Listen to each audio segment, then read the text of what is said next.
Jacksonville Sheriff's Office got a call around 7:30 this morning for a missing 5-year-old Taylor Rose Williams after a family member found that Taylor Rose Williams went missing from their home. The back door was unlocked, but they're not sure if she wandered off on her own or if she is with someone. Jacksonville 911, what's the location of your emergency? What's going on? I do not know where my daughter is. Did she run away? No. Where was she last seen? She was here with me. Nobody else in the house has seen her? No, it's just me and her. You call, ma'am? Okay. Okay, is this your address here? Okay, hang on. Okay, this is 661. Yeah, 661. Issue Charlie 116. 1012. 1020 is going to be 661 Ivy. 661 Ivy. Hey. All right, man. Okay. Hey, tell what's happening.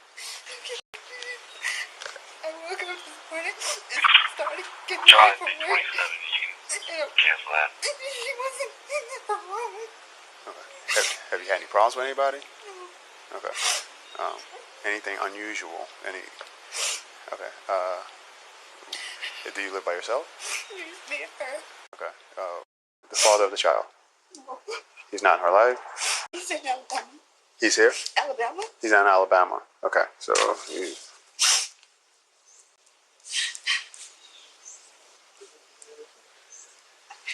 any problems with anyone else as far as any custody dispute between you and him?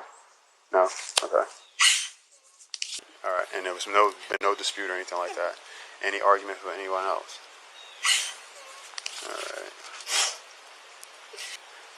Light skin, dark skin, brown skin? Okay. Okay. Did she have any medical issues or anything like that?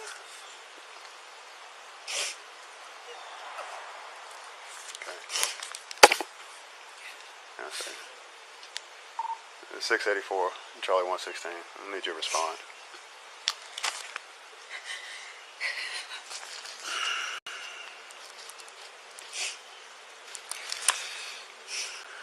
Okay, so doesn't take any medication or anything like that. Okay. Has she done this before as far as anything like tried to leave or get out or mess with locks or anything like that? Okay.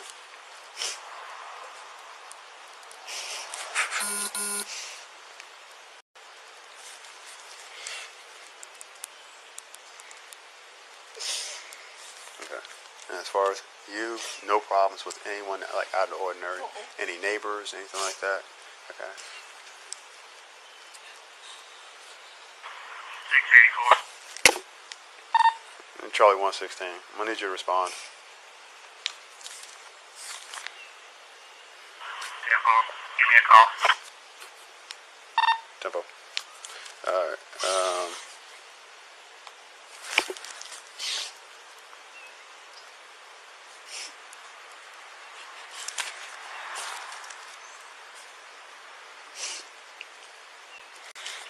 Alright, let me see. Okay, show me which door was locked real quick. Or unlocked. Was it the back door? Okay.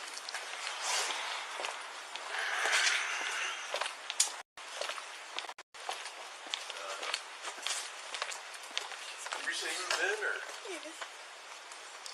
Okay. When did you move in? Like, I started moving stuff. What I found it is back in June, but the place that kept getting broken. 693. So I didn't want to move there, but the guy was like leaving it vacant. He was putting in that risk. Okay, when did you actually move in? In June? Or? No, like a week ago, a few days ago. Okay. Today's Wednesday. Okay. Okay. Did you move in, let's say, over the weekend? Yes. Alright. Alright. How tall is she? She's like 1 year. What do you figure, 3 foot? It's 3 foot, I guess. Color hair? She is in an afro.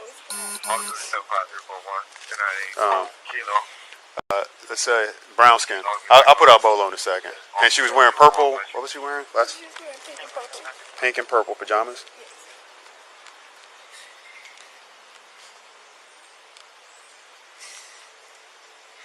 Does she have any scars or anything? Okay. Okay. And the pink or purple pajamas, were they full length or half length? It was like a t-shirt. T-shirt? Okay.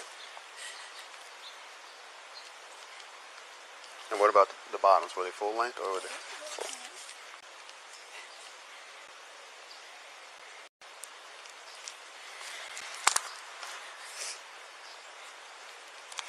Let me get your name, ma'am. Brianna. Brianna? B-R-E? B-R-E? B-R-I, I'm sorry. B-R-I? A-N-N-A. What's your middle name, ma'am? Shante. S-H? S-H-O-N-T-A-E. A-E. And your last name? Williams. W-I-L-L-I-A-M-S. What's your date of birth, ma'am? April 2nd, 1992. April 2nd. Okay.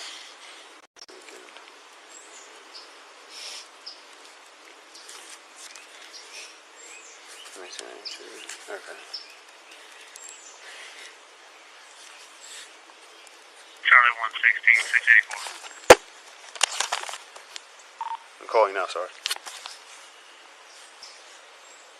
Hang on 1 second for him now, okay?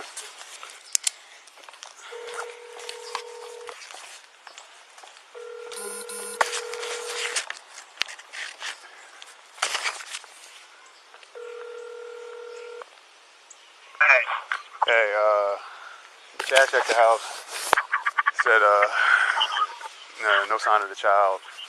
They recently moved in over the weekend to this residence. No signs of forced entry. Doesn't have a history. You go to school? Find out if she's in school. Is she in school, ma'am? No, she's not in school yet. Any other family members that would have come and got her? No, I'm the child there.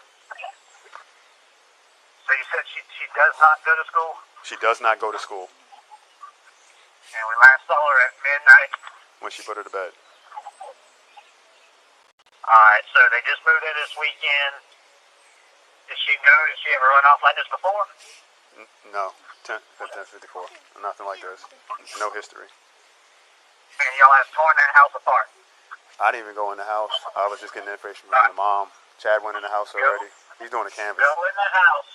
Go ahead in the house and tear that house apart. Make sure she's not hiding somewhere in the house. Temple. And I'm on my way, but you tear that house apart. Temple. I got you. Alright? Alright. I'll be there shortly. Temple. Bye. Ma'am, I'll be right back. Okay? Alright? Let me make sure she's not back here somewhere. HQ 684.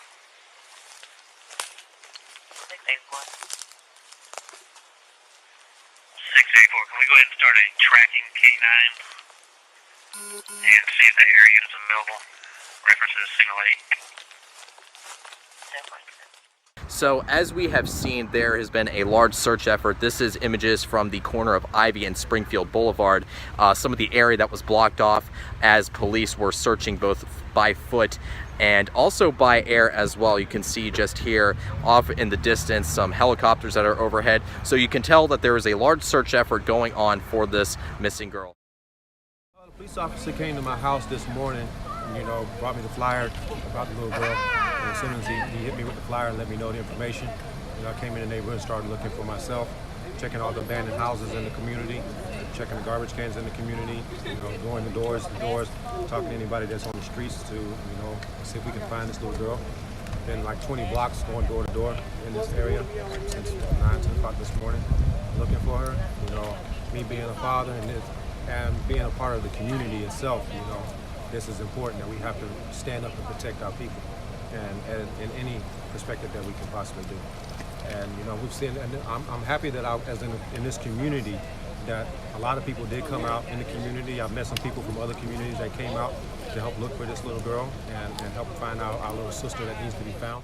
You've been here 7 months. You saw when the family moved in. Anything unusual? Just the fact it was just a mattress that they moved into the house. I've never seen the little girl at all. You've never seen the girl since you've been here? I've never seen the little girl. Never. It's just weird. And you live right across the street. Right across the street. So you've never seen her playing in the yard. You've never seen Yeah. mom with her or anything of that nature. I've never seen the little girl since she moved in. And how long ago was that? I think she moved in, Sunday? So, this morning, on 11/6/2019 at 7:22 this morning, patrol officers responded to 661 Ivy Street regarding a missing child. Upon arrival, officers learned that 5-year-old Taylor Williams was missing from her bedroom. Patrol officers began an immediate search for Taylor and notified missing persons detectives who responded to the scene and immediately began the investigation. We've since expanded our search area and our manpower to include over 100 police officers and assisting personnel from different agencies. Taylor was last seen dressed in a pink and purple shirt, the pink shirt and purple pajama pants, no shoes. FDLE has completed an Amber Alert. And several neighbors are being searched, several neighborhoods are being searched, and several neighbors are being searched door to door. Our search area is expanded pretty wide. We really need help finding little Taylor. We ask the community if you see anyone or you see anything that looks like it may resemble Taylor. She's 3 feet tall. She's about 50 pounds. She's a black female. She's a beautiful young lady. If anyone in our community sees her, could you please help us and to get her home and get her back safely? Is she believed to be in any danger? At this point, we're not ruling anything out. What we're doing is we're going to investigate this case from the very beginning.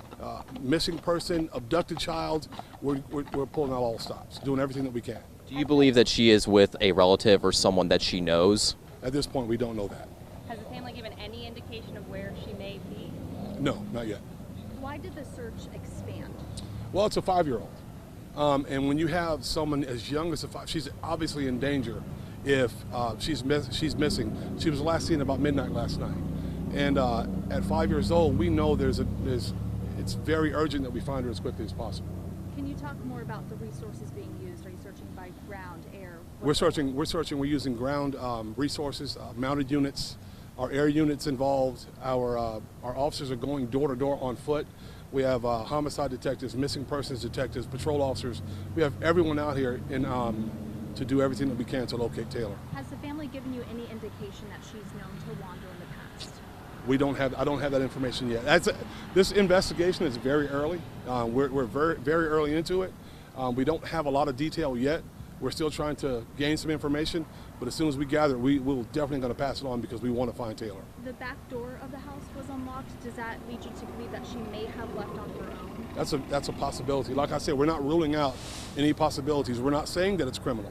We're not saying that it's not. We're not ruling out any possibilities. She could have walked off, but we are doing everything we can at this point to find her. Are neighbors and family members being cooperative?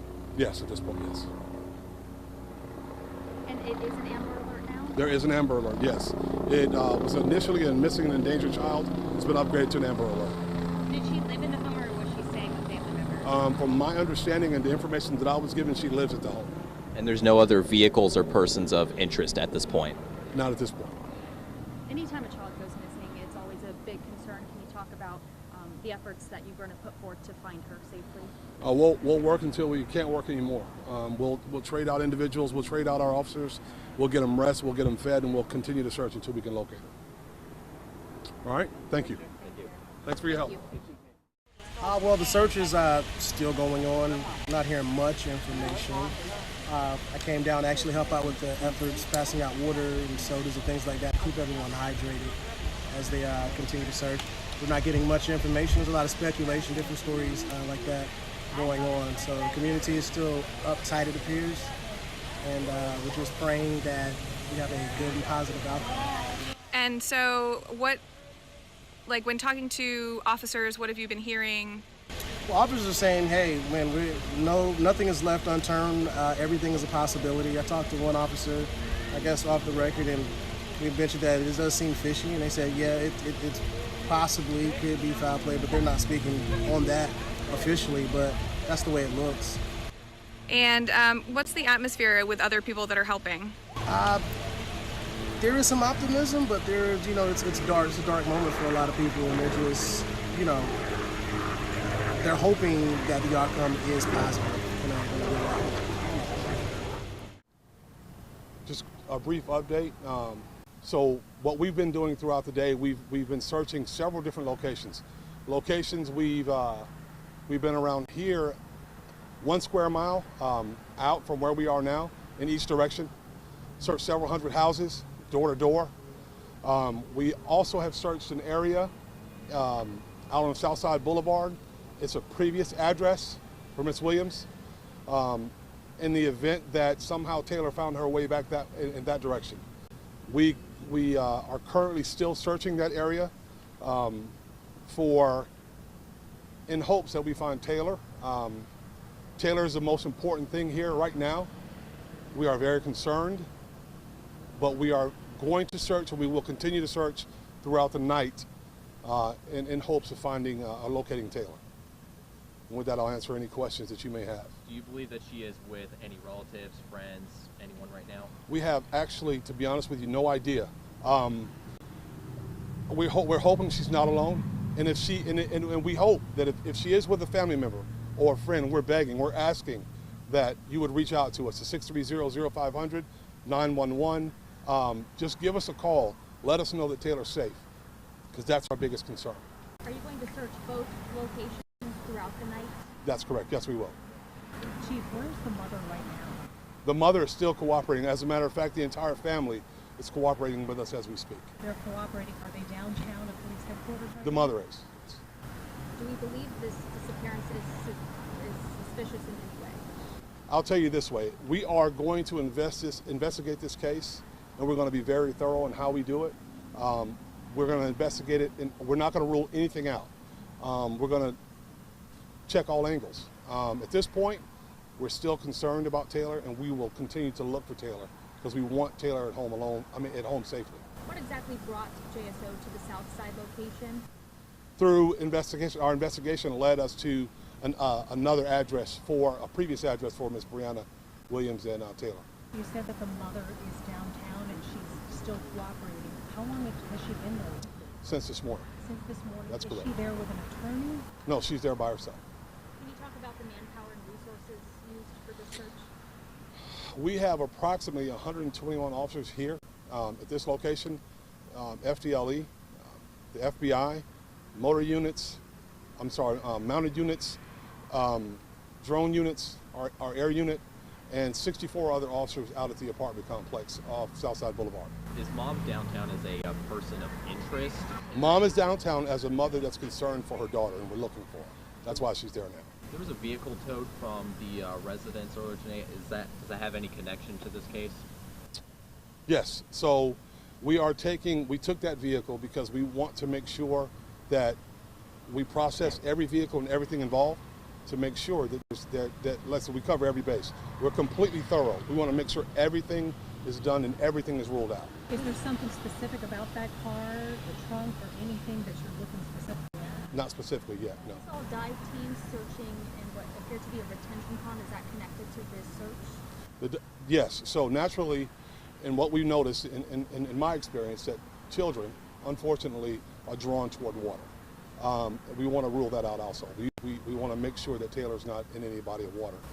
We also saw a dumpster being towed away or followed by JSO away from, I believe, the Southside complex. Can you talk about what you are searching for? Again, a part of a very thorough investigation. Did something lead you to that dumpster? In a situation like this, Joy, it's very important, again, that we look at all angles, vehicles, dumpsters, everything that, a 5-year-old, maybe we don't make sure she can crawl into a dumpster. We want to make sure that nothing's in there that belongs to her, nothing's in there that somebody may have put there. So again, we're ruling everything out, but we're being thorough. So at this point, do you still consider this a missing persons case? We still consider it a missing persons case, yes. One more question. The father, is there a father that you Yes, we have been in contact with the father. And where is he? He's out of state. He does not live in Jacksonville. Who else was inside the home when she went missing? That's it. I'm done, right? Good. That's it. Thank you. Thank you. Now, search efforts have been ongoing all night into the early morning, but now nearly 24 hours after search efforts began, there's still no sign of this 5-year-old girl. There's two main focal points in the search, and it remains the same as yesterday, essentially. The Brentwood area near Taylor's home and on the south side at the Paradise Island apartment complex where the girl's family lived up until last week. Here at Paradise Island Apartments, we know that there was an extensive search happening here yesterday. We've still seen continued police activity, JSO officers and investigators coming in and out of this complex. We did see some of those JSO investigators, officers out here around a pond toward the front of the complex, and a 5-member dive team out there with them as well. We also know that JSO pulled that dumpster that we've been talking about from this complex, took it down the street, emptied it out, and we're searching through there. We're still waiting to learn from JSO whether or not they were able to find anything in there. A truck carrying a dumpster from that apartment complex. It was then followed by several JSO cruisers to an impound yard on the south side where the trash was then dumped. There's a common theme among the neighbors I spoke with, and that is, when was the last time anyone really saw 5-year-old Taylor Williams? When did I see this lady, and when did I see the kid with her? And that's what goes through your mind. I mean, we live right there. Bush says she often sat on her porch with her husband so she could directly see Williams' door. The few times that I saw her would either be early morning getting in her car or in the afternoon when she would get home in uniform. She says she never saw 5-year-old Taylor with her. In fact, the only time she saw Taylor was that time she delivered food to their door.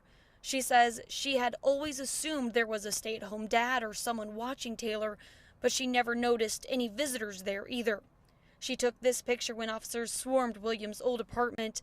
She says they saw officers carrying out bags of items. Let's just start from the very beginning. Okay? So my alarm, I can't, you gotta speak a little bit louder so we can hear you. My alarm went off at 5:30, and usually I snooze. Habit, and I got up like around maybe like a little before 6. It's like sometime around 6. I'm not sure, because at that point, like, I had took my phone because I noticed that it had started. It was like at 70 or something %. So I took it in the living room to put it on charge. And then I just went on here and started getting dressed, because I know usually once I start, I won't say keeping up a lot of noise, but once I start moving around, like just me and Taylor in the house, she gets up, you know, even if we're not going anywhere, she's like, you know, where we're going, I'm like, okay. So I didn't even bother, you know, messing with her, because I know eventually she's gonna get up and start getting dressed. But I kept on getting dressed, and then I went over to the kitchen, and then I noticed that the back door was open. I'm like, you know, we're not open, but it was unlocked. I'm like, why is the back door unlocked? And that's when I went to her room, and she wasn't in there. And again, what time was that when you went into the kitchen? Like 6:50, 6:45, 6:50. It was almost 7 o'clock. Okay. So then you went into her room and you saw that she wasn't in her bed. I looked under, well, she got like a little baby bed, so she can't really fit underneath it, but I looked underneath there anyway. I checked her closet. Then I went in my room and looked underneath my bed. I know she wanted to come in my room. Like, she's, I don't know, like she's very well mannered. Like, she'll knock or, you know, ask to come in. Okay. And I checked in my bathroom. I checked my closet. She wasn't in there. So then I just started checking the cabinets, and she wasn't in there either. Like, okay, I'm gonna go outside. And I checked my car just to be, you know, be sure that, you know, I definitely didn't leave her in the freaking car. Okay. So I looked underneath the car. She wasn't there either. Then I went outside the garage thing. I guess it's supposed to be a garage. She wasn't in there. Then I walked like towards the bushes, but I didn't want to go too far back there because it's Florida. But I didn't, you know, hear her or anything. So I was like, okay, she's not back there either. Okay, and then what? And then I just called 911. Okay. I can't find her. Okay. Now, prior to you waking up this morning and going into her room between 6:45 and 6:50 and noticing that she wasn't there based on the door being unlocked, what time did you see her before then? It was like around midnight. Around midnight? Yes. Okay. It was definitely around midnight. It was like either a little before or after, but it was around midnight. Okay. Now, did you put her to bed, or did she get in the bed on her own? She got in bed on her own. Okay. And then I went in there to make sure that she was in there. Okay. So do you remember around the time she went to sleep, or did y'all go to sleep around the same time, or what? I stayed up a little later than she did. Like probably until 1 in the morning.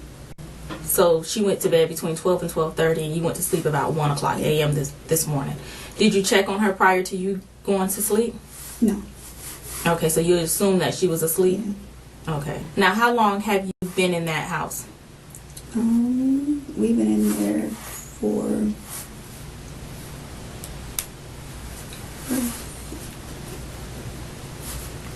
3 days. Okay, so you moved in on the 3rd? Yes. Now, I know you said you contacted movers from Craigslist. When did you contact them on the 3rd as well? It was the same day that we, it was the same day that they moved, so yeah, it had to be the 3rd. It was, whatever day I posted that, it was that day that we moved, so it was either the 3rd or 4th. I don't have my phone now, so I can't check the calls. All right, so you moved into this place about 3 or 4 days ago. Where were you staying prior to this address? And how long did you live at the Southside address? We were there for like a year and a half. Okay. And why were you moving? Because I wanted to move to a different area. Like, I always do this. I did this in Virginia. Like, I live in Norfolk, then like a year later I moved to Virginia Beach. Okay. It's out of habit. I just like to move. So when was your lease up at the Southside address? In May.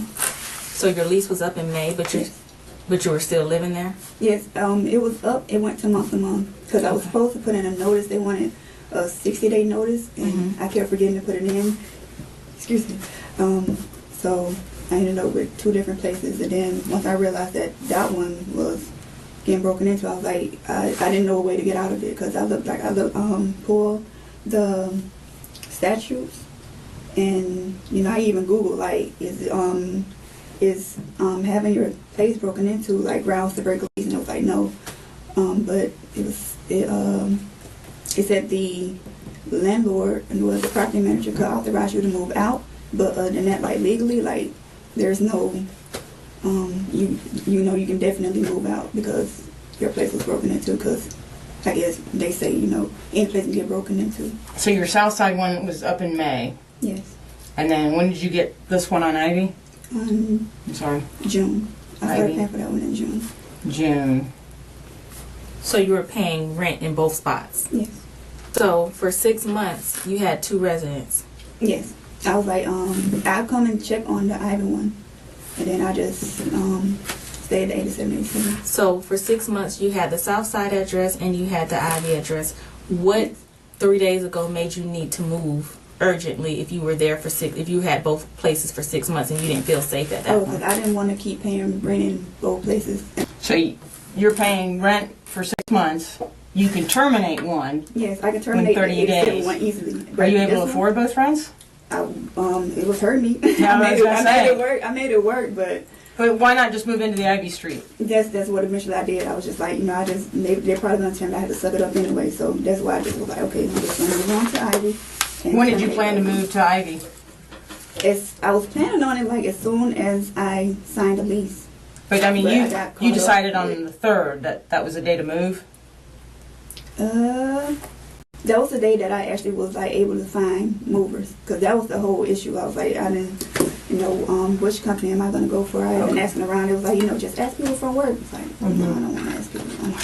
But you found someone from Craigslist, right? Yes. Which you say you do everything from Craigslist. A lot of things. Majority, like there or thumbtack. Okay, but you found the Craigslist people that moved you in one day. Yeah. The same day, right? Literally, like I posted the ad and then they contacted me the same day. So why hadn't you done that 6 months ago? Just never crossed my mind. When was the last time she was at CDC? I'm sorry if I'm asking you some questions. Probably like May. Last there in May? June, yeah. And I understand she was in Tuscaloosa? Yeah, she was with my mom. Okay. Your mom, who's your mom? Carissa. Carissa. And how long was she in Tuscaloosa? When did she go there? That was off and on. She's been there pretty much all summer, actually. All summer? Not the complete summer, because I know we went to the movies once. I'm assuming you drove her there? Yes. So when did you drive her to Tuscaloosa? I know the first time it had to be like around June.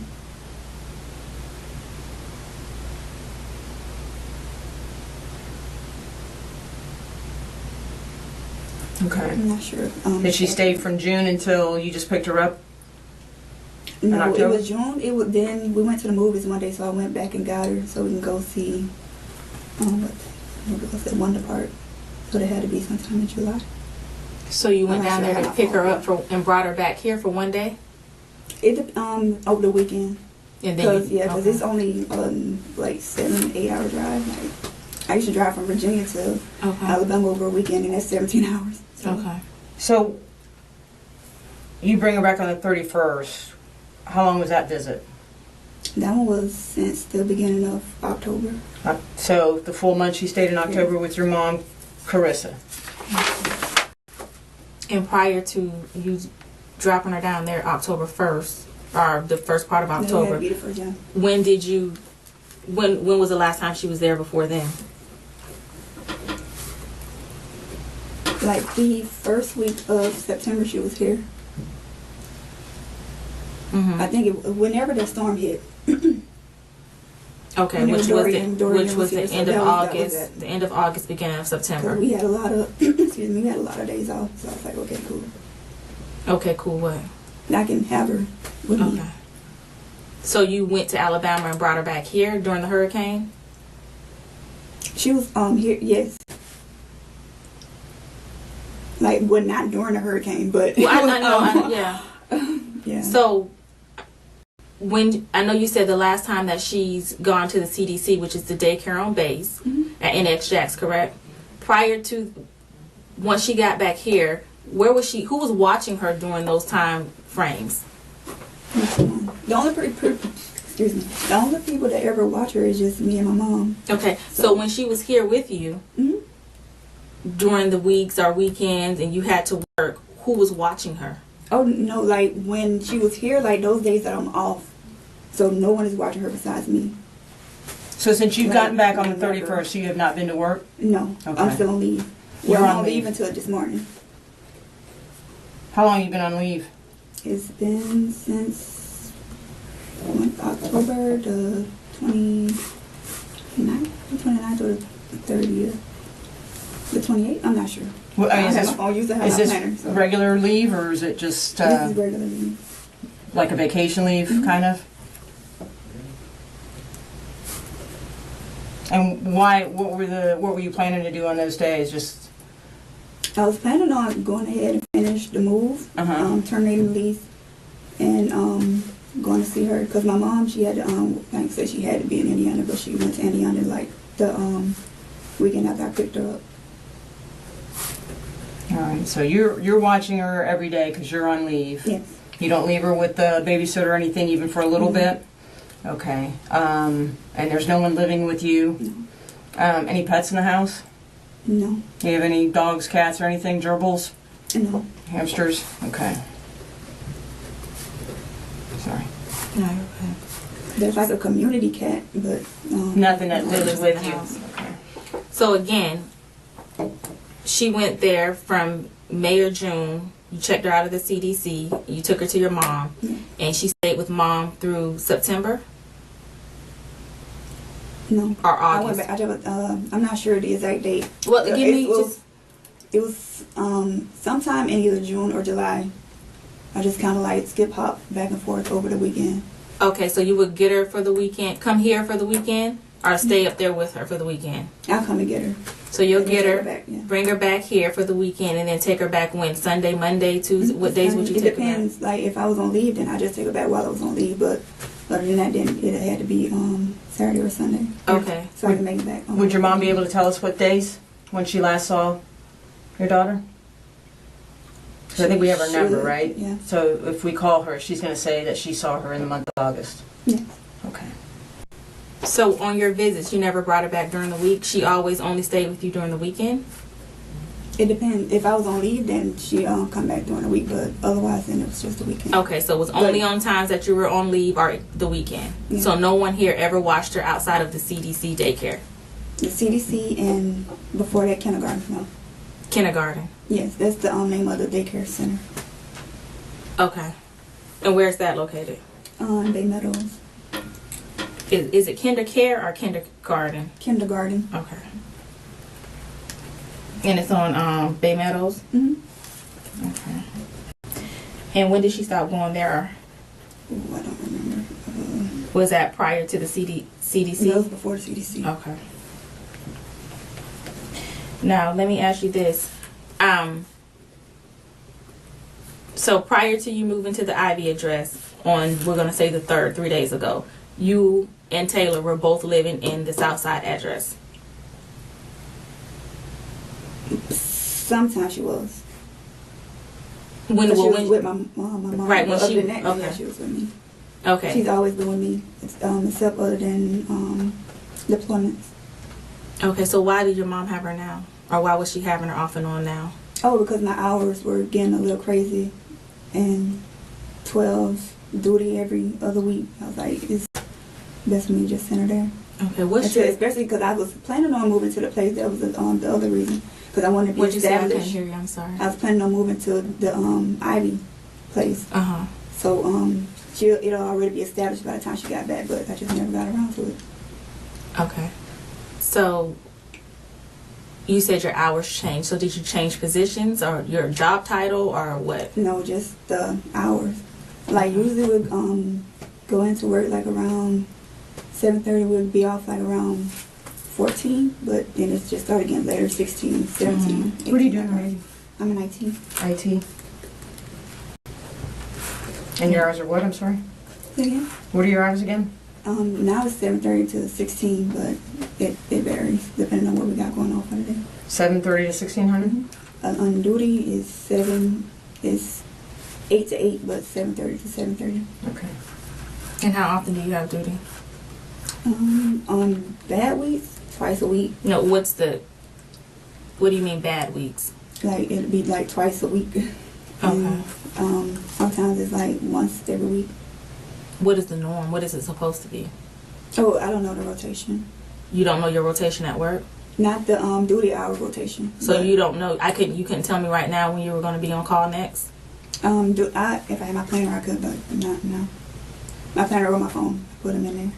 So I think Friday would be the next time I had duty because I was on leave. So. Okay. So how often does it come around? There's no rhyme or reason to it. It's just you have duty today, or I mean. Because she and I, we're on call, and I can kind of tell you, hey, I have call every 6 weeks. I don't know the rotation. Is this a new assignment to you, or is this? How long have you been doing this? Duty? Oh, I don't write. It's a separate. I know. How long have you been? This isn't new to you, right? No. Wait, what I'm saying is, we've been doing this for a little bit. We know our schedule. We know what's going on. I know my work schedule is just duty. I do not know. Okay. Work is the same, 7:30 to 1600. Monday through Friday. Yes. Okay. But duty is, like I said, 7:30 to 7. Well, 8. So I'll be at 30 minutes early. So you said you've been here for a year, right? In Jacksonville at NHJAX. Yes. Okay. So within that year, you've been working your regular schedule along with having duty, correct? Yes. Okay. So when you've had duty prior to Taylor going to your mom, where is she? How do you even know to ask your mom to watch her if you don't know what days you're on? They put out the wash bill month early. Okay. So I can just hear it like, hey, mom, I need you. Okay, so for your 8 to 8 or 7:30 to 7:30 duty, you would take her to your mom every time? Yes, or I just leave her there. That's why. I was like, I couldn't, the back and forth, and I didn't want anybody else watching her. Like, I don't know people here like that. But you were going to take her to the lady you met on Craigslist today to watch her? Okay. So, I'm still trying to understand the schedule thing.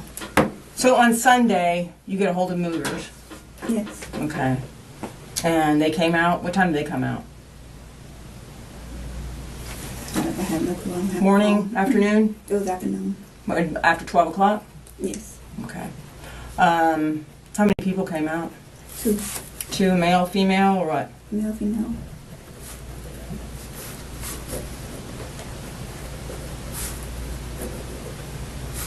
Okay. And who was all at your house besides the movers? Yes, me and Taylor. You and Taylor? Where was Taylor at? Depending on the address, she was in the bathroom. At what address? On South Side? Mm-hmm. So when the movers arrived, she was in the bathroom? She was in the bath, yeah. How long did the movers, were they there? No more than 30 minutes. What did you move? Barbell, our bed,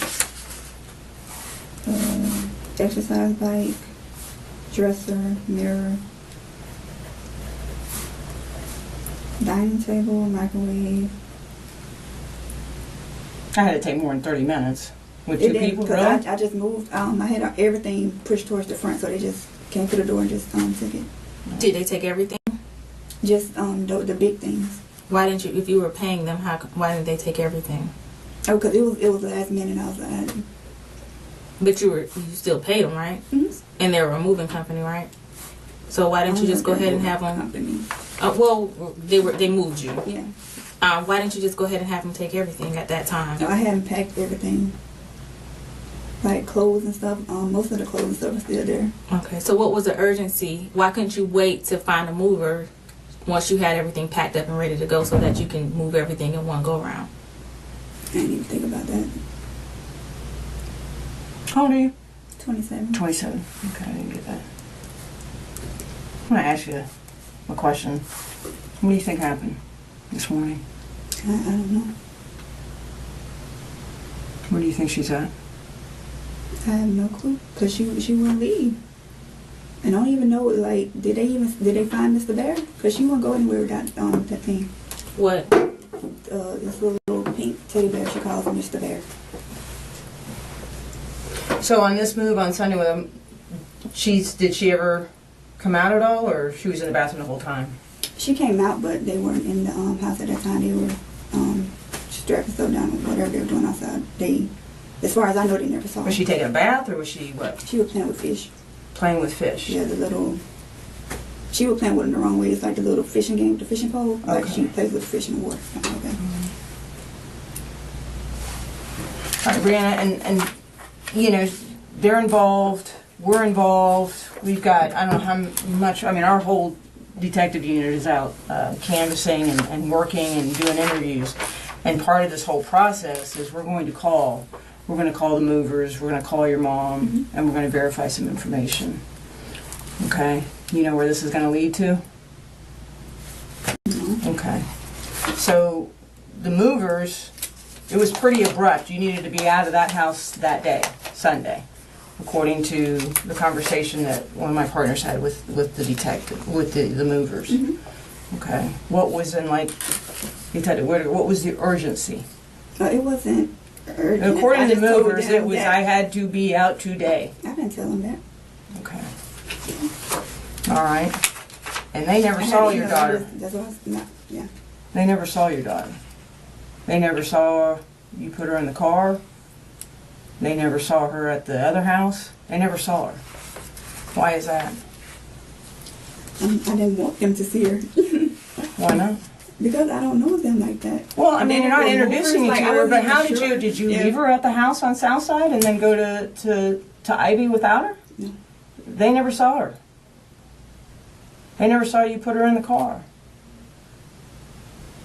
So what happened? Nothing happened. Well, where was your daughter? She was with me. She's always with me. She wasn't with you. Yeah, she was. The two movers are saying that they never saw. They heard water running and you said that she was in there, but they never saw her. And you were in the garage while they were moving everything in, and you were on the phone. You never saw your daughter.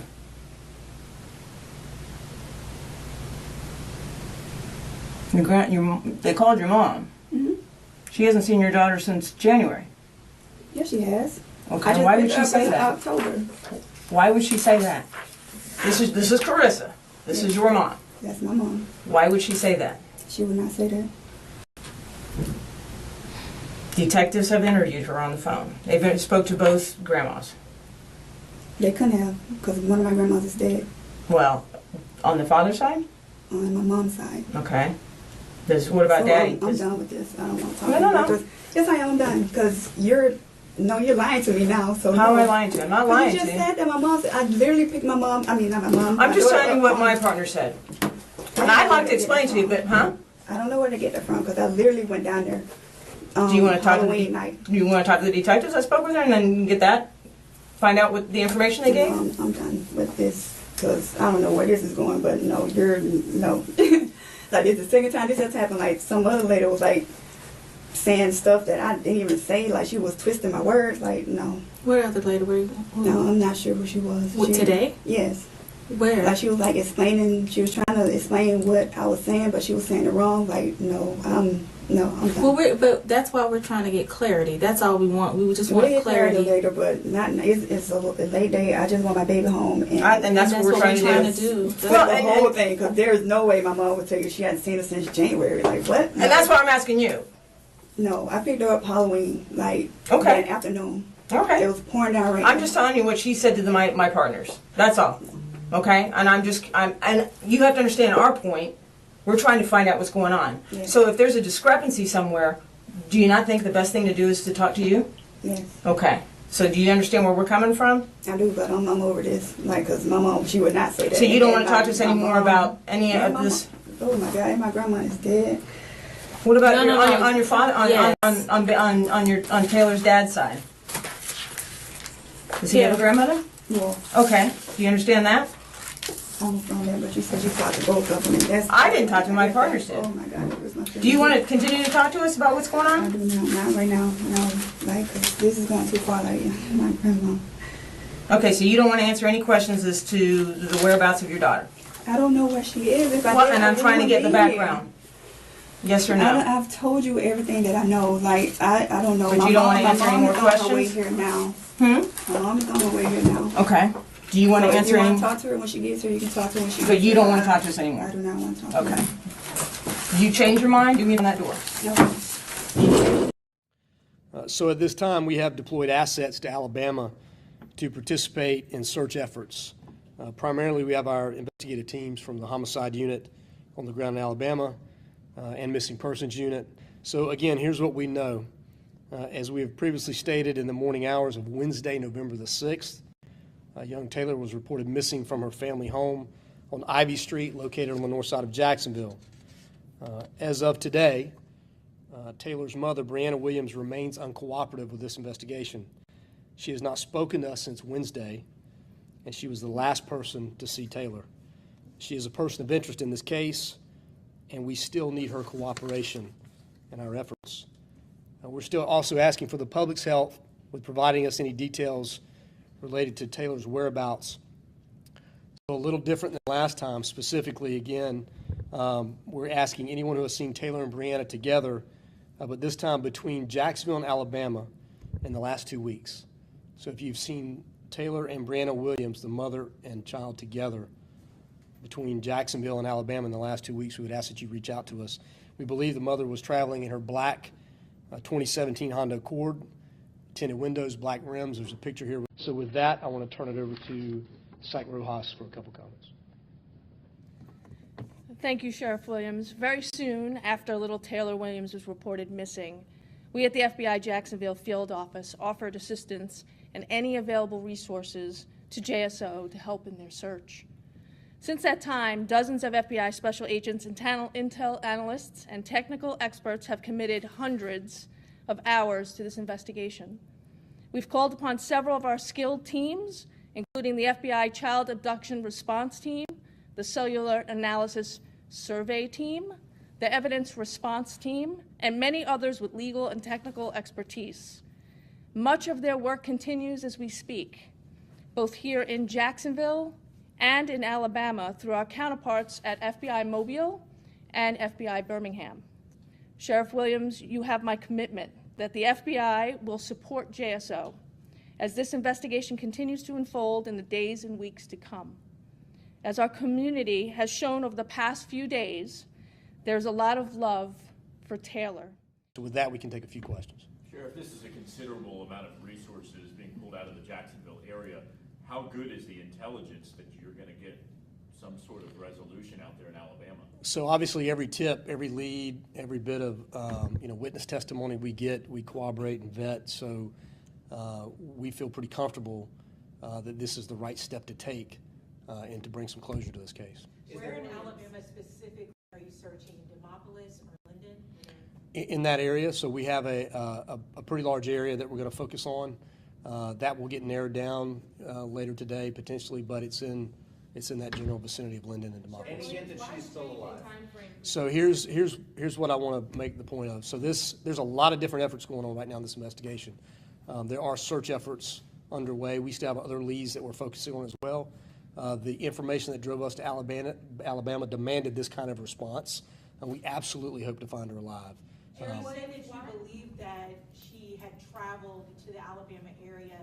Do you believe that this happened earlier this month, like around November 1st to the 3rd? So she traveled there. We won't get into the details of when. Also, can you tell us where mom is right now?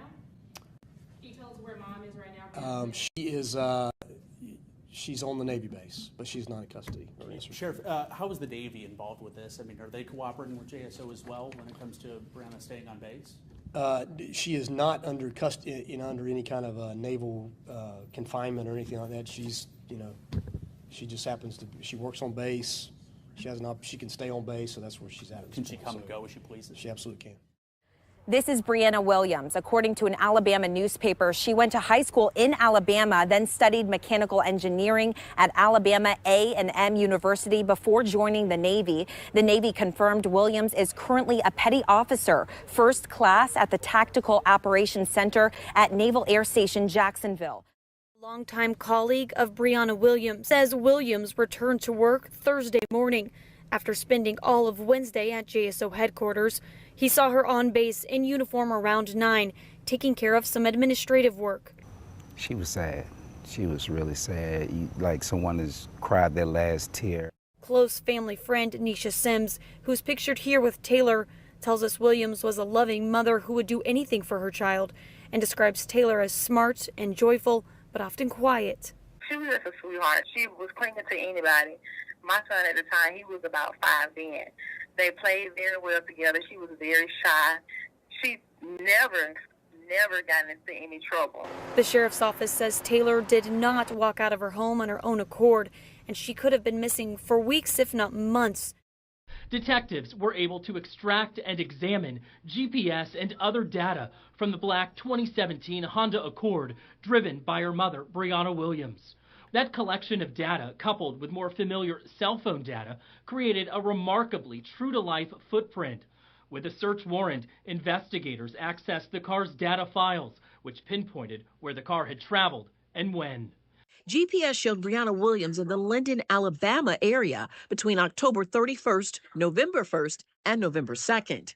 Brianna had gotten time off from work at NAS Jax from October 30th to November 5th, and she told her commanding officer she was taking Taylor to her parents' house in Alabama. When JSO confronted Brianna with that information, that's when she stopped talking. JSO and JFRD traveled to Alabama to help search for the child. And we have just learned that the investigative team involved in that search for the missing little girl does confirm that the search team has recovered human remains in a wooded area between the cities of Linden and Demopolis, Alabama.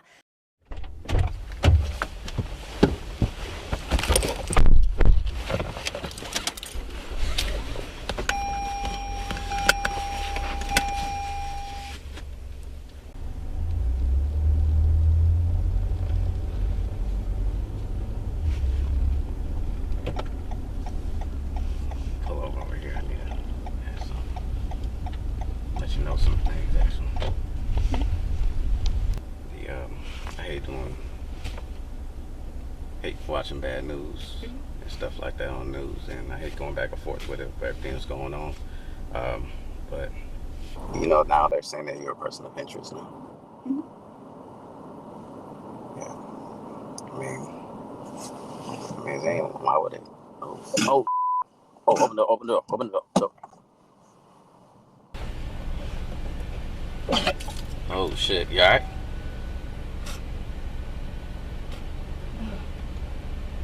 Wish I had some napkins or something. You okay?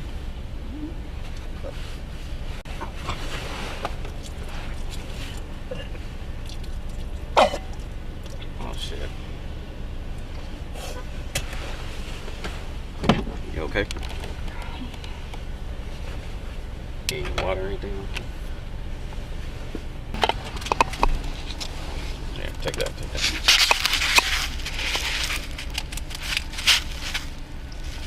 You, oh shit.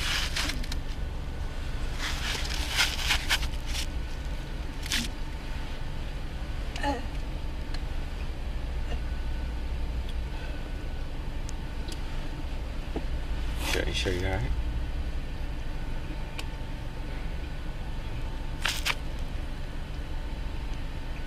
I know this is hard for you because I don't know,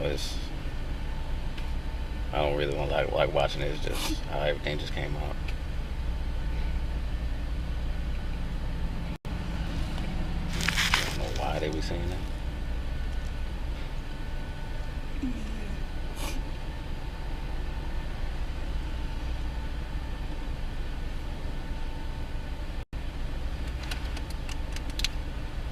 Take a sip.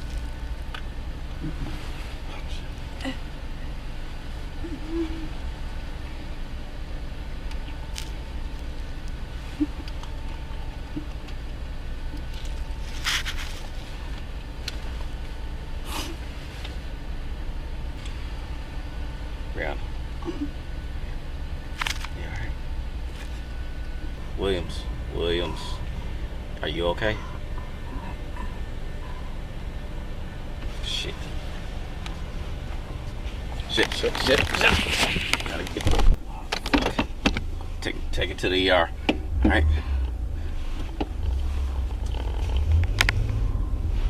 Oh shit, you not no Williams. No,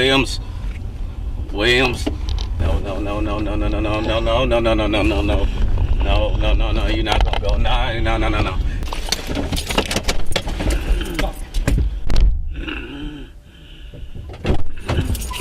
Come on. Fuck.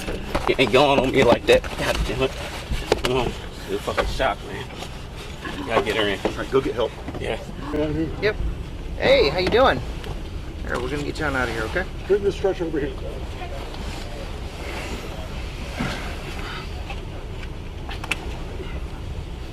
Alright.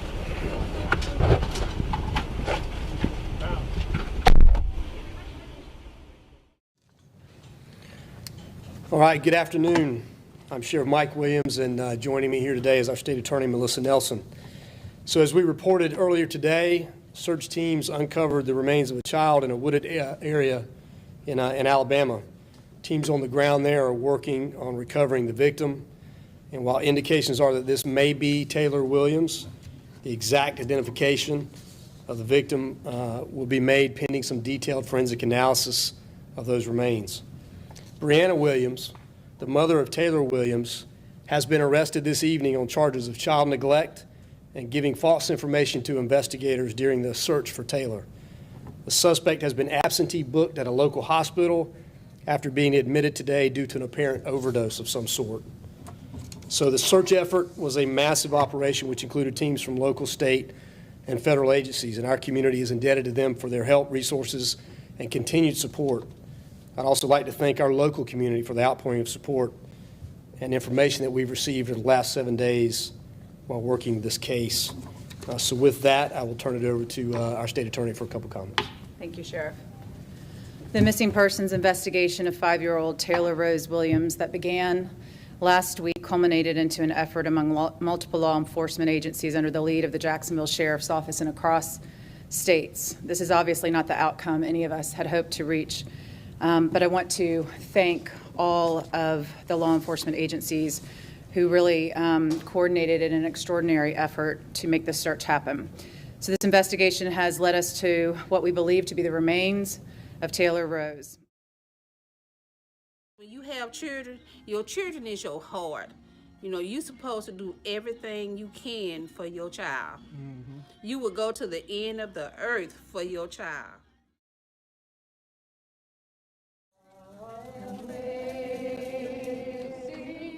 These people singing, most of them say they've never met the little girl they're singing for.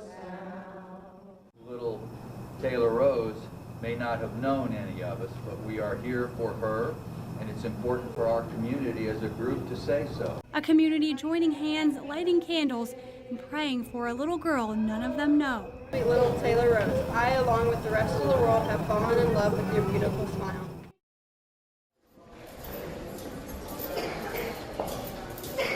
Ms. Williams, please step forward and stand beside counsel. Counsel, please identify yourself for the record, please. Dr. Beard on behalf of Brianna Williams. Mr. Beard, nice to see you this morning. We're here for arraignment statement. Yes, Your Honor. The same child of 3 Your Honor, I'm in receipt of that 3-count information. At this time, the judge pleads not guilty. This case number 2019 CF 11711. We've asked that sufficiency of the All right, 2 counts, child neglect, 1 count of giving false information. Fair enough. I'll go ahead and pass the matter until February the 4th. That's 2/4, 9 o'clock back here in 508 for pretrial. Mr. Beard, I'll look to you at that time to tell me what discovery is set. State if you're going to convey an offer, I assume it will be conveyed promptly so he can consider it with his client before the next court date. Yes, Your Honor. Anything further from the state? No, Your Honor. Anything further from the defense? No, Your Honor. Thank you both. That's all I have, the agencies. Yes, thank you.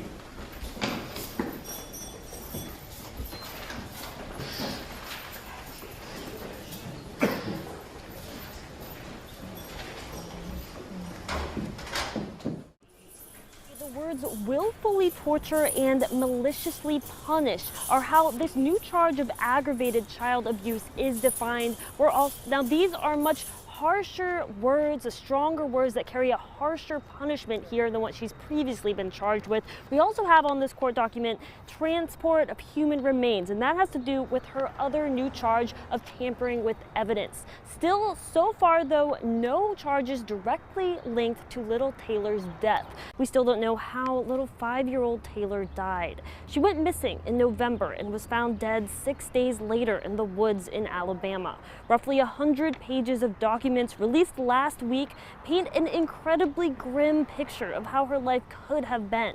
The documents also show investigators found cans of soup with holes in the lids and feces and urine inside the closets. This after sources told us in November that Taylor was forced to stay inside the closets of their apartment and was left cans of soup to eat. The documents also state detectives and a cadaver dog smelled decomposition coming from Williams's car and from her South Side apartment. They called the smell of feces and urine overwhelming. We just heard Brianna finally, after all this time, it's been 3 years now, has pleaded guilty to second-degree murder in her 5-year-old daughter's death. First of all, we're here this afternoon. Correct that, it's still morning. We're here this morning in the matter of State versus Williams. Ms. Williams is standing before the court at this time. Good morning, ma'am. Ms. Anderson, how are you proceeding today? Your Honor, the state has tendered to Madam Clerk an amended information. I believe it's the second amended information in this case, charging a single count of second-degree murder. In light of that, are you entering a plea of guilty to the only count of the amended charge alleging murder in the second degree because you are in fact guilty? Yes, sir. In light of the plea of guilty and the impending sentence regarding second-degree murder, I'm going to go ahead and revoke the bond. This time should be held without bond pending sentence. The case is passed until May 11th, 9 o'clock, 508 for sentencing to be set. You've been held. Anything further from the state? No, Your Honor. Anything further from the defense? No, Your Honor. Thank you. Thank you. She needs to talk to the brother.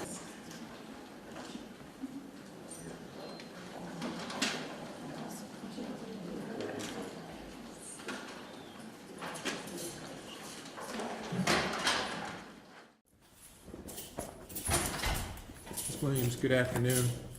If you go ahead and take your place at council table, make yourself as comfortable as possible.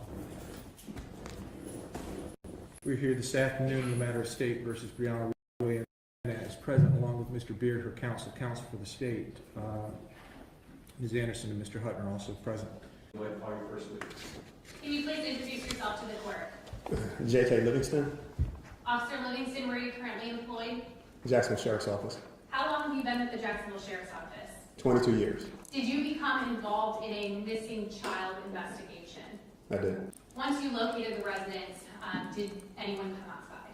Yes, Was that Brianna Williams? it was. Can you describe her demeanor for the court? I would say she was crying, but it wasn't emotional. What about her appearance? She was in full military BDUs. Boots were tucked, pants were tucked in her boots, hair was done, she had her hat on. Did you speak to her about what had happened? Yes, Was it easy for you to get information out of her? it wasn't. Can you tell the court what you mean by that? Initially, in these type of situations, the transaction between explaining that a 5-year-old is missing, we're able to get information fairly easily. Was she last seen? Her activities, who's her child care, things of this nature. And it seemed like it was a little bit more difficult trying to get that information from her. Almost like you had to pull it out of her? Yes, Did you actually transport her from Ivy Street to the police memorial building for them to interview her? I did. Can you tell the court about that drive from Ivy Street to the police memorial building? It was pretty quiet, which I felt was odd. Just through my experiences, normally when a child of that age is missing, people have a lot of questions, like even questioning the police, like, what are you doing? What specifically are you doing to find my child? What's going on? You know, or even sometimes in a little bit of a angry tone of they're not doing enough. People around her aren't doing enough. The ride was quiet. She never questioned. She never asked. There was nothing. I have no further questions for this witness. Keep your voice up nice and loud. Ms. Anderson, your voice. Thank you. Can you please introduce yourself to the court? Yes, my name is LaShante Whitaker, And Detective Whitaker, where are you currently employed? the Jacksonville Sheriff's Office. How long have you been with the Jacksonville Sheriff's Office? Approximately 18 and a half years. What unit are you currently assigned to? The Missing Persons Unit. And how long have you been a missing person? Roughly about 3 years. On November 6th of 2019, did you become involved in the missing person investigation for a child named Taylor Williams? Yes. Were you actually the lead detective? Yes. Where did you respond to? I responded to the 661 Ivy Street. When you arrived there, were you introduced to the person that called in Taylor missing? Yes. And was that Brianna Williams? Yes. Did you speak with her outside of the Ivy Street house? Yes, I did. During that interview, did you make any observations of her behavior? I did. Can you tell the court about those? During our interview, I don't remember any crying. At a certain point, I had to ask her, could she put her cell phone down, because she was interacting on her cell phone, responding to phone calls, texts, as I was trying to conduct my interview with her. And she knew you were the detective there to try and find her little girl. She did. In your time as a missing persons detective, have you responded to other calls for missing children? I have. And in your training and experience, I know not all people are the same, but do parents generally respond in a certain way? They do. And what is that? They're usually hysterical, crying, upset, wanting to know the next move. What are we doing to find their children? It's just an array of emotions. Did this defendant ever ask what you all were doing to find Taylor? She didn't. Did she ever express any concerns for Taylor? She didn't. During that interview, did you learn about a second place that she had been living? I did. And was that 8787 Southside Boulevard? Yes. Did she volunteer this information? She didn't. You had to ask her about it? I did. Now, after your interview outside of the Ivy Street house, did you then walk through the house? Yes. Did anything strike you as odd? It did. Just walking through the house, everything, it's just, for the most part, it seems staged, especially the baby's room. Okay, what do you mean by especially the baby's room? In her room, I don't remember seeing any toys, or I remember her having like a toddler bed in there, a pair of slippers next to the bed, and a box of crackers in the bed. I didn't see any crumbs or anything as if a baby had been eating in the bed or anything like that. Okay. Now, after your walkthrough, did you then go to the police memorial building to further interview the defendant? I did. Was this investigation now becoming a potentially criminal investigation? Yes. Please state your name for the record. It's Detective Jennifer Amponin And Detective, where are you currently employed? with the Jacksonville Sheriff's Office. What unit are you currently assigned to? The crime scene unit. And how long have you been with the crime scene unit? 11 years. On November 6th of 2019, did you become involved in the investigation for Taylor Williams? Yes, I did. Where did you respond to? I first responded to 661 Ivy Street. How did the residents at 661 Ivy Street appear to you? It appeared that somebody had moved into the residence but hadn't quite finished moving in yet, and some of the stuff was not unpacked. Did anything strike you as odd about the kitchen? In the kitchen, all the cabinet doors and oven were open, and I was able to see that there was no food really inside the residence. There was a box of oatmeal and then some leftover items within the refrigerator from different various restaurants. There was some milk inside the refrigerator that had expired, but overall the kitchen did not have much food in it. Detective, did you take photographs while you were looking around the house? I was with Detective Matson, and he took photographs of the residence. And you worked as a team to process the house? Yes, we did. Your Honor, may I publish photographs throughout the testimony? Any objection? No objection, go ahead. Detective, is there something on your screen? It works. Thank you. Detective, I'm showing you what's been entered into evidence as State's Exhibit 1. What is that a photograph of? It's the front of the residence. At 661 Ivy Street? That's correct. And State's Exhibit 2? It's another picture of the front of the residence, but it's showing the vehicle parked in the carport.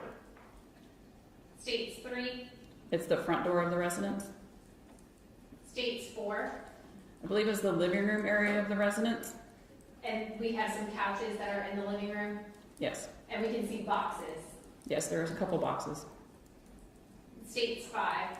This is the kitchen, how we found it, and you can observe there's really no food or anything else inside the kitchen. Okay.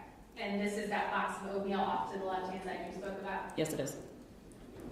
State's Exhibit 6, next to that oatmeal, what do we see? A child's backpack. And State 7? It's the inside of the refrigerator showing basically just leftover type food. All right. State's Exhibit 8, what room are we in here? The child's bedroom. Did you make any observations about what you photographed in that room? When I walked into the room, I noticed there wasn't really any toys or any children's items inside other than what you see here. And then I also noted the bed itself smelled, and I thought it smelled like urine and feces. And then when we took a closer look at the bed, I believe there was feces on the bed. State's Exhibit 9, we have a cracker box laying on bed as well? Yes, that's how we found it. And State's 10, is that what you were referring to? Yes, the feces that we found on the bed. State's Exhibit 11? It was the only item of clothing, I believe, inside the room without a tag on it. State's Exhibit 12? These were the items of children's clothing that we found inside the closet with the tags on them. So inside these bags were all what appeared to be new clothing? It appeared to be clothing. State's 13, is this inside of one of those bags? It is. What's in the bottom of that bag? We found dead maggots on the inside of this bag. With the clothes that had tags on them? Correct. We removed the clothes, and at the bottom of the bag, this is what we located. State's 14? Throughout the house, there was various cleaning items, and this is a close-up picture of some gloves and some Clorox bleach cleaner that we found. All right, Detective, at any time when you were processing this house, you mentioned that in the child's room you didn't see toys. Did you see toys anywhere else? The only toy that I found was a rubber duck, and it was inside the bathroom. Okay. Was it relayed to you that the defendant claimed she had given her child a bath? That's correct. Did you find a stopper to keep water in for her to have done that? I did not. Detective, did you also photograph the vehicle that was parked under that carport? Detective Matson did with me present. In State's 15, what are we looking at? It's the vehicle that was parked inside the carport. State 16? It's just a close-up picture of the vehicle showing the tag. What does that tag say? The actual tag number? Yes. It's QNBRI. State 17? We just had opened the doors and we're taking photographs inside the vehicle. State's 18? Another photograph of inside the vehicle. 19? Another photograph inside the vehicle. And 20? Another photograph of inside the vehicle. Detective, when you were photographing the inside of that vehicle, did you smell anything? I had a faint smell of decomposition coming from the vehicle. Detective, how long have you been in the crime scene unit? 11 years. And how many times in your 11 years have you smelled decomp? Several times. Is it a pretty pronounced smell? Yes. And there's no other smell like it. I have no further questions for this witness. Good afternoon. Good afternoon. Can you please introduce yourself to the court? Detective Bailey Barnes Detective Barnes, where are you currently employed? with the Jacksonville Sheriff's Office. In what capacity? I'm with the crime scene unit. And how long have you been with the crime scene unit? Been over 4 years now. On November 6th of 2019, did you become involved in the investigation of a missing child, Taylor Williams? Yes. Where did you respond to? Responded to 8745 Palm Breeze Road, apartment 205. Were you the first crime scene detective on scene? I believe I was at that location, yes. And was your job to take overall photographs Yes. of the interior of the apartment? Yes. When you entered that apartment, did you observe any smells? Yes. Can you describe that for the court? Mainly I smelled feces and urine. Was it a faint smell, a strong smell? It was pretty strong. As you walked through the apartment, did it continue to smell? Yes.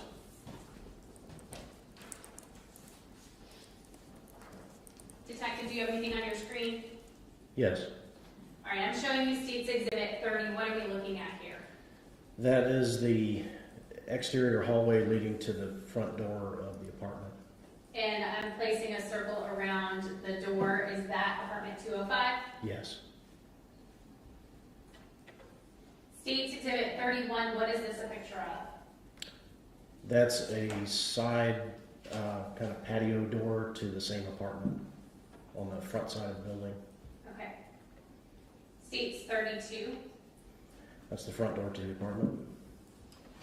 Now, State's 33, what are we looking at? This is looking in the front door right as you first walk in. State's 34.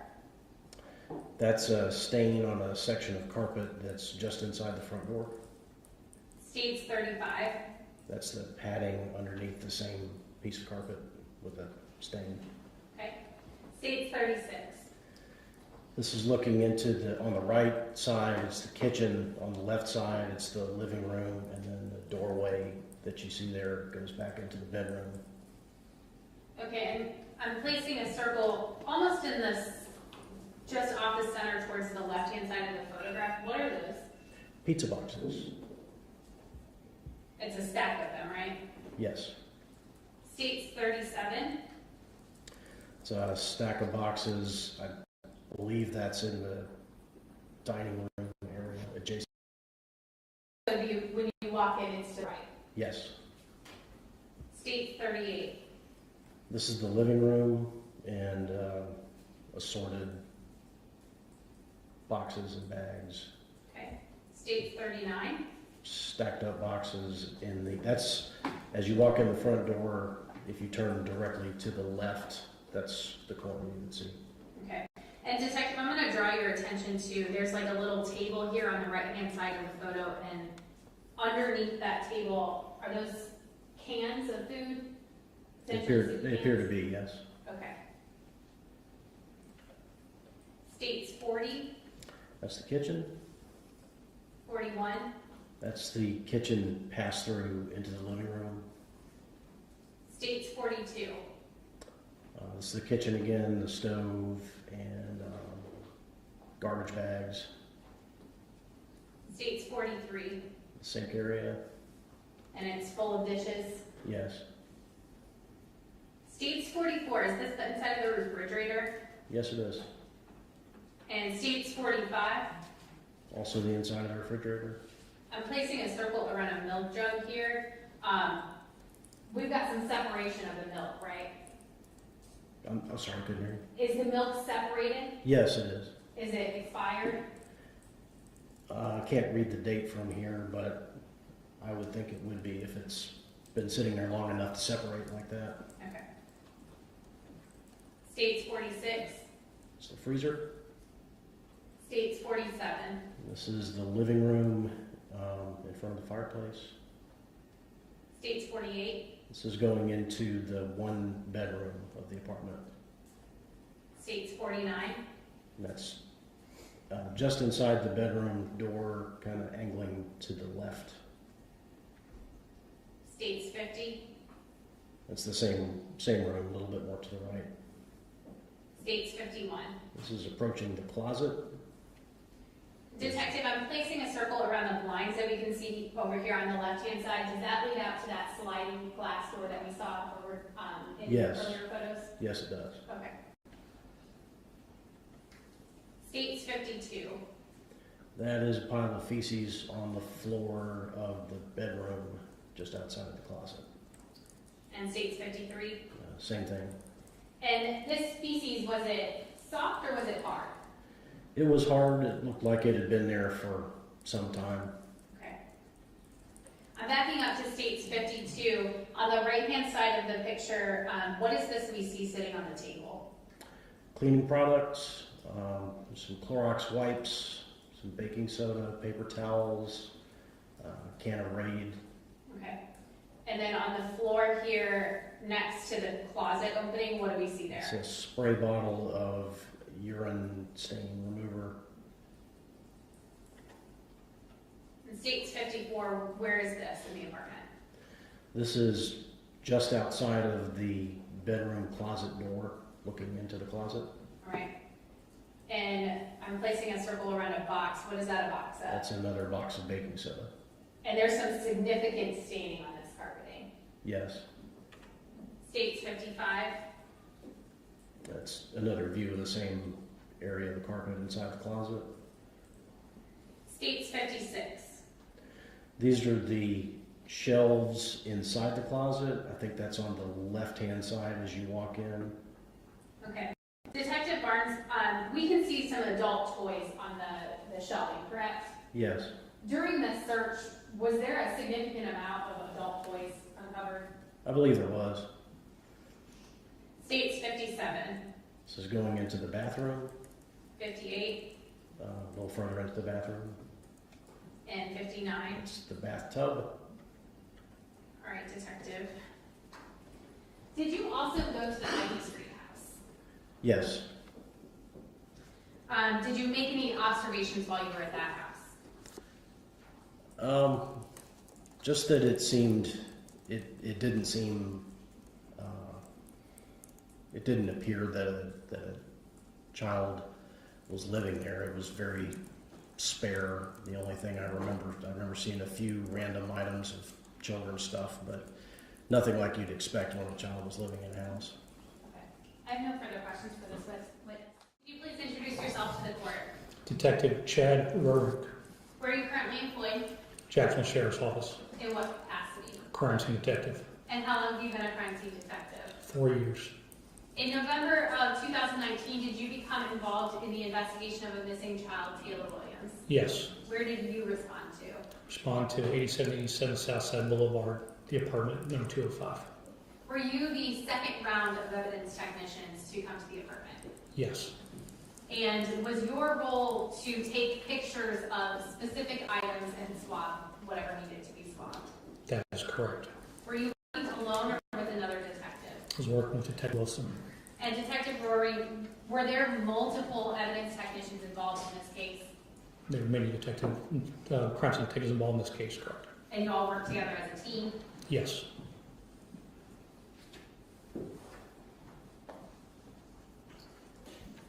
Detective, I'm showing you State's Exhibit 60. What is it that we're looking at here? Soiled underwear. Detective, as you are photographing these specific items and this soiled underwear is being brought to your attention, did you observe multiple items that were soiled, or was it just this one? Multiple. State 61 Appears to be soiled pants. and 62, Soiled pants. 63, Soiled underwear. and 64. Appears to be a soiled shirt. Now, Detective, we've talked about soiled underwear, pants, and shirt. These are children's clothing, correct? That's what they appear to be, yes. State 65. This appears to be in the victim's bedroom. Okay, and we have a lot of stuff on the floor, right? Correct. I'm placing a circle around this Dole can. Do you see that? Yes. Okay. We already heard from Detective Barnes that pretty much the entire apartment was collected, right? Many items were collected. Okay. And including this can. Correct. Okay. May I approach the witness? Yes. Detective, I'm showing you State's Exhibit 111.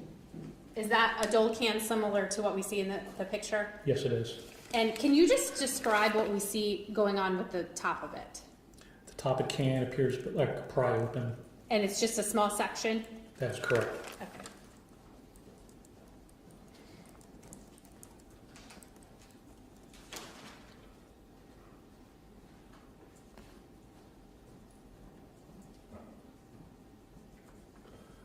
State 67, what is this a photograph of? A box, possible soil.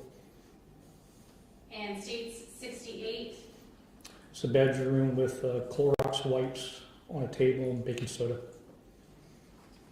Detective, we already talked about the fact that you swabbed some areas, so we're just going to go through those swabs, okay? Okay. And what exactly were you swabbing for? Potential blood. Okay, so State's Exhibit 69, is this the first swab that you took? I believe that's the first one. It's kind of small, but Detective Wilson collected the swabs. Okay. Detective, I'm going to bring these up to you so it might help you with the photographs. Thank you. And I'm handing you State's Exhibits 112 through 117. So if you need to refer to those when we're talking about the swabs, you're free to do so. So looking back at State 69, is that swab 1? Correct. It's inside the closet. State 70? That's the closet door on the inside. And then swab number 2? Correct. State 71? That's the swab on the lower east wall. State 72? That's that swab number 3. Okay. State 73? That's going to be the bathroom sink, top of the counter. And swab number 4? Correct. That'd be what are swabbed. And State 74? It's going to be the bathroom door. State 75? The outside the bathroom door. And is that a close-up of swab number 6? Yes. Okay. Now those swabs, you don't do any further testing, you just send them to the Florida Department of Law Enforcement, correct? That investigators will send it there. Okay. State 76, where is this at? This is a closet storage area outside the front door in the Birdie's Way of the apartment building. And we can see apartment 205 is right next door to that, right? Yes, it's to the right of the door. State 77, what's inside of that storage closet? Multiple large bags containing. Were those trash bags gone through? Yes. And did you find anything that associated those bags with the defendant, Brianna Williams? Yes, there's a doctor's note in there with the victim's name on it. Okay. I have no further questions. Good afternoon. Good afternoon. Can you please introduce yourself to the court? My name is Brooke Hoover. I'm a crime laboratory analyst at the Florida Department of Law Enforcement. I work in the biology and DNA section. How long have you been with the Florida Department of Law Enforcement? 11 years. And how long have you been in that specific section? The entire 11 years. On February 27th of 2020, did you receive several items in this case for processing? Yes. And what were those items? Oh, we had a carpet and pad, a standard from Brianna Williams, a standard from Maurice Tate, swabs that were possibly blood from different areas of a home, carpet from a bedroom, a closet door. All right, Ms. Hoover, I am showing you State's Exhibit 109. Do you recognize this item? Yes, I do. Okay, and what is this item? It's it's carpet and pad. Okay. Do you see tags on there that indicate where you tested things? Yes, these little white labels are my tags. Okay, Ms. Hoover, so can you explain to the court what type, you can have a seat if you'd like. Okay. Can you explain to the court what type of testing you did on this piece of carpet? I performed serology testing, so I was looking for the presence of blood. And I took several samples from this item looking for blood. I tested I saw this dark circle with the circle with the darkest staining on the outside. So because it was the darkest staining, I took cuttings from this ring for testing. The top of the carpet, this cutting was positive for blood. Okay. The pad on the bottom, I did the same thing. I was looking for the areas of darkest staining. I took a cutting from here, and this was negative for the presence of blood. I did not do any further testing on the carpet pad. The bottom of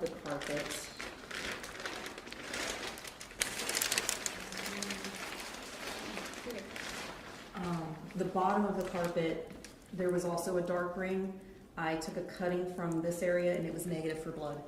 Okay, so the one area that you have positive for blood is here on the front. Yes. Okay, you may have a seat. It was identified as PBS1. It was the swab from inside lower left closet wall on left side of the closet door. Chemical indications for blood. It was dropped at quantitation. There was not enough for DNA.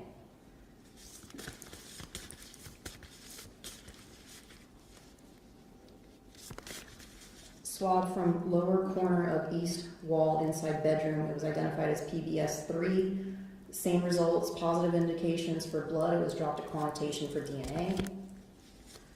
Swab from top front of sink counter inside bathroom, identified as PBS number 4. Same thing, positive for blood, dropped at quantitation for DNA.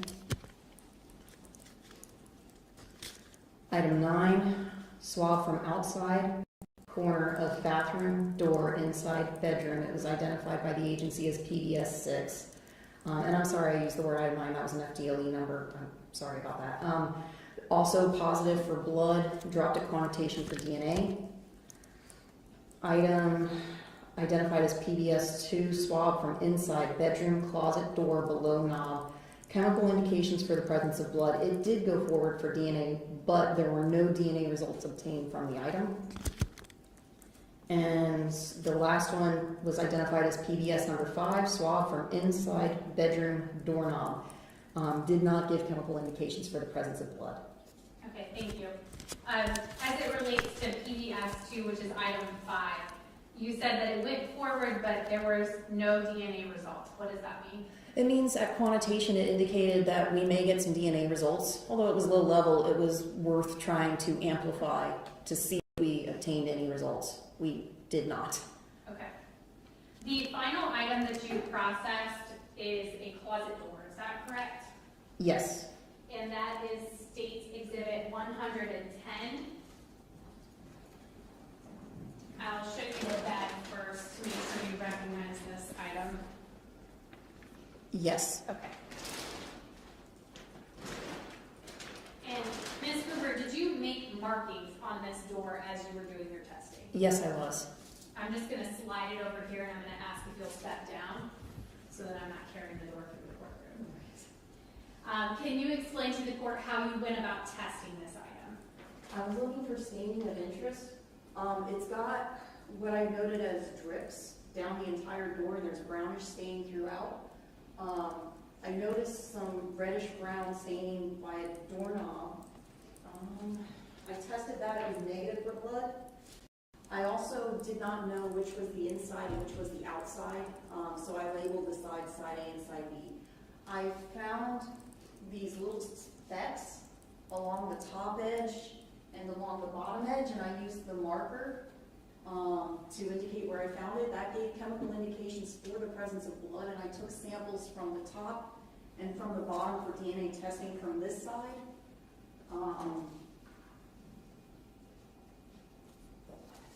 The other side, I got chemical indications for the presence of blood along the top where I circled here, and I took that forward for DNA testing. Okay, Ms. Hoover, you can resume your seat.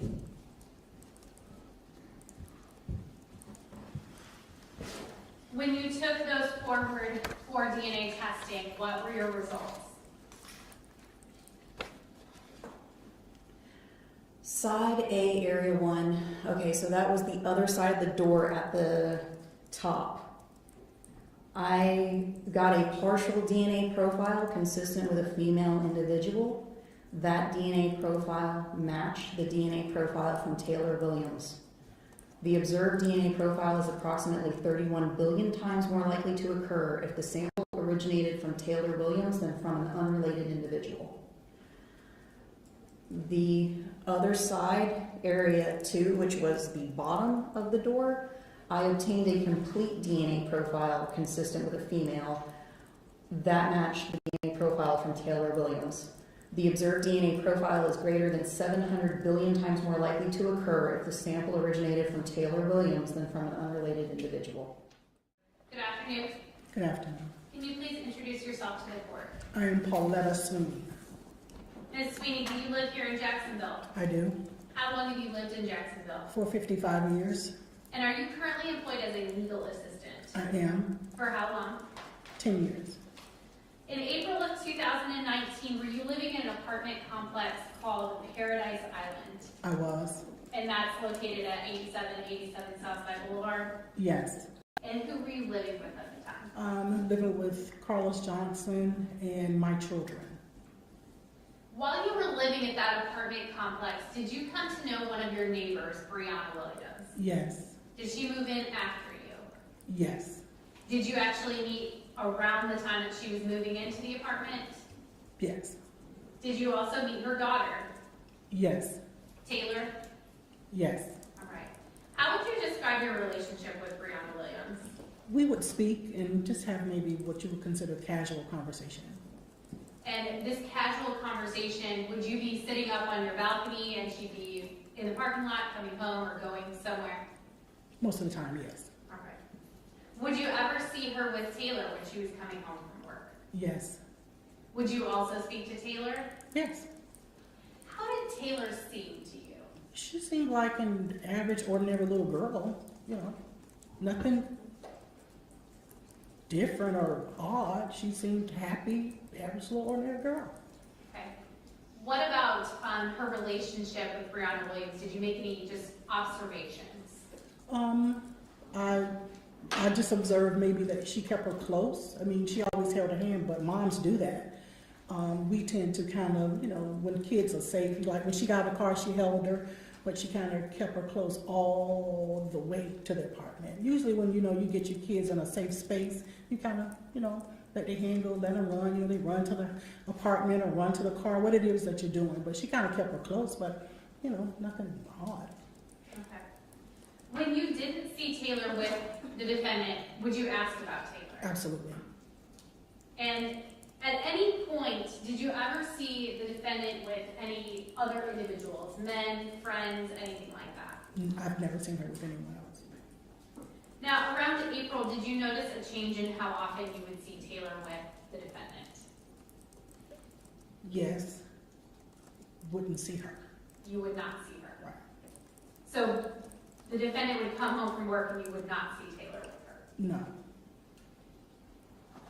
Back in April of 2019, were you and Carlos Johnson working opposite shifts? Yes. So he would work a night shift and you were working a day shift? Pretty much, yes. One day in April, did Carlos call you and tell you that he saw Taylor outside? Yes. Can you describe what he told you? He told me that he just saw the little girl outside by herself and her mom was at home. And that he got her back in the apartment and had her lock and close the door. He stood there until he heard the door lock. Now, Ms. Sweeney, you just mentioned that he knew that the defendant wasn't at home. How would he know that? Her car wasn't there. So you guys were familiar with her car? Yes. Did this actually occur a couple of times? Yes. Now, after hearing from Carlos Johnson that he had observed Taylor outside the apartment by herself and that she was home alone, what did you do? What steps did you take? I waited for a little bit, I'm gonna say maybe about a couple of weeks after. And I approached her and told her that if you ever needed any assistance with Taylor, needed anybody to watch her, keep her, you know, that we would be willing, and that I had a daughter and was a teenager at the time, and she would be willing to keep her as well. So you said you waited a couple of weeks. Why did you wait a couple of weeks? Well, she's a single mom, and you know, a lot of times when you're a single parent, not so much of a mom, but a single parent, when you're trying, you know, your best, and kids tend to get out or do things, and you know, when you approach the parent and tell the parent, a lot of time parents lash out on kids, you know. So I didn't know how she would respond, so I just waited because I didn't want her to know that the kid had got out, basically. So I waited. So you never directly said, hey, we saw Taylor get out? No. And again, that's because you didn't know how she would respond? No, I didn't. When you offered this child care assistance, did the defendant take you up on it? No, ma'am. Did she ever knock on your door and say, hey, can you watch Taylor for a little bit? No, ma'am. You never kept Taylor? No, ma'am. When is the last time that you saw Taylor? The last time I saw Taylor, I believe, was before, had to be before April, had to be before she got out. Before Carlos told me that he saw her, I don't think I saw her since then. And I can't recall when I saw her before then. But you continued to see the defendant? Yes, ma'am. Would you ask the defendant where Taylor was? Yes. Now, in September of 2019, there was a hurricane that hit Jacksonville, correct? Yes. Do you remember asking Brianna where Taylor was at that time?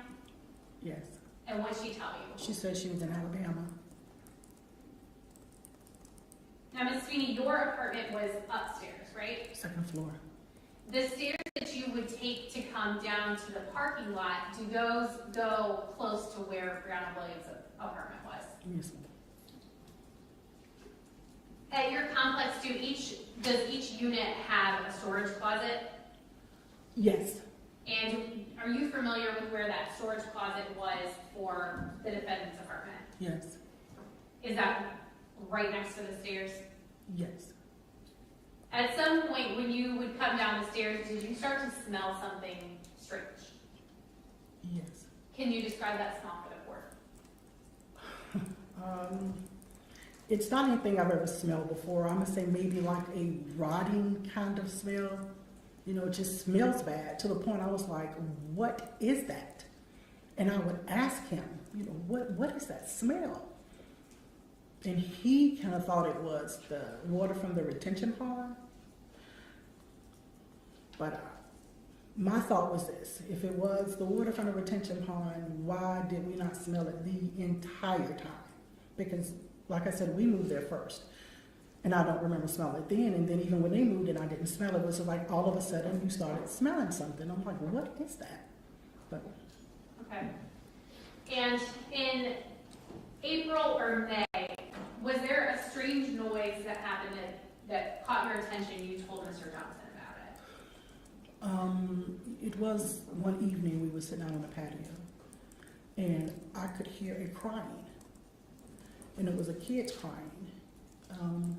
Like a little light sound voice crying, but it was a kid crying, and I asked him, I said, you hear that kid? And he was like, no. I said, you don't hear that kid crying? And he was like, no, I can't hear the kid.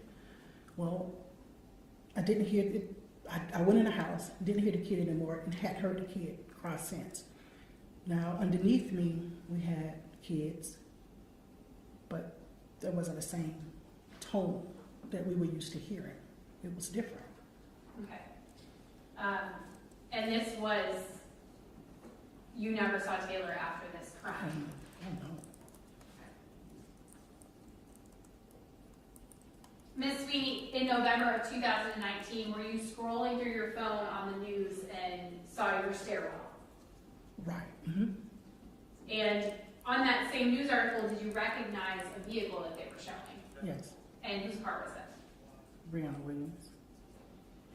What was that news story about? A missing kid that she said her kid was missing. Did you think that Taylor Williams was missing? I didn't think that she was just missing, no. She, in my opinion, she had been missing because we had been asking her about her. My point was she didn't just go missing. Okay. I have no further questions. Sir, make yourself as comfortable as you possibly can. Take a deep breath. Speak loudly. Ms. Anderson, your witness. Thank you. Good afternoon. Good afternoon. Can you please introduce yourself to the court? I am Carlos Johnson. Mr. Johnson, do you live here in Jacksonville, Florida? Yes. How long have you lived in Jacksonville, Florida? Since September 17th, 2017. And are you currently employed? Yes. Prior to this employment, were you working the night shift at a gas station? Yes. And that would have been back in April of 2019? Yes. What were your hours? Sometimes 10 to 7 and sometimes 11 to 8 All right. in the morning. Also in April of 2019, were you living with Miss Sweeney at 8787 Southside Boulevard? Yes. When you would get home from work around 7, 8 in the morning, would you hang out on your balcony? Yeah, until I got sleepy. You know, I sat there smoking cigarettes until I got sleepy. I would, yeah. Your balcony, does it overlook the parking lot where everyone parks their cars? Yes. So you'd see people coming and going. Absolutely. While living at that apartment complex, did you become familiar with the defendant, Brianna Williams? Yes. When did you meet her? I think probably the same day she was moving in, if not a couple of days after. How would you describe your relationship? I would say casual. I would say neighborly, kind of, sort of, yeah. All right. Mr. Johnson, are you a friendly person? Yeah, You want to get to know your neighbors? absolutely. So your conversations with the defendant, would you ask how she's doing? Yeah, you know, I speak, you know, how's you doing, you know, how was your day, whatever, how's school going on, you know, how's Taylor? So you knew she was in school? Yeah. So your conversations were a little more than just, hey, hi, how are you? Kind of, sort of, yeah, because we were both soldiers, you know. All right, so you just mentioned you were both soldiers. Did you also serve? Yes. In what branch? Army. For how long? 10 years. You noticed that the defendant was wearing a uniform? Yes. Okay, that's something you took note of. You also mentioned Taylor. So were you introduced to her daughter, Taylor? Yes. Would you speak to Taylor? Yes. How often would you see the defendant? Coming and going almost every day. Almost every day. Well, I would say coming, not really going much, because she already be gone when I get home from work. All right, so you see her coming home. Right. Of the times that you would see her, how often would you see her with Taylor? Most of the time. And at some point, did you stop seeing Taylor? Yes. And around what time was this? About the second week of May when I stopped seeing Taylor. Completely? Yes. All right. Prior to that, did you find Taylor outside by herself? Yes. Can you tell the court on what day and exactly what happened? It was April 17th. I was on my balcony. I knew the date because it was my mother's birthday. And I was standing on the balcony talking to her, telling her happy birthday and everything. And I just happened to look down and saw something out the corner of my eye. I said, hey, there's a baby outside. Hold on a minute. And so I put the phone down and went downstairs and I said, Taylor, what are you doing out here? She said, I'm looking for my mama. And I looked over, I didn't see my mom's car. I said, look, what you need to do is go back in the house, close the door and let me hear you lock it. Right? And she went in and she closed the door. I said, I didn't hear you lock it. And she locked the door. I said, okay. So then I went back upstairs, right where I was on the balcony, called my mother back, had a conversation with her. But I would sit out there just in case her mom came home, at least I knew she was kind of safe or whatever. But then I stayed up as long as I could, and I got sleepy, so I went in the house, took a shower, and went to sleep. All right. When you saw Taylor, did she have anything with her? Her doll. Her doll? Yeah, the stuffed animal. I'm sorry, go ahead. It was the stuffed animal, yeah.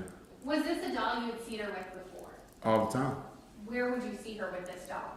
Well, when I come home from work sometime, like Ms. Sweeney was saying earlier, you got to go down the steps in order to come up the steps, you know? And so I come down the steps and I just look to my left right there and you can see her standing in the sliding glass door waving at me with a doll in her hand. Okay. And this is when you're coming home from Yes, work? yes. 7 in the morning, 8 in the morning? 7 or 8, yeah.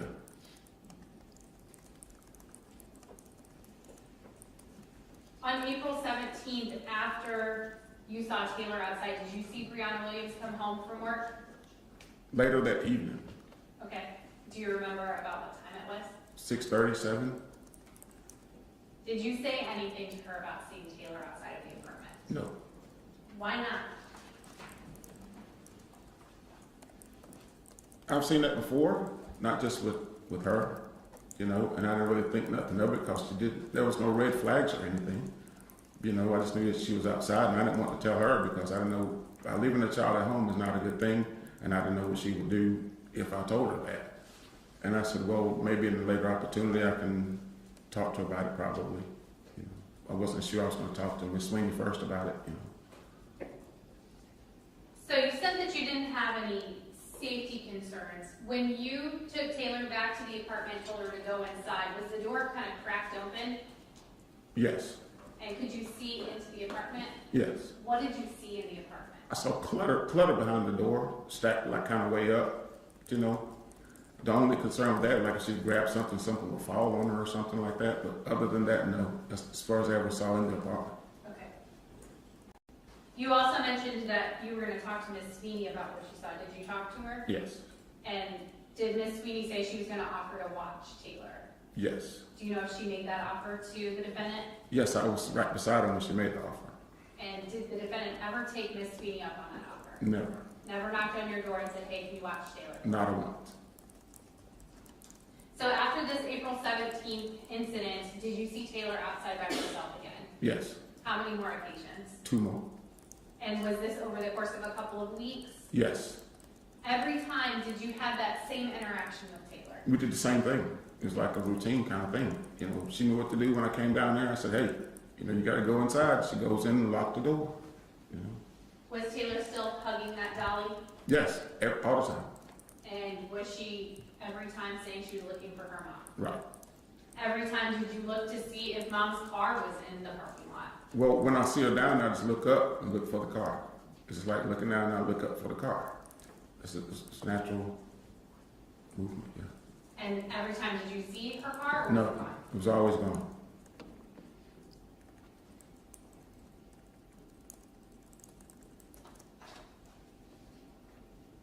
I want to go back to when you would see Taylor in that sliding glass door. How often was that happening? 3 times a week, I would say. And was it during the week, on the weekends, or both? Always during the week. Always during the week. And whenever you would see her in that sliding glass door, was the defendant's car parked in the parking lot? No. Because every time I saw it, I turned and looked back just to see if it was there, and it wasn't. In May of 2019, did you continue to see Taylor in that sliding glass door? Up to about May 15th, somewhere in there, Okay. I would say.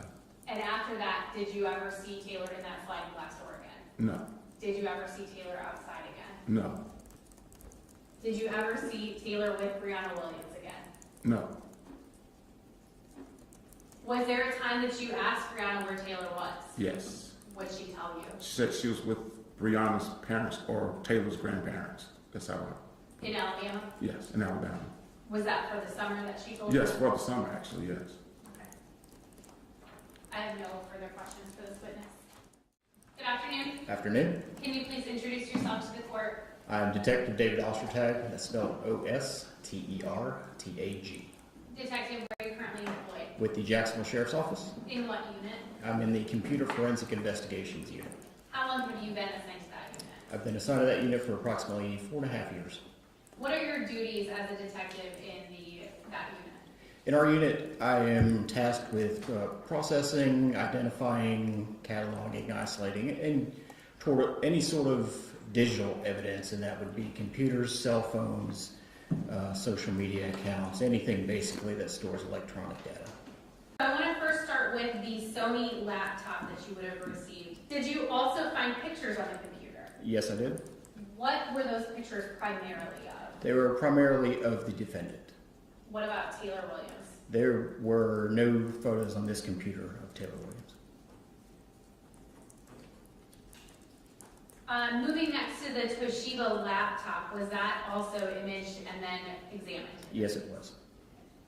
So I want to talk to you specifically about pictures that were recovered. Were there any pictures of Taylor Williams on that computer? Yes, there were. What date range were those pictures? Those were created between 2014 and 2016. Were there more photographs of the defendant or Taylor? There were more photographs of the defendant. And the last computer that you imaged was an HP Pavilion desktop, is that correct? That is correct. What was the last date that this computer was used? November 3rd, 2019. Did this seem like a computer that was most currently being used? Yes, it did. And again, were there photographs? There were. Any of Taylor? None of Taylor. Were there photographs of the defendant? Yes, ma'am. Did you also find searches through a search engine known as DuckDuckGo? That is correct, yes. Can you explain to the court what DuckDuckGo is? DuckDuckGo is a search engine similar to Google, but the primarily usage of DuckDuckGo and the primary appeal of it is it doesn't store your search information, it doesn't store your user information. It's basically a completely separate search engine that doesn't track you or store any information about you. Were you able to find remnants of DuckDuckGo on her computer? Yes, I was, in the cache files. Okay, and did that include searches and articles that she would have accessed? That is correct.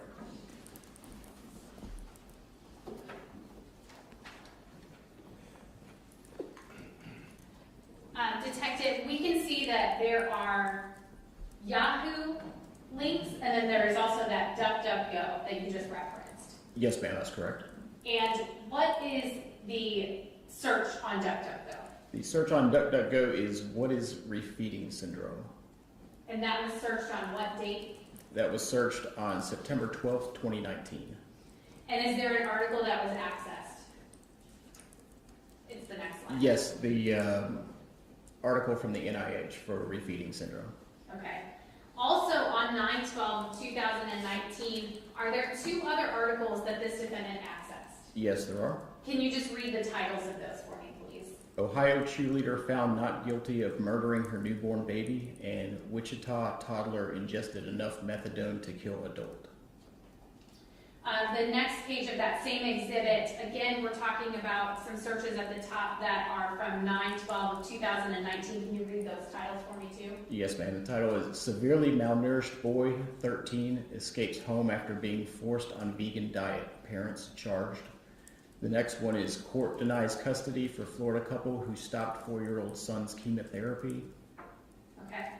And then again in that same exhibit, looking at two articles that were accessed on 10/14/2019. It's the two center ones that I'm putting a mark next to. Can you just read those titles, please? 3-year-old Alabama girl vanishes while attending birthday party. Police fear kidnapping from ABC News. The next one is Police Desperate for Information on Missing 3-year-old Girl. 2 persons of interest in custody.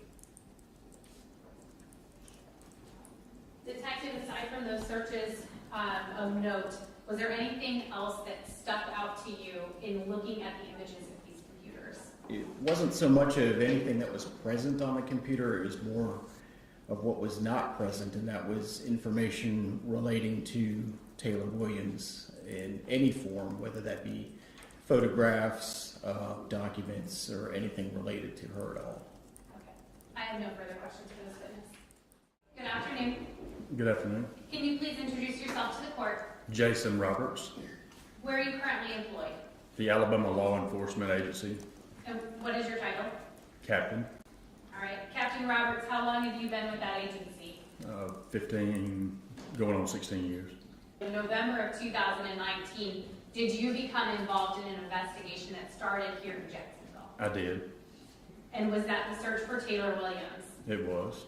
Were you a part of the team that assisted in organizing this search? I was. And can you tell this court how many agencies were involved in that search? Approximately between 10 and 15 agencies, and between Jacksonville SO and agencies within Alabama. Okay.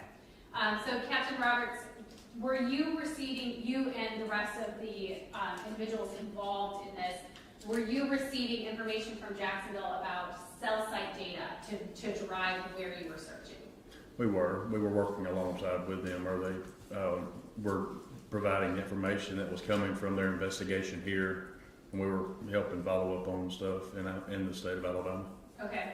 You mentioned searching on the sides of roadways. Was there also what's called the CMEX plant that was searched? There was. Okay. Did this include searching in fields? It did. Searching along roadways? It did. Searching near bodies of water? It did. Searching near a grave site? Correct. You also mentioned that the searches took you to places that were related to the defendant's family. Did this include houses? Around houses. All right.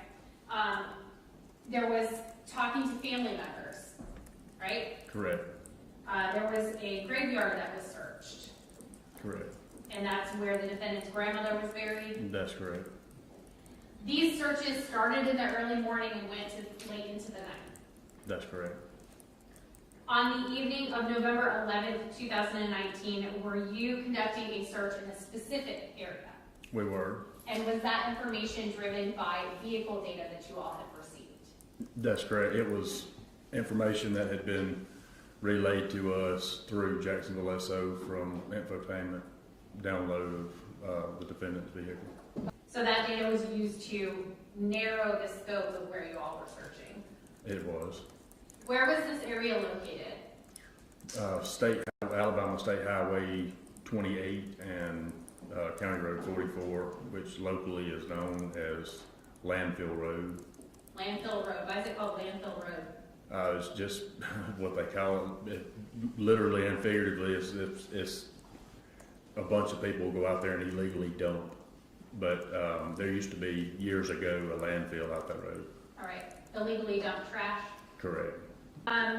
You mentioned a county road and a state road. Is this a populated area, or is it pretty? It's very rural. Rural. Okay. A lot of animal activity out there. There is. Since it was evening time, did you continue to search for some reason? On this particular day, we had a cold front blowing in. There was some bad weather that was supposed to be coming in, and we had received this information. So at this point, it was really late at night, and there were a handful of us, I'd say, 6 to 8 people that were left that had not already gone home. And we go out to this landfill road or this county road and use the information that we received from the infotainment center download, and actually went along the sides of the road, seeing if you could see anything obvious. We had a large scale search planned for the following morning, but we knew we had that bad weather coming in, so we were going to see if there was something just very obvious. Okay, so one last ditch effort before the bad weather. Correct.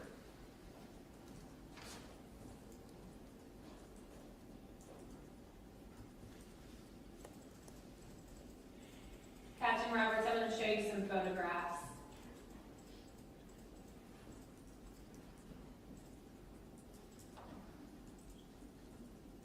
I'm showing you State's Exhibit 85. Is this Landfill Road? It is. All right. Can you just kind of describe what that area was like when you were searching? Like what the lighting is like, what the ground is like? The night that we were led out there with this information was extremely dark. You cut your light off, you could not see your hand being waved in front of your face. I mean, it was extremely dark. We walked down the road. We knew that she had gone a couple hundred yards down this road, or like 0.2 miles, something to that nature. So we approximated the 2 miles, and then we were going to work our way back up towards the roadway. And we actually observed, one of the first observations was that a county road grader had come through and actually graded the roadway. So if this really isn't a great picture to show that, but you see how there's a little ditch on the side of the road is where the grader had come through there and kind of crowned the road to give the water a place to go, and it had been done fairly recently. We had seen where a vehicle around about the same distance that we were giving the information on had bumped the road, actually turning around, had bumped the side of the dirt bank, and information had come, we'd gotten information from Jacksonville that there was dirt on the right side bumper of the car, so we felt pretty confident that we had a good starting location. Okay, so Captain Roberts, I'm going to back you up. You talked about those road graders. I'm drawing a line in this ditch area here. It's almost in the middle of the photograph. Is that what you're talking about? Yes, ma'am, it is. And then let me show you State's Exhibit 87. Is that a better depiction of what you're describing? Again, here along the side. It is. Okay.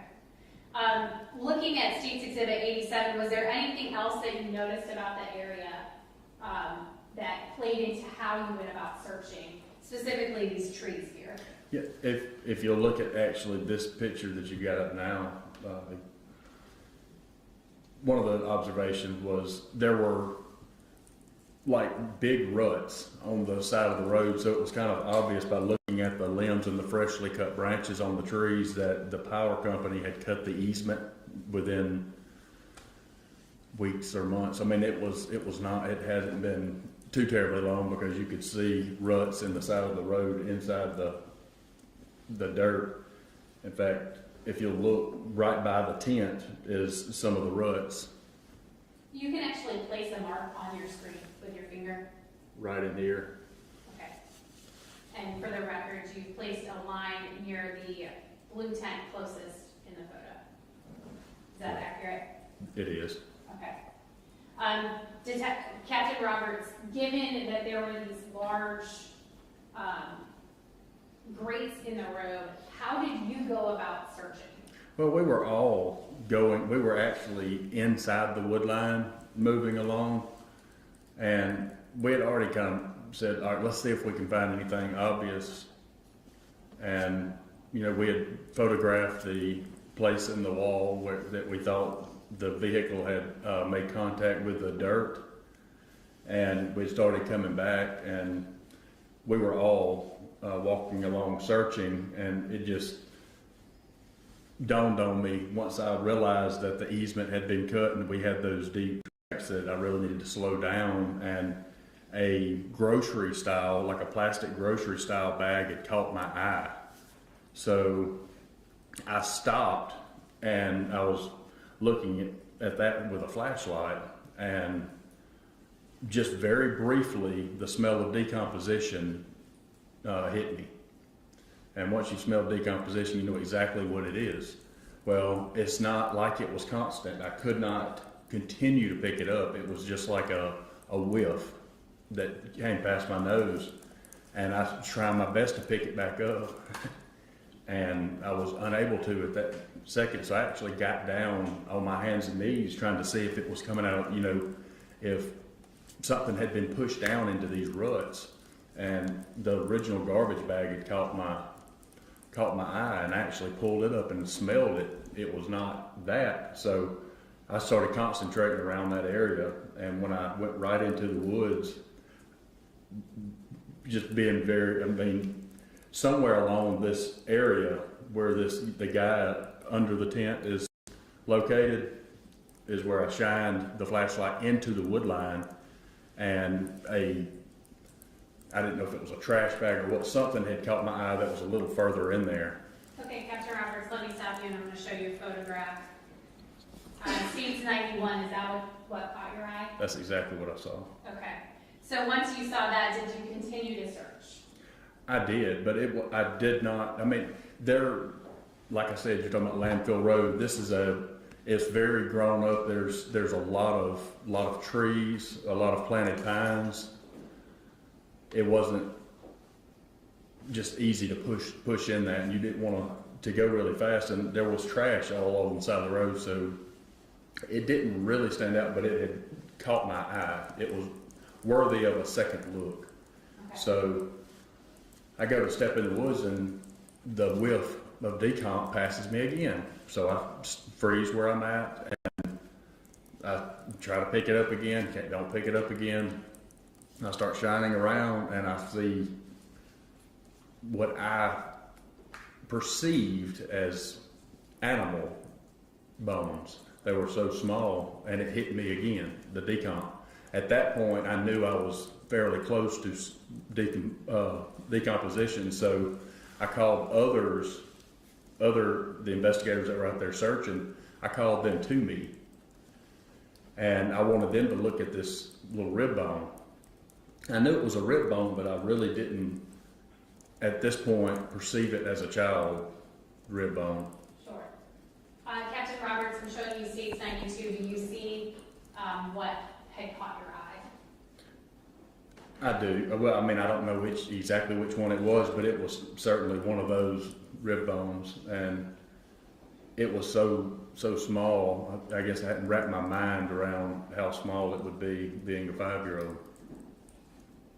As you continued your search, did you find any other remains that helped you determine? Like when I saw that rib bone, I had called everybody over there to actually look at the rib bone too, and I knew I was likely close because I just kept catching whiffs of the decomposition. So I called several people over to me and told them to be careful while they're walking in. And while they're walking in, Special Agent Ratliff, also with Alabama Law Enforcement Agency, was shining his light coming in, and his light actually caught the skull. I'm showing you State's Exhibit 90. Is that the skull you're talking about? That is the skull. And is that where that smell of decomposition was coming from? Yes, ma'am. Every other thing did not have any meat left on it. The position of the skull was to which that it had a little bit of fluid left in it, which badly smelled of decomposition. Captain, looked at States 92. Were those some of the remains that were recovered? Yes, ma'am. States 93. What is that a picture of? A child's T-shirt. Okay. And States 94. Is that object that first caught your eye? It is. And it's a shower curtain? It's a shower curtain. Your Honor, at this time I'm going to be going into a portion of an impact statement. All right. Captain Roberts, following the recovery of the remains, which obviously led into the next day, was there some sort of ceremony that was done? Closing this down, I mean, this was, anytime you have a child involved, I mean, there's certain cases, we've dealt with numerous, cases in our career, but in some cases, they just, I like to consider them, they come with real glue, they stick to you. I have a child that is the very same age as Taylor. So this is, was one that actually, stuck with us. So as we were closing it down and we had done everything that we could do, we actually, one of the agents purchased flowers for the way out where we could have a moment of silence for Taylor Williams, and whoever wished to could join us in prayer over where she was found and place a flower where her remains were. Good morning. Good morning. Can you please introduce yourself to the court? Harmony Brooks, Detective Brooks, where are you currently employed? Jacksonville Sheriff's Office. How long have you been with the Jacksonville Sheriff's Office? 20 years. And where are you currently assigned? Currently assigned to the cold case unit. Prior to the cold case unit, were you also a crime scene detective? Yes, ma'am. For how long? 10 years. In November of 2019, did you and your team become involved in the investigation into a missing child, Taylor Williams? Yes, ma'am. What date range was cell site data requested for? April 2019 through November 2019. Why April of 2019? As previously discussed, that is when Taylor is no longer going to daycare and her medical appointments are missed. And was that cell site data then mapped? Mapped? Yes, ma'am. I'm showing you State's Exhibit 98. What is this map depicting? So this is time frame, as we just discussed, April 2019 to the end of October, beginning of November 2019. It's the state of Florida, and it proves that she did not leave the state of Florida in that time frame. And that time frame is April 1st to October 30th. Yes. She stays within Florida. Yes, ma'am. Now we can see she leaves Jacksonville. Correct.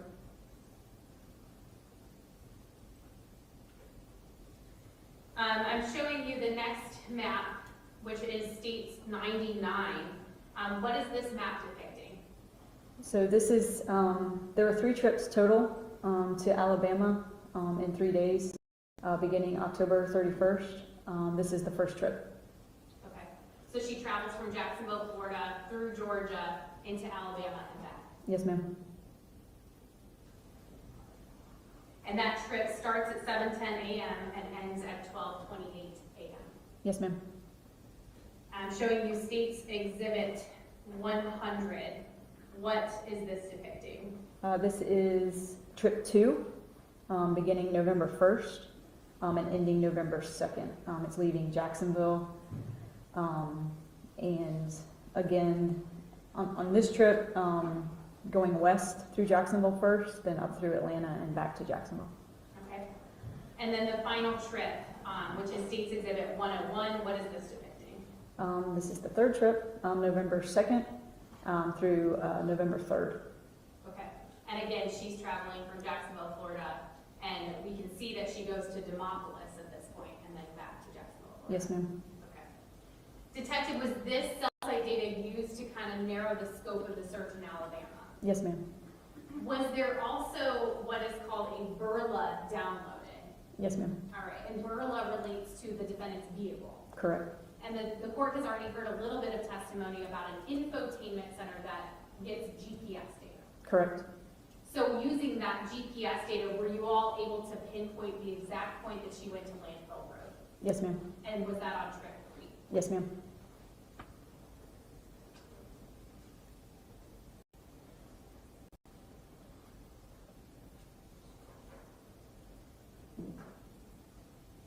Now, using this cell site data, the Burla data, and the financial records, did the Jacksonville Sheriff's Office then work to kind of retrace her steps?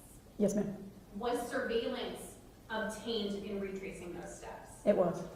Approximately how many businesses was surveillance collected from? In reference to financial data obtained, approximately 8 businesses. And in how many states? 3.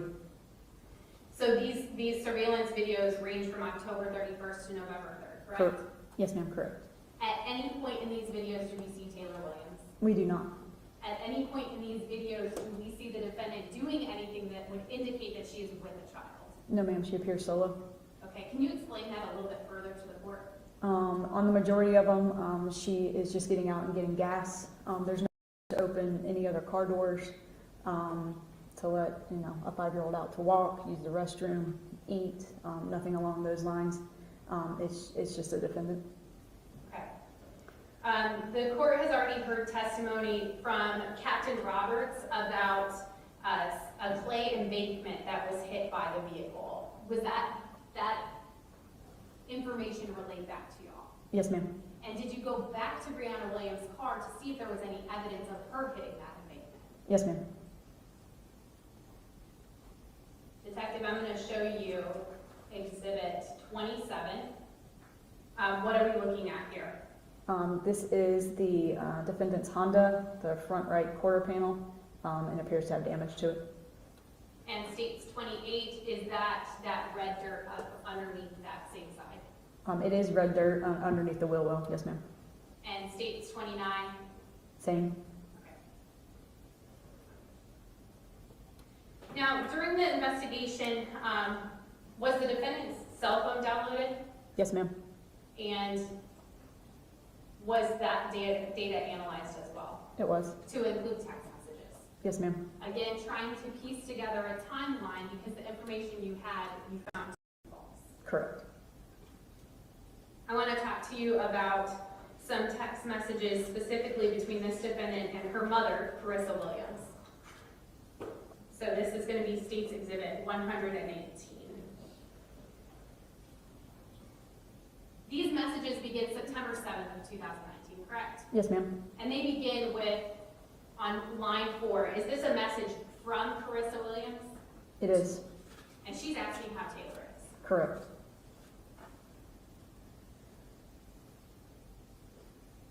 The rest of these messages on that date, what did the two of them spend time discussing? Men. Men? Okay, I'm showing you another slide. Actually, let me back up, sorry. On line 5, what is Breonna Williams' response when Carissa Williams asks her how Taylor is? She seems to think she can have anything she wants if she asks for it. And then from there, the conversation is just about men. Correct. State's Exhibit 118, is this them talking about men? Yes, ma'am, correct. They're talking about searching men on the internet. Online, yes, ma'am. Another portion of that exhibit talking about OkCupid, Correct. and that's a dating site. It is. On that same exhibit, we can see on 9/7 at 5:10 p.m. there's this use of DuckDuckGo, which the court has already heard about. Correct, yes, ma'am. And that's a search engine to keep your stuff private. Correct.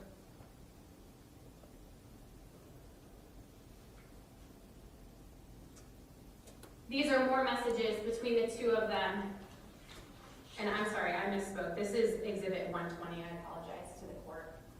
This is Exhibit 120. Again, we have more messages and specifically a phone call on October 31st of 2019 when this defendant's supposedly going to pick up Taylor, right? Yes, ma'am. And she calls her mom Correct. and has a 28-minute conversation. Yes, ma'am. Can you read to the court line 171, who it's from, who it's to, and what it says? It is from Brianna to Carissa. We're headed back to hot Jacksonville. We should be back for Thanksgiving. If you do get on the road this weekend, be safe.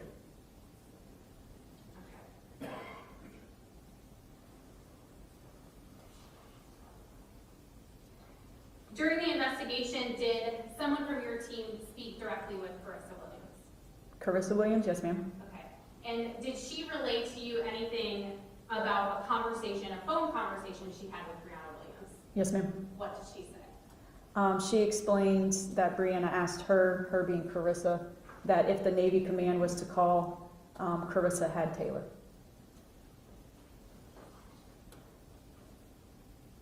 Did you also obtain messages between, did you obtain messages from Brianna Williams on Tonisha Williams' phone? Yes, And Tonisha Williams is who to Brianna Williams? her sister. This is part of State's Exhibit 121. Can you just read these messages? Yes, ma'am. So the green boxes are the sister. The first being, you not coming home anytime soon, question mark.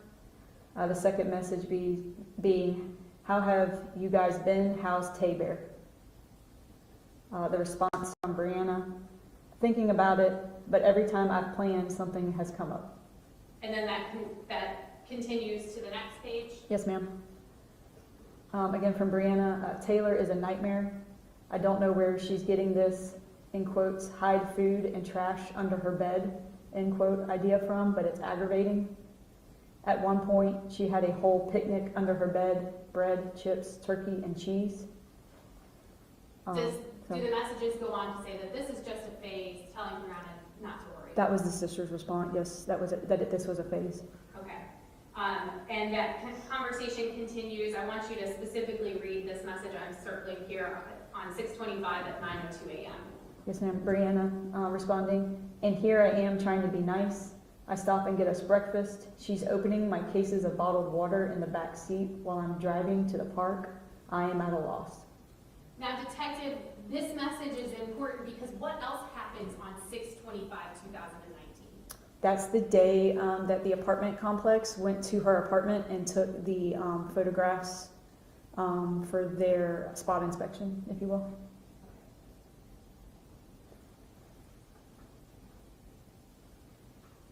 Were messages also obtained between this defendant and her friend Dorielle Sims? Yes, ma'am.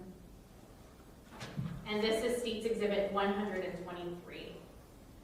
Can you just tell us what this message is and the date? It's a photograph of Taylor in a tiger costume on 10/31/2019. And is that photograph that's attached to that message? Yes, ma'am. Does Taylor look like she's 5 years old here? No, ma'am. Part of that same exhibit, which is State's 123, we again have some messages. It starts on 11/2/2019 at 12:25 a.m. We can see there's another picture attached here, right? Yes, ma'am. Is that picture? It is. And this is presumably Brianna Williams here. Correct. And what is this here? I believe it's a car seat with dolls in it, or stuffed animals.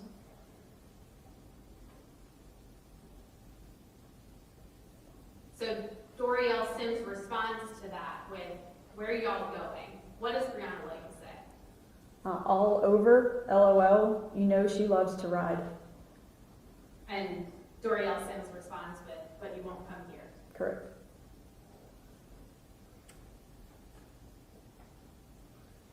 Continuing on 11/5/2019, so the day before she reports Taylor Williams missing, what does she say to Dorielle Sims? The first message? Yes, ma'am. It's sad I have to pull out my gun before going in the house, isn't it? And then Dorielle responds, and then what does Brianna Williams then say on line 143? I was supposed to talk to legal/a lawyer Monday, but their system was down. They called today and told me to come in tomorrow at 11:30. Well, yesterday/today. And this is about breaking that lease at Ivy Street? Yes, that's correct. Detective, during your investigation, did you find that the defendant was talking to multiple men at one time? Yes, ma'am. And this was supported by the text messages, Correct. as well as interviewing these men? Yes. Okay. The first group of messages I want to talk about is Dalton Roberts, and this is State's Exhibit 124. I want to draw your attention to line 166. Can you tell me the date and time of this? September 30th, 2019, 6:53 p.m. All right, and prior to this, they're talking about her coming to see him at work, right? Correct. And she's saying to him, here, I think. Correct. As in, I've arrived. Correct. And this is after her working hours. Correct. And then line 168, he sends her a message at 7:46 p.m. that says, thanks for coming. Correct. You made my day. All right, on the next slide, which is still part of State's Exhibit 124, on 10/1/2019 at 8:34 p.m., Brianna Williams sends a message to him saying what? Safe for me to be on my way, question mark. And he replies yes. Yes. And then we have a gap in messages until this bottom one, line 211. What is the date and time of that message? 11:11 p.m. And she replies that she is now home. Detective, did you find any messages on 10/1 going all the way to 11 p.m. that Taylor had childcare? No, ma'am. Did you ever find any messages on her phone where she was setting up childcare? No, ma'am.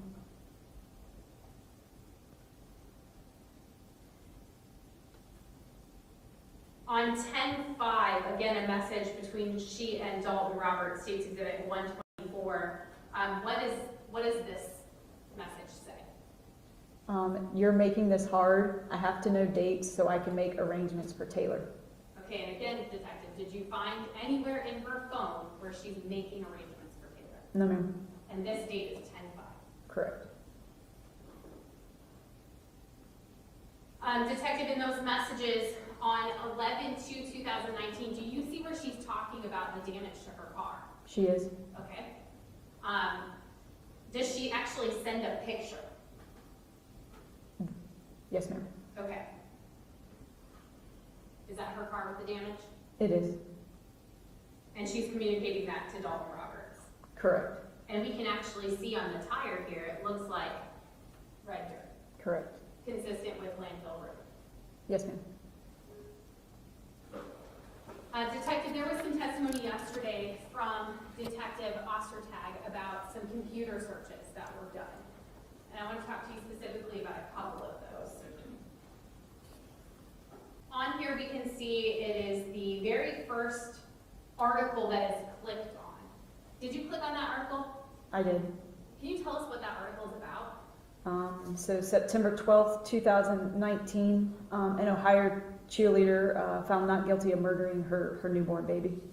She buried the baby in the backyard, Correct. and she was found not guilty at trial. Correct. There's more searches about, or more articles clicked on about children dying, right? Yes, ma'am.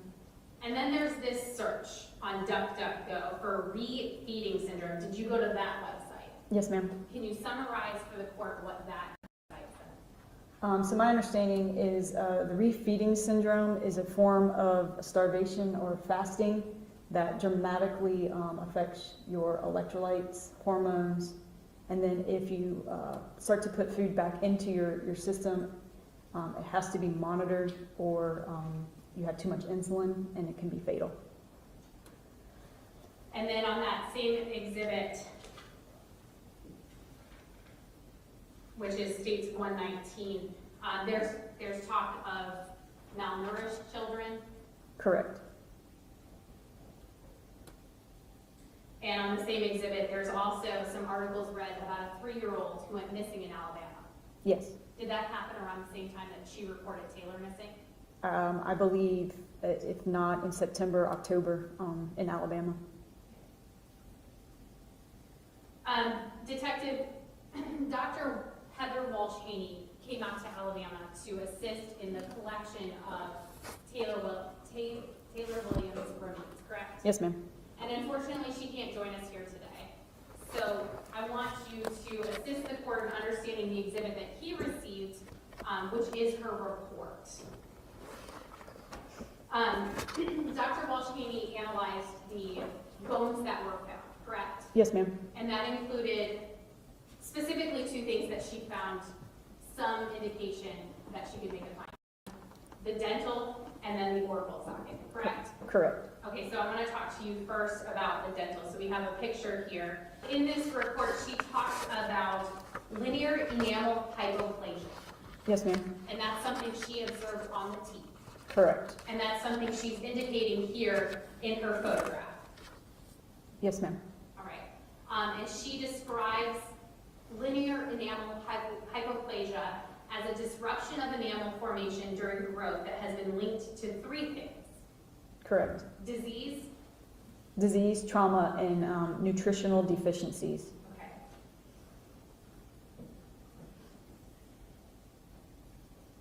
She then talks about this other picture to the left here, which is the right orbital, right?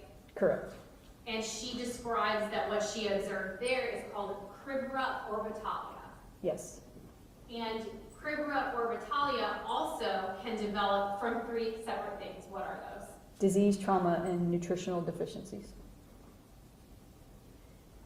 Now, detective, unfortunately, only about 10% of Taylor's bones were found, right? Correct. And a lot of them had significant animal damage. Yes, ma'am. So that was as far as we could go with those bones, Yes, ma'am. because this defendant left her decaying body on the side of the road. Yes, ma'am. Counsel for State is present, counsel for defendant is present, along with his expert and support staff. When we look to you, how do you intend to proceed? Your Honor, we would call Dr. Mordini to the witness stand and instruct to present our... All right. May I proceed? Yes, sir. Thank you, Judge. Would you please introduce yourself to the court? Ernest J. Bordini, PhD. And what do you currently do? I am a licensed psychologist, specialty in clinical and forensic neuropsychology. How much time did you actually get to spend with Ms. Williams? I spent 3 full days, which would mostly be 9 to 5. There was one day where she wasn't brought back after a break at the jail, so that one probably ended a little early, around 3.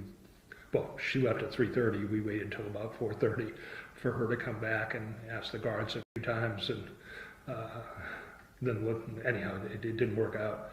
And then there was another half day, so it was 3.5 days, more or less, of time with her. And what were your initial impressions? My initial impressions was she had it was striking in that when I saw her initially, she was very demure, extremely soft-spoken, kind of talking almost in a whisper, very poor eye contact in terms of tending to look down. Communication was kind of slow to establish. She would tend to shake her head in a very stereotypic kind of way when it wasn't something she wanted to talk about, or whether it was something that she wanted to say no to. And she also had the very characteristic giggle that would occur across the evaluation. Her affect was generally flat, and then you'd have these giggles. Sometimes she would settle down and have a little bit more of a normal response to a little bit of humor or response. When we talked about Taylor, she clearly emotionally changed, so she would be a lot more anxious, a little bit more depressed. The giggle stuff kind of stopped. She looked a lot more serious, sad. So there were these affective changes that clearly made her seem very odd. So some of my original, my initial impressions, aside from what I had, in terms of the history, was I was really wondering whether she had a bit of a schizoaffective disorder. I eventually didn't feel like she met the full criteria for that, but certainly some schizoaffective stuff, just from the initial interaction, was like added to my list of things to try to, figure out as I was going through the diagnostic process. I felt there was a lot I didn't get from the interviews. The mitigation interviews helped. She seemed to open up a lot more about childhood traumas and some of the sexual issues, which is not surprising since I'm a strange man coming in and asking her about that. But what really struck me is when I started looking at the psychological test results, it really confirmed for me that there was a lot more underneath the surface. There was quite a wide range of psychopathology that I eventually settled on in terms of final diagnostic impressions. I certainly considered antisocial personality disorders, paranoid personality disorder, schizoid personality disorder, avoidant personality disorder. Again, because her functioning wasn't consistent across a lot of different settings, there was variability to it. That largely precludes the personality disorder diagnosis. And in terms of the antisocial personality disorder, she acknowledged some antisocial behaviors, but really didn't have antisocial attitudes, and again, wasn't true across things, and she certainly doesn't have a long criminal history that would qualify for that, or severe conduct problems as a child. So I kind of settled in terms of the personality dynamics on schizoid, paranoid, and avoidant personality features, which she's got some, that's part of her makeup. It's not fully a DSM diagnosis of paranoid or personality disorders. I had her fill out a history form on Taylor because part of what I'm trying to understand is any of Taylor's dynamics or characteristics which would have made her prone to being abused, and also to try to understand the relationship that Brianna had with Taylor. Ultimately, that led to a diagnosis of what some people refer to as a double depression. In the old days, dysthymic disorder referred to sort of neurotic depression, or people who had chronically low self-esteem and so forth. That responds not very well to medication. That's usually psychotherapy and years of work to try to change your self-concept. But superimposed on that was a recurrent major depressive disorder. So in today's nomenclature, we'd call that persistent depressive disorder. I've improved it. Early onset with major recurrent episodes, which were severe, and he also has an anxiety feature. So there's a long nomenclature for that. She had childhood fears and anxieties, as most people who have adult anxiety disorders have that in childhood, as well as a sense of paranoia from an early age.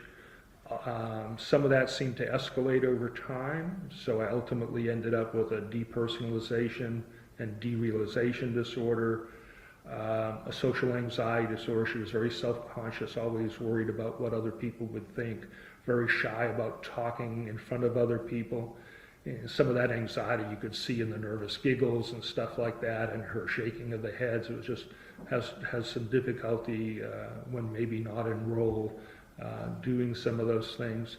And as time went on, sounds like she had some panic disorder dating back to maybe Virginia, where a friend of hers kind of suspected she may have had a nervous breakdown.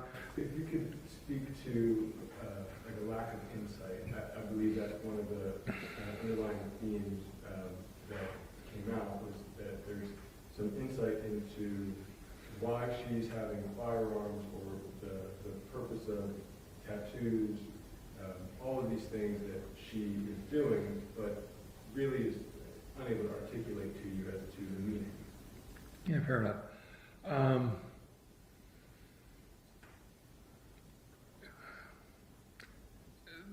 Clearly, at times when I was interviewing her, there were things that are psychologically important. You know, I have a habit of asking people about their tattoos. A lot of times when they don't want to talk about other things, sometimes I can get them to open up a little bit as to when they got the tattoo and what they meant to them.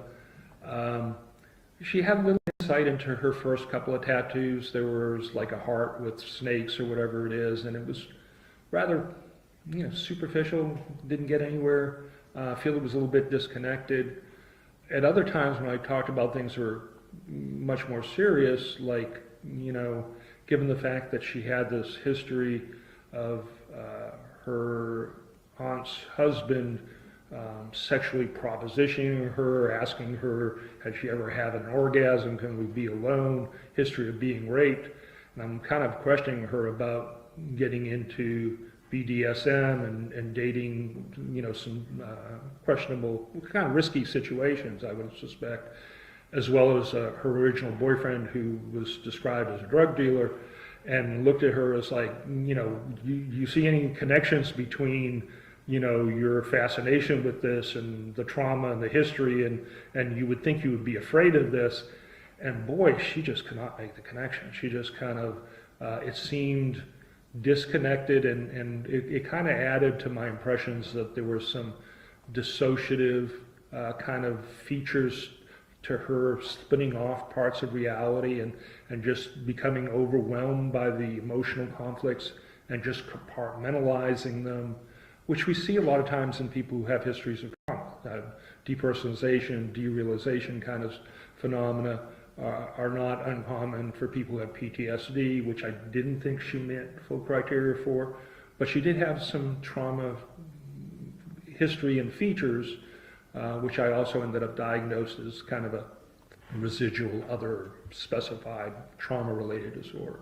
She has very unstable relationships. A lot of her she had described herself in multiple terms in terms of her childhood, adolescent personality, but if she had to pick one, it was insecure, which she kind of related to people in her life always coming and going. Her mother moved away while she was living there with her, I guess with her sister.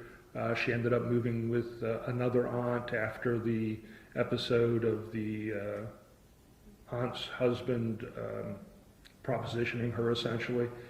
So there were these unstable kind of relationships that were there that led to this insecurity, but she was doing wonderfully in school. And in terms of dynamics, we sometimes see children of alcoholics, and there was some figures in her life that were alcoholic in the home at periods of time, or dysfunctional families kind of become the, quote, perfect child. And externally, they do all the things they're supposed to. They function well. They probably overachieve, which to me was confirmed by differences in her IQ score and her achievement. I kind of had a struggle with whether she had done some serious brain damage from the overdose attempt. But she was an overachiever.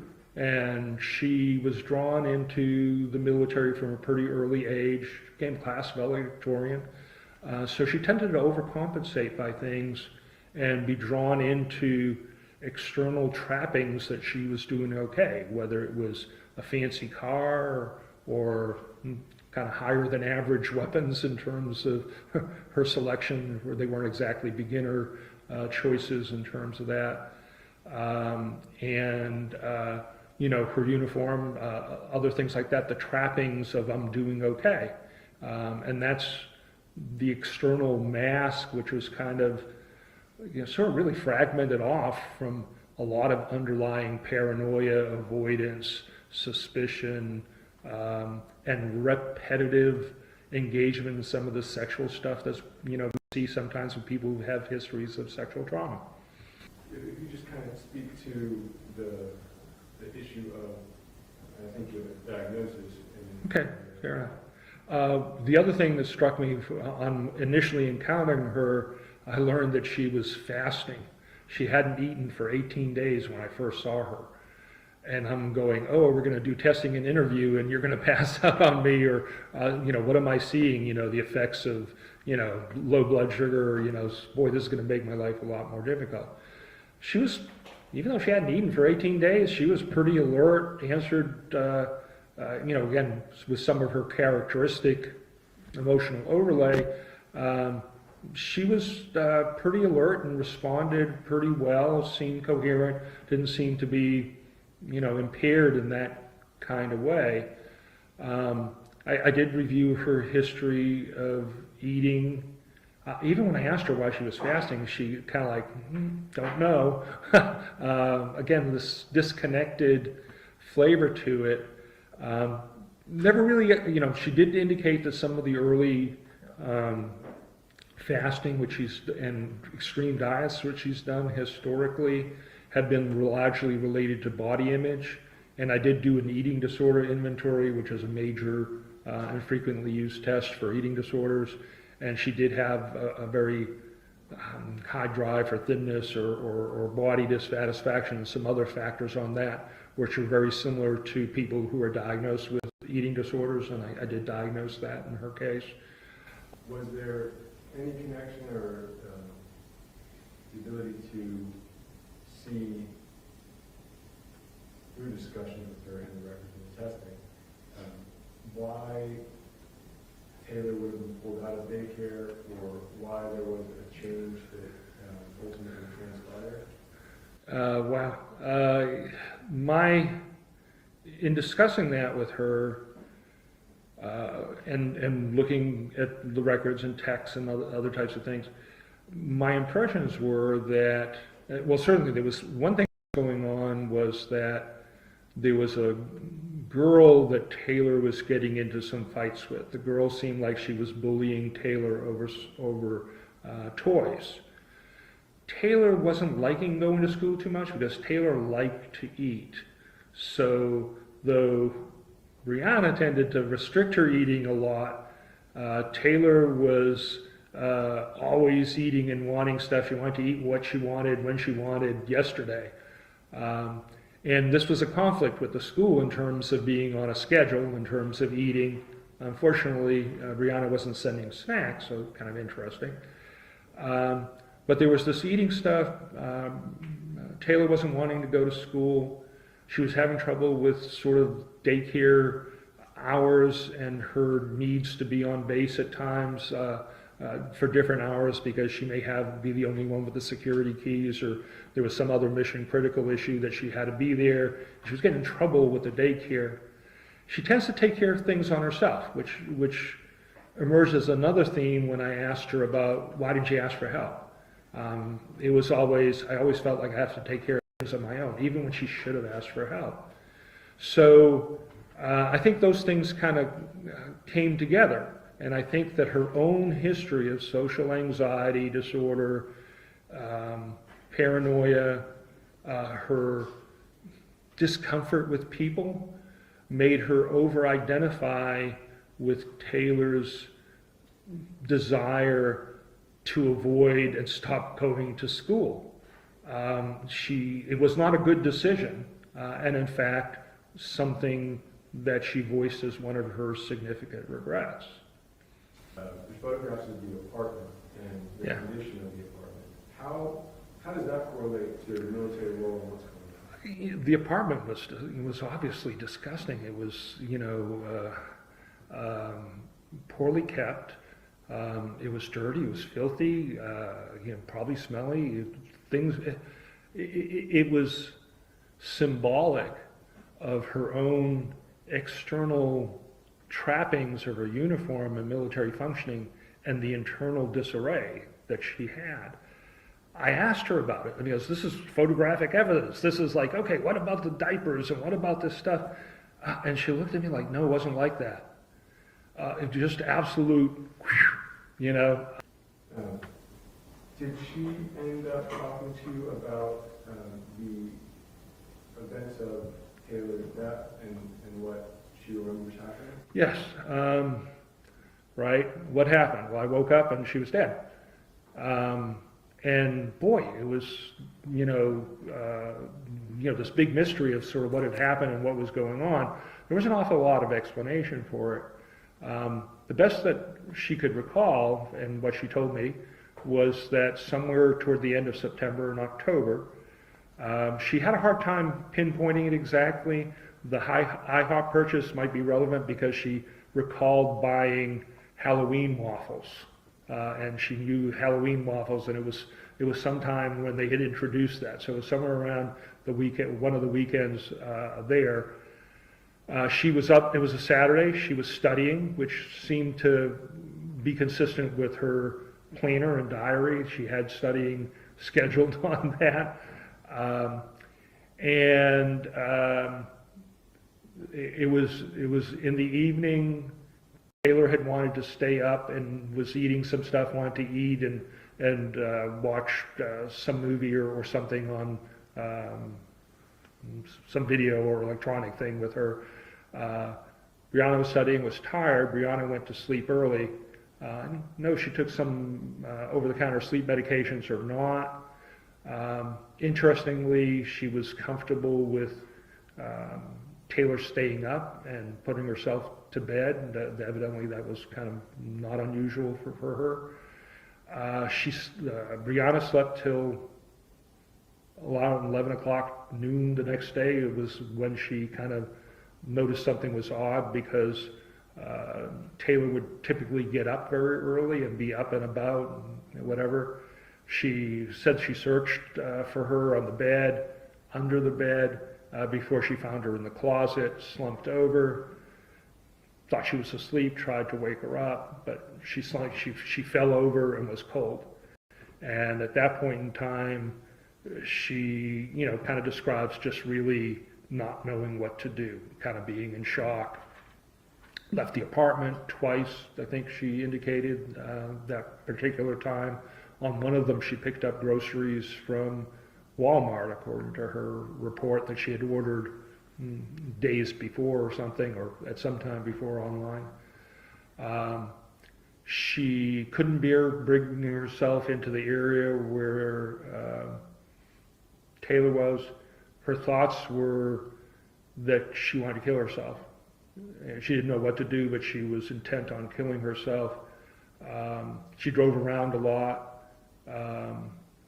She wondered whether how far the bullet would go in her head if she shot herself, and whether she would survive. I've actually seen some people who shot themselves in the head and survived. It's a realistic concern, not something most people would be familiar with. She indicated that she didn't go back to the apartment for a period of time. So I think she had the apartment and the house. So there may have been a period of time where she actually didn't return to the apartment. She couldn't bear doing that. And continued to have suicidal thoughts. Wanted to have her buried. And she came up with this idea of wanting to bury her next to her grandfather. Given the attachments were rather, one of the issues here was there attachment disorders or disruptions in attachments, and certainly they were. Why the grandfather? Grandfather died fairly early on, in her life.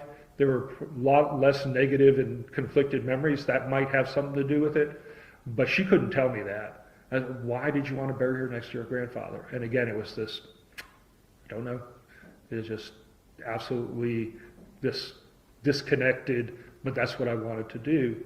She described driving, described putting Taylor in a container, said it was easy to get her out of the apartment, neighbors wouldn't notice, and that she drove up to where she thought the grandfather's grave would be, could not find it, became somewhat distraught, placed it in a place where she thought she could find again, and she returned.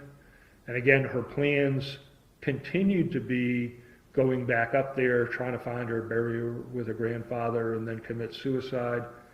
When she went back up there to try to find her, she couldn't. So that became another issue of anxiety for her. And she didn't tell me this, but I have,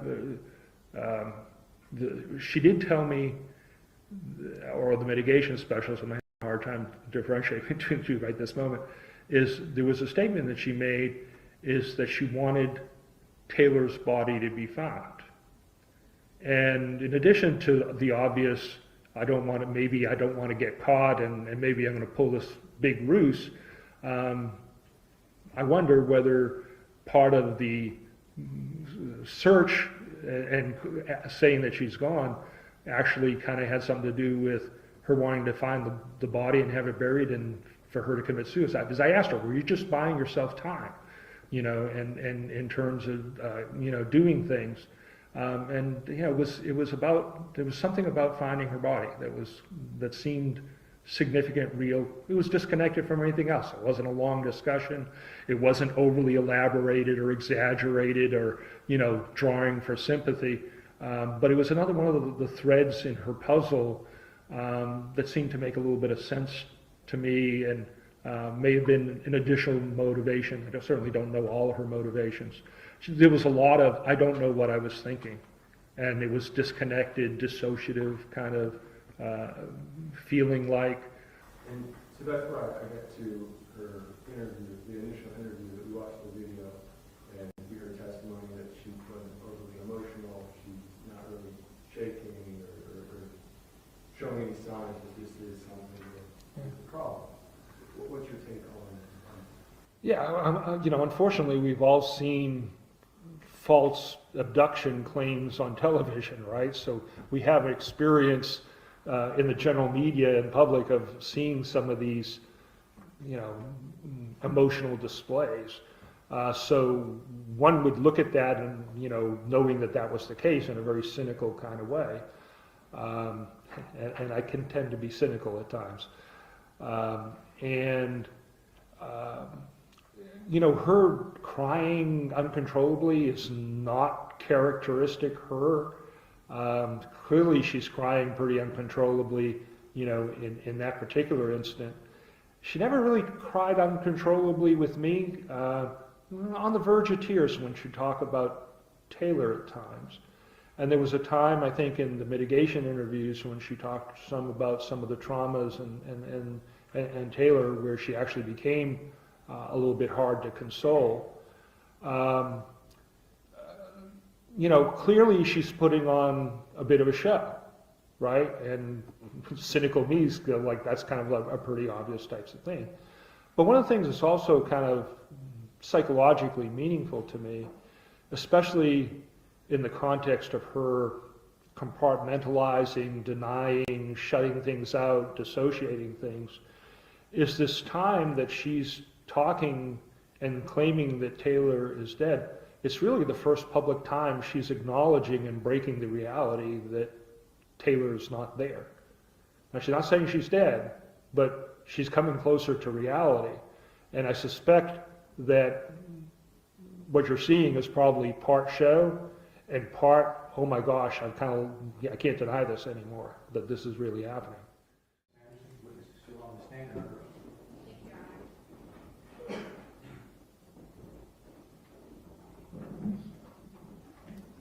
Good morning, Dr. Bordini. Good morning. Doctor, you mentioned that in determining what diagnosis she met, there was a lot of variability across them, right? I don't know what you mean, variability in the diagnosis. You talked about variability in her personality and how it fit within the things that you were looking at to diagnose her with. I don't know if that's exactly what I said. What I indicated is that she could present differently. You know, that when she was in a role, she could present in a very different way, like when she was at work. She was in uniform. She obviously had a different suit of armor or a different personality on. Okay. Could that be indicative of someone who's manipulative?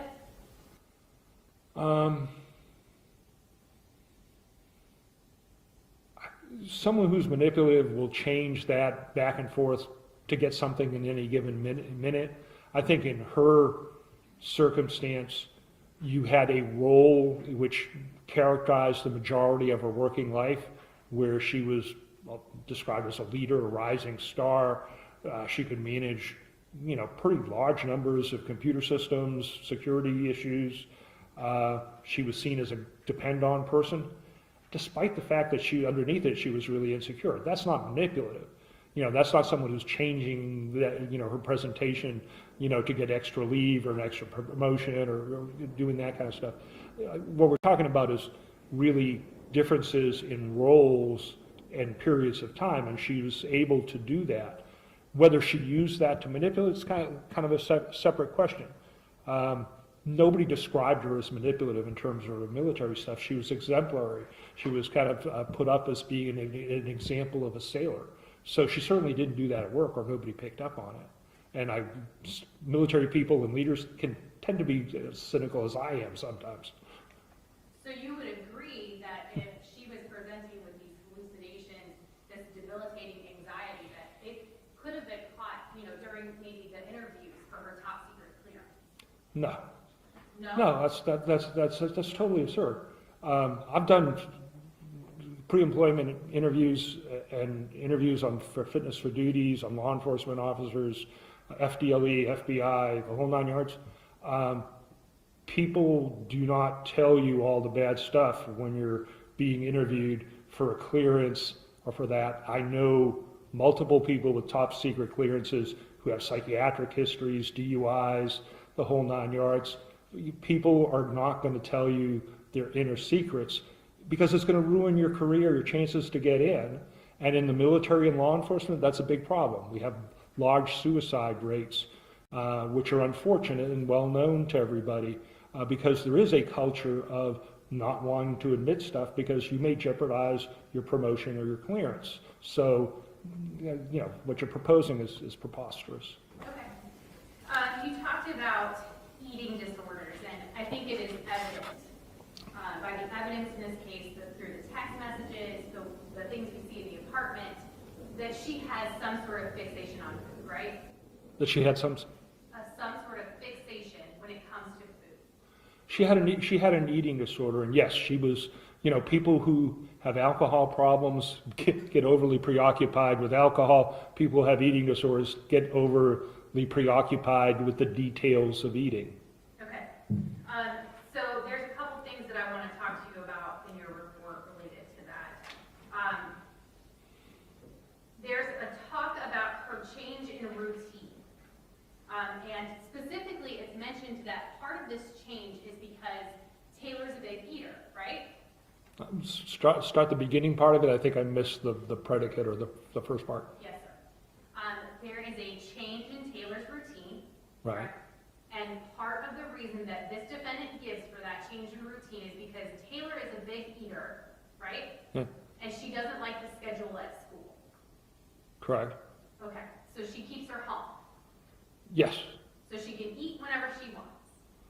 Not great parenting, but correct. Okay, I'm not commenting on her Yeah. parenting at this time. In that same portion of your interview, it's mentioned that she says she didn't put Taylor on a diet. Did you ask her that question, or did she offer that up? I asked her. I was very, I tried to probe as to whether she shared her own unusual fasts and weird, not a great word, but unusual restrictive eating habits, whether she and Taylor would do that together or whether she would do that. Yes, you know, I tried to push that, probe it in a couple of different ways, didn't get anything. Essentially what she would say is, you know, she I specifically, when she said she'd cook, okay, now what were you cooking? Because, we didn't see a lot of cooking stuff other than a bunch of dirty dishes and pans. So, dirty dishes and pans, you gotta cook. But she kind of said, she'd bake broccoli and chicken, and she was kind of specific with that. She came up with that pretty quickly. Didn't seem like there was a big delay, and she was making it up. But yeah, I tried to probe that. I tried to push that because it would be a concern of mine that, given her eating disorder, that she could potentially see Taylor as overweight because she's eating, and now she's putting Taylor on a diet. I would obviously be concerned about that. I couldn't pick up a thread, couldn't pick up a hint that was going on. Okay, doctor, it's funny that you mentioned what you just mentioned, because the defendant also says that Taylor would tend to binge. Sorry? Taylor would tend to binge eating. Okay, yeah, correct, yes, and that's consistent with what she told me. Yeah. A 5-year-old is binge eating, that's what she told you? Well, I think she would tell me that essentially, I don't know if she used the word binge, but that, she would overeat at times. She would eat like a whole pizza, or she would consume, whatever was there. She wouldn't self-modulate that. Maybe I started that way, I'm not sure, but. So, doctor, your report uses the word binge. So is that your word or her word? Have to go back to my original notes. I don't really recall at this point. Okay. You mentioned on direct you were asked by the defense about the meaning of why she's doing certain things, such as getting tattoos, getting a breast augmentation, those types of things. And you said things that are psychologically important. She's doing things that are psychologically important that she's not connecting, right? Correct. You saw the pictures of that Ivy Street house, right? Yes. Okay. Doctor, I want to show you a couple of those pictures. I'm showing you State's Exhibit 6. Setting a box of oatmeal next to the book bag in the Stage house. Would you say that might have some psychological significance to a child that died of malnourishment? Well, first of all, it's a presumption that she died of malnourishment. We really don't know. What that meant to her psychologically, was this in the original apartment, or was it in the new house? It's in the Ivy Street house, the staged house. In the quote staged house. My assumption is that Taylor probably died in the other apartment. She may never have seen this. It may not have had any psychological significance at all. I don't know. Okay. Let's move to State's Exhibit 9. So that's that tiny toddler bed. Taylor's bed, right? Right. And there's a box of crackers on it. Correct. Do you think that may have some psychological importance, maybe a message? I think, my feeling is that the material in the Ivy Street house was, as the detectives kind of figured, it was staged. It occurred after probably Taylor died. So the psychological significance was, part of trying to create the appearance that she had been kidnapped. It wasn't a really good job at it, but I think it's pretty transparent. I don't think it really has deep psychological meaning, because I think probably Taylor was dead by that time. No meaning to her, but a practical attempt at trying to make it look like she was kidnapped. So this doesn't have meaning, but all the other things that she's doing to herself do. This doesn't have meaning, but all the other things she's doing to herself, the tattoos, the breast augmentation, the dieting, all of those have some sort of psychological significance. Yeah, those have psychological significance, in that they're the external trappings of being okay or strong. It's an overcompensation, in terms of trying to have, the great looking car and, enhancing her appearance, and doing those things. It's an overcompensation for what's underneath. And I think that, to me, had, that wasn't a really far leap to make in terms of trying to understand her psychologically. You know, she had issues with food, and food would be meaningful, you know, in different ways. But, you know, what you're showing me here, like that's really doesn't have a lot to do with what led up to it. Okay. Let's talk about that apartment. So you mentioned that, and you just did again, that the apartment was symbolic of her external trappings and internal disarray, right? I believe that. Okay. When you asked this defendant about her apartment looking the way it did, you said she denied it. Yeah, I got this denial that I've seen maybe, you know, about a really disastrous, messy apartment that I've really seen in maybe a few cases in my clinical career, all of which were really kind of tinged by some psychotic denial and dissociation. Just had that flavor to it. Couldn't it also be indicative of her not wanting to admit something because she knows it's wrong?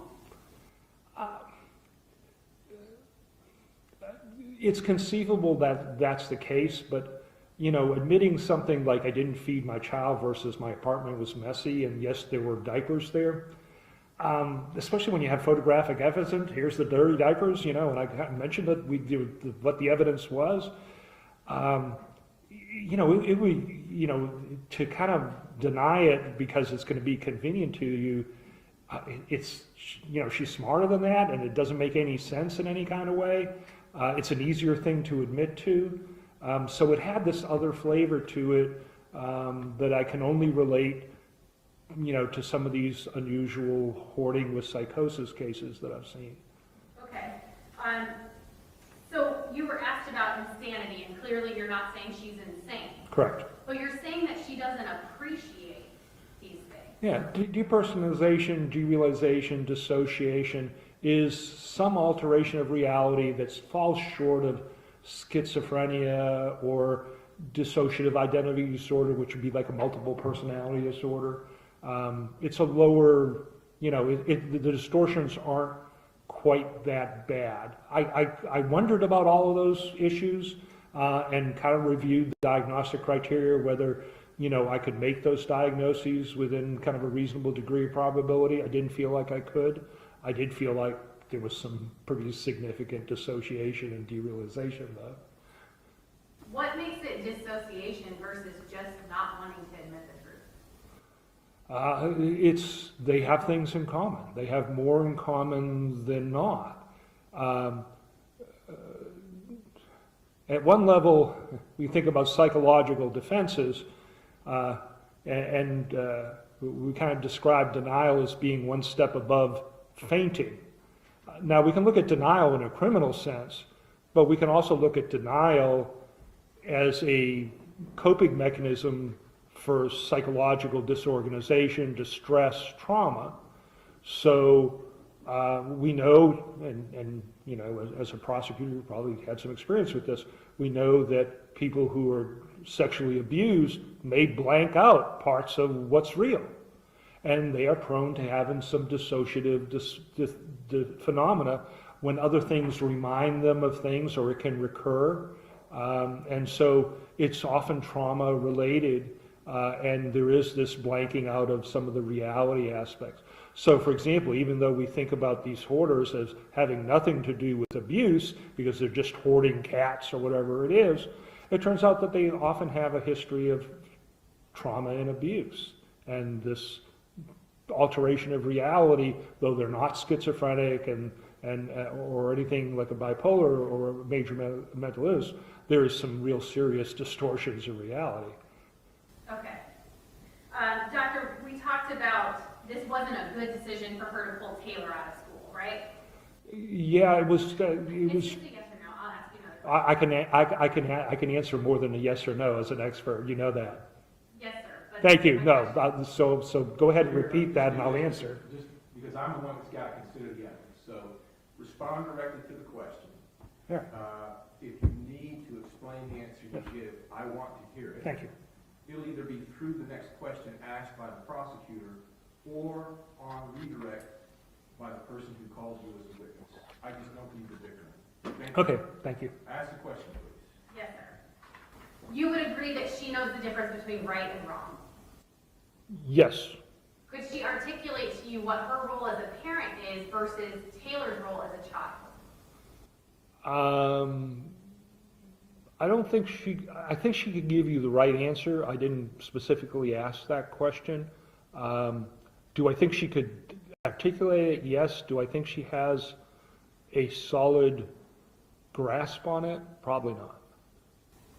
So prior to her moving to Jacksonville, she understood her role as a parent. She was getting, you heard the testimony, she was getting childcare. Yes. But then she moves to Jacksonville, and in April of 2019, she just stops with the childcare. Well, so that's certainly the period of time that she stopped the childcare. I made efforts to try to figure out when did things change, and we have sort of a trail of some personality changes in her sometime before deployment that's kind of described, by Ms. Frazier during the investigation to Walkenstein, and the mother who's saying that she must have changed and gone off the deep end because of the changes in her apartment care. I think there's a photograph of Taylor in the apartment around June, the timestamp that I think defense provided, that looks like obviously the apartment was in disarray by June.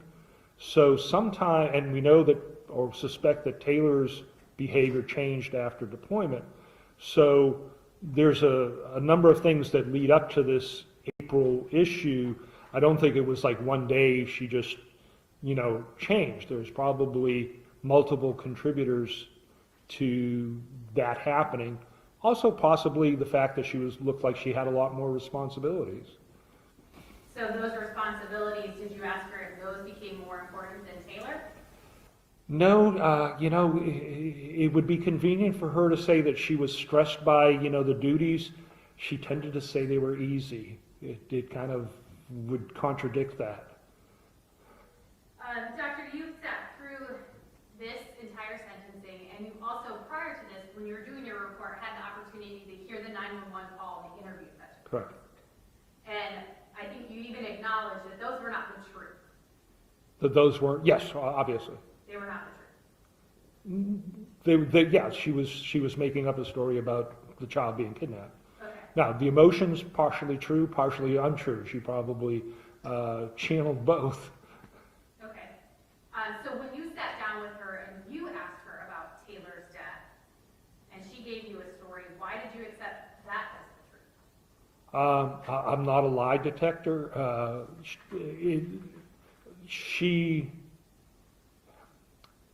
The things that raise my concerns that I've drawn to clinically and trying to put the thing weren't things that she was selling.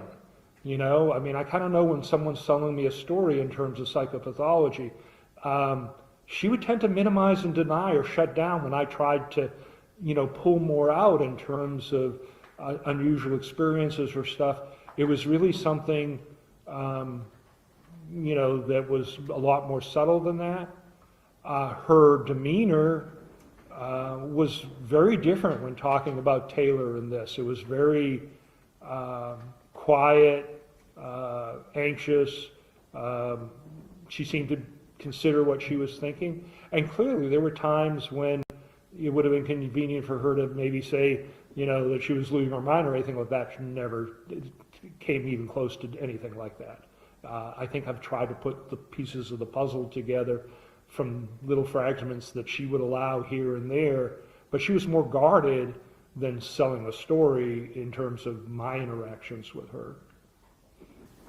So her story is that on sometime between the end of September, beginning of October, she remembers it because she bought pancakes for Taylor. She's trying to peg the weekend. And again, you have a IHOP receipt, which, if you kind of give that week and then say that she kind of didn't go to the apartment for a couple of weeks and kind of was confused for a week, then we're kind of coming toward the end of October, beginning of November, when she kind of makes the thing. So some of that time frame makes some sense to me in that way. There's probably some other evidence that may contradict it, but the fact that I learned this morning that was the date of the IHOP receipt certainly tended to confirm rather than disconfirm what she told me. Well, doctor, we have this leave form. Did you ask her when this death happened in relation to her asking for leave? To me, it was pretty obvious that she asked for leave after Taylor's death because she went up to bury the body. So it wasn't something I thought of asking her. I mean, it's one preceded the other. But I guess the question is, how long is she in the apartment with her dead child? Again, per her report, and I don't have forensic evidence to indicate this, but per her report of the weekend, it was probably the weekend of the IHOP receipt, which would have been the beginning of October, end of September. Okay, so it's almost close to a month before she dumps Taylor's body. She said she didn't go back to the apartment for a couple of weeks, and she was confused for a week going back and forth. So that would have that kind of makes sense to me.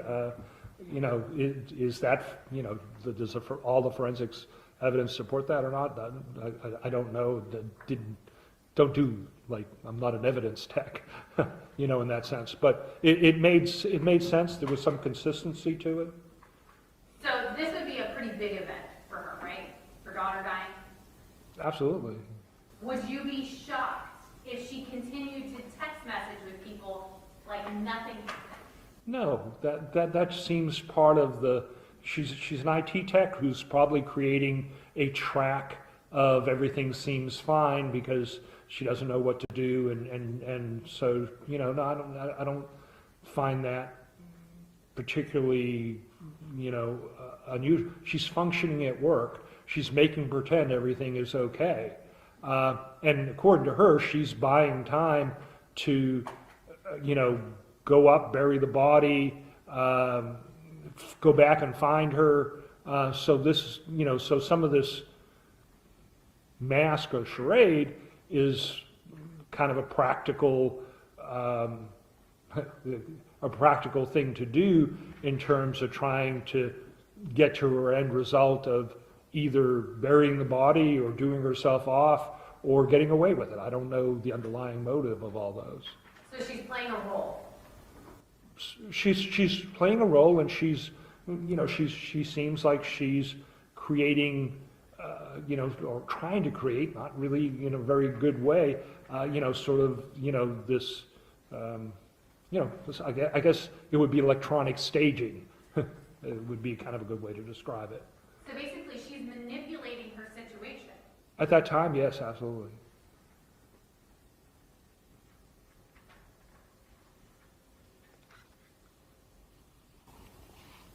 So what she describes to you is that the two of them are up. Taylor decides the 5-year-old decides she's going to stay up later than her mom. Mm-hmm. And so Brianna Williams goes to bed, and when she wakes up, she finds her slumped over in the closet dead. Yes. Has no idea what happened. She indicates there was a little detail about a bottle of Tylenol being nearby that was empty. She thought maybe she could have overdosed on Tylenol. She kind of ruled that out in her head because there wasn't any vomit, so she didn't think that was the cause. Doctor, what she describes to you is essentially an accident, isn't it? Is what? An accident. I don't know. I don't know if she thought it was an accident or that I think she really came up with a blank in terms of she talked about driving around trying to think about what could happen. So, the Tylenol, if that was a contributor to that, obviously I don't think the 5-year-old was trying to commit suicide, but it certainly would be kind of just an equal kind of bit of negligence in terms of allowing, a whole bottle of Tylenol being around. So I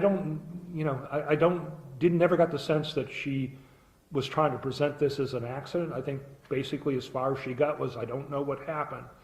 And in the few things, when I kind of tried to push her in the last interviews as to regrets, remorse, and so forth, she clearly wish she made a different decision about keeping her home, because ultimately that kind of, was the sort of the beginning of whatever had happened.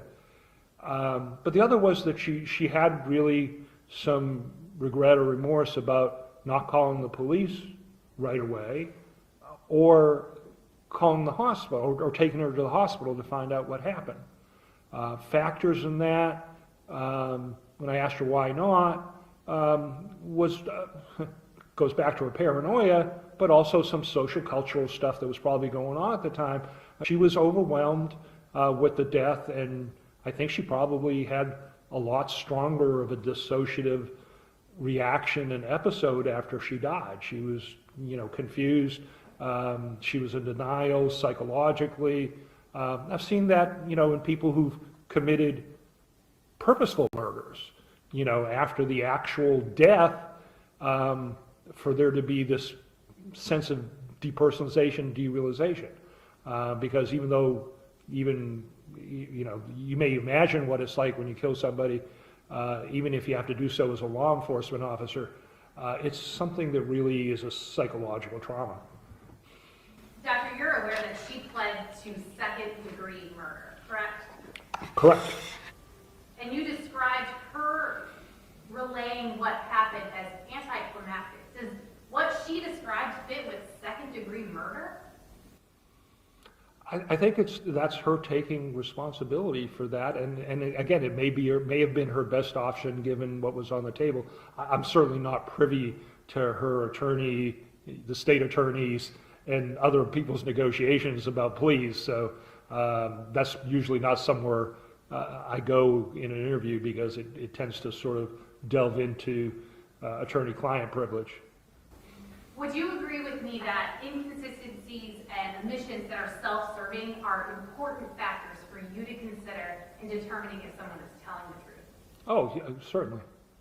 So her denials about the feces underwear, the urine-soaked bed, the apartment in disarray, the inconsistencies from her interviews, why, in looking at all of that, was this the truth?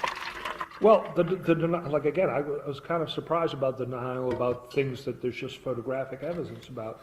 Her credibility is already being questioned because she came up with this big ruse. So I see the denial about what's right there as not being self-serving. I see it as quite bizarre. Okay. Doctor, you also made a statement about her possibly hiding her. What is that in reference to? Did you ask her about that? No, it's a speculation. It was something,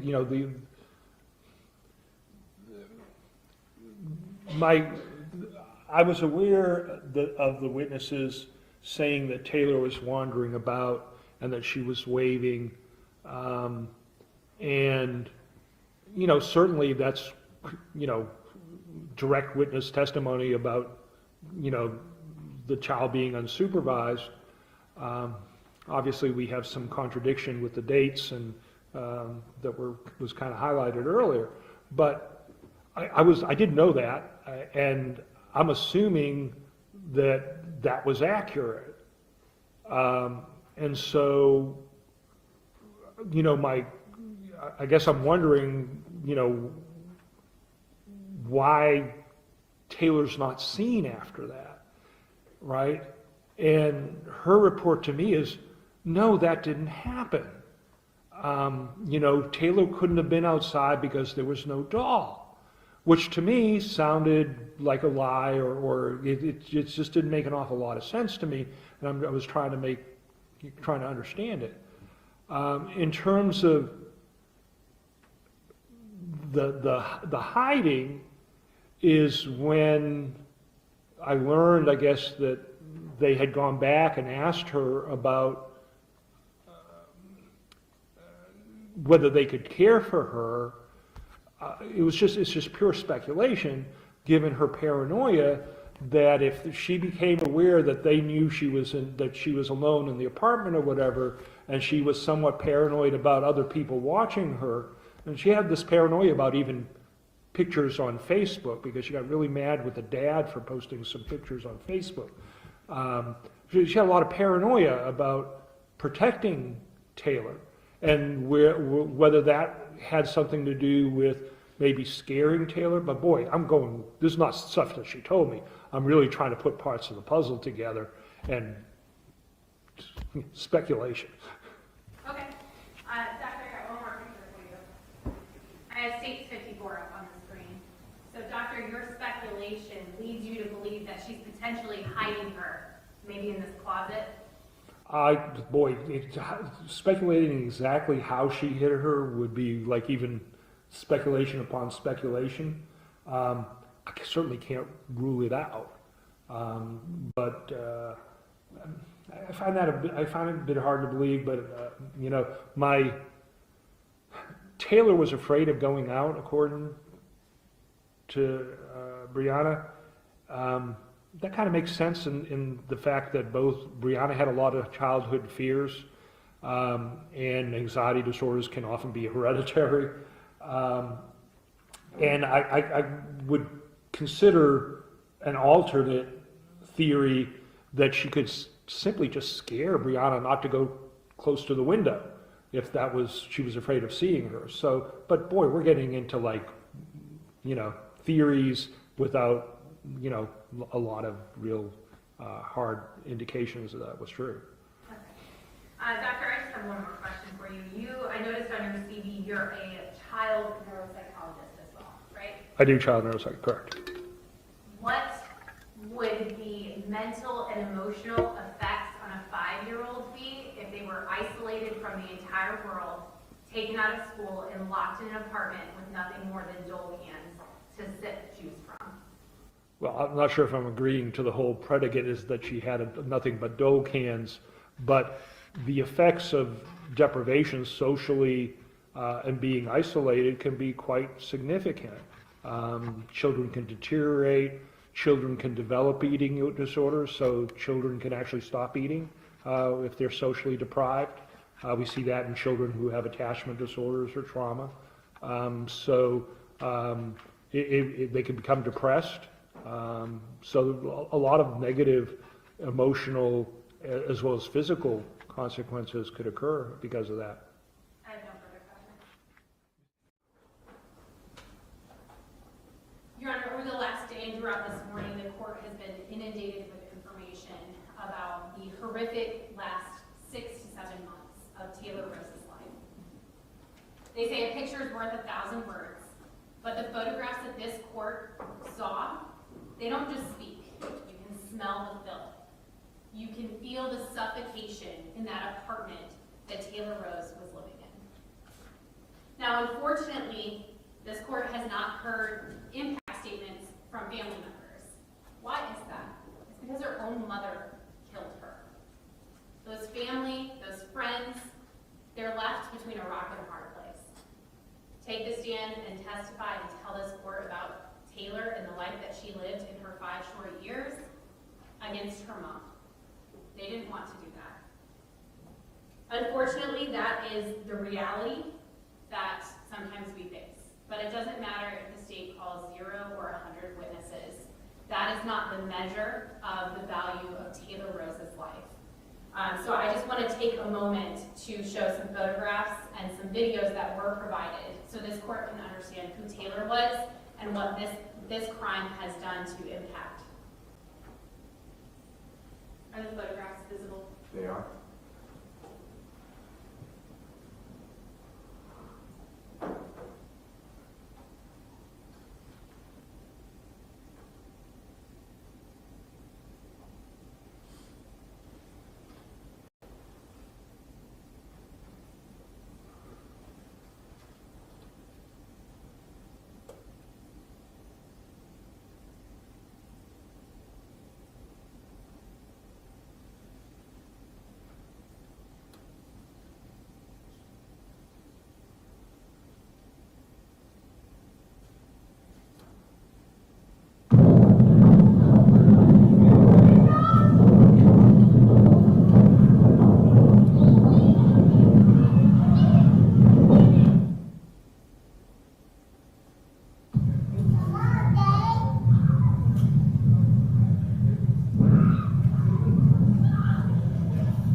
Mr. Beard, after confirming with your client, what's her intent?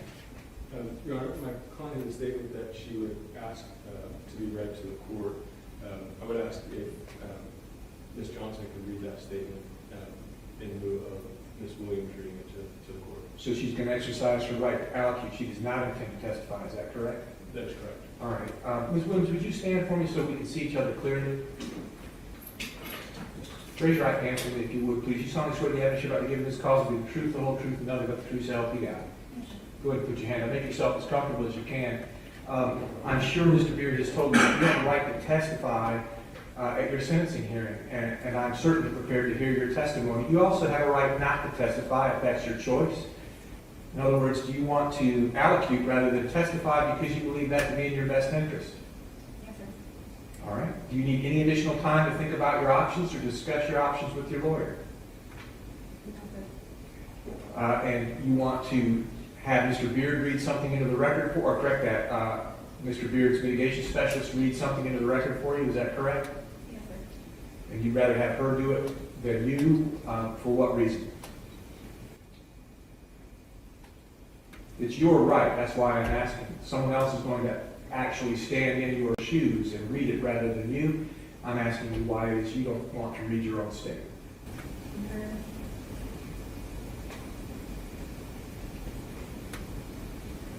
I'm nervous. I'm scared. I'm sorry, I can't. I'm nervous and I'm scared. All right. Do you choose to have someone else read your statement for you? I'm certainly prepared to do that if that's what you want. Okay. Please have a seat for me. Thank you. Mr. Beard?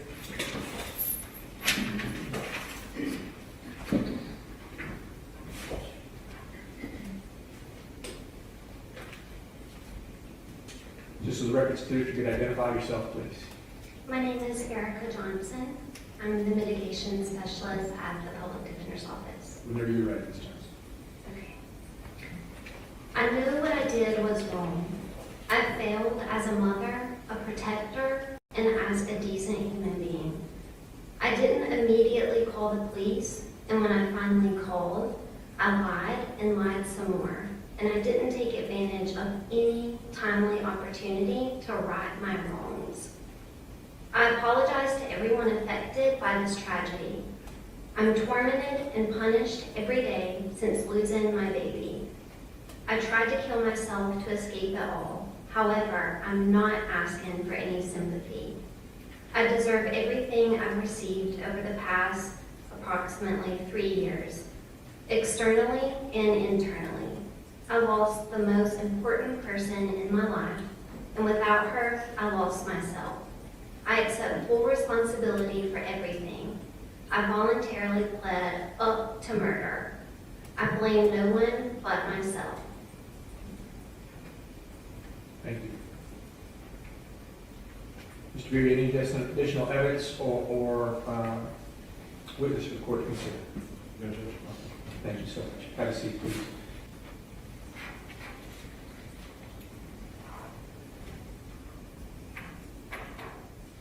November 6, 2019, this defendant was presented with multiple opportunities to tell the truth. 13 minutes on a 911 call, at least 30 minutes with Officer Livingston, an hour with Detective Whitaker, close to 12 hours in an interview room. 5 days, 3 states, hundreds of officers, miles of land searched day in and day out, all coming to a close because Captain Roberts followed his nose in the pitch black on his hands and knees, scouring every piece of earth on Landfill Road. Not knowing at the time that just 8 days prior, this defendant discarded her daughter like a piece of trash on the side of the road. Her tiny body in a BU t-shirt wrapped in a filthy shower curtain, like nothing more than trash. Unfortunately for this defendant, that 911 call reporting 5-year-old Taylor Williams missing triggered an unending, all hands on deck, no stone left unturned investigation. One which easily proved each word that she told investigators to be untruthful. One which produced a plethora of evidence to again today provide this court more evidence to prove this new story to be a lie. Dr. Bordini's report was provided by the defense, and while it was supposed to be mitigation, it was nothing more than aggravation. He paints a picture of a woman riddled with anxiety and depression and paranoia, easily influenced by others. But that feels like a far cry from the valedictorian, a high-ranking military member with top secret clearance. It seems like a far cry from the testimony that Your Honor heard of the individuals that she worked with. Ms. Frazier called her outstanding, and learned a lot from her. Chief Keys acknowledged that the rank the defendant had achieved in her time in the military was quickly moving up. Michael Stratford spoke about the in-depth process that someone has to go through in order to get that top secret clearance. Dr. Bordini's report details what the state would categorize as exaggerations. But let's talk about the evidence that the court heard. The first thing that the court saw was that Ivy Street house, a staged house. This defendant quickly moved in there after she had already gotten rid of Taylor's body. She strategically placed Taylor's bed in that empty room with the little chair, a box of crackers on the bed, and the little shoes next to it. And in the kitchen, next to that tiny backpack, a box of oatmeal. As I pointed out during Dr. Bordini's testimony, these things are telling. Your Honor heard the testimony about Dr. Walsh-Haney's findings, that what she observed on the skeletal remains, the 10% that could be found, was that this child was potentially malnourished. The apartment. During the investigation, investigators were led to that apartment. And as I stated before, those pictures, they don't just speak words. Those pictures, you can smell them, you can feel them. You can feel what Taylor Williams lived through for the last 7 months of her life. And that car, you heard testimony that there was a smell of decomp coming from that car. And why would that be? Because that's how this defendant transported that body from Jacksonville, Florida to Alabama, where she threw her on the side of the road. But most importantly, the evidence that this court heard laying out the manipulation that Breonna Williams went through, the steps that she took to cover her tracks, to paint a picture for investigators, because she knew that they would do certain things. That's cell site data. Your Honor saw that there were multiple trips taken. The first map that Your Honor saw shows that she never left the state of Florida. It disproved her story that she was going back and forth between Jacksonville and Alabama. But what she did do once she started going to Alabama is she took 3 trips, the first being on Halloween. She had to take that trip because that's what she told investigators. I went up there to pick up my daughter. And you see that she drives through Tuscaloosa, where her mother was living, and then back to Florida. She took steps to lay out what could provide evidence to support her lies. But unfortunately for her, what she didn't know is that the car that she was traveling in would ultimately lead investigators directly to where she put Taylor's body. Now, in that report, she talks about how she laid Taylor's body on the side of the road and she went back. But what you heard Detective Brooks testify to is that that body was left there on trip number 3. She never returned. Just another thing that was untruthful coming from this defendant. Again, the recovery of the bones. Your Honor heard the testimony related to Dr. Walsh-Haney's findings, that cribra orbitalia and the linear enamel hypoplasia, both indicative of potential malnourishment. Your Honor saw in the apartment, and we introduced this camp with a tiny little opening at the top, just enough for her to sit, as she sat in that apartment for hours on end, day in and day out. Again, this defendant planning, knowing what she's going to tell the police, she does things like purchase movie tickets after she's already discarded her child's body on the road, another form of manipulation. The Craigslist ads, she strategically, right before calling the police to report Taylor missing, she goes on and asks for child care. knowing that that child is no longer with us. All of these things, one on top of the other, so that she could say, look, I'm telling the truth to the police. But what she didn't anticipate is that the state would have the opportunity to go through each and every text message to each person that she sent. And those text messages are so telling.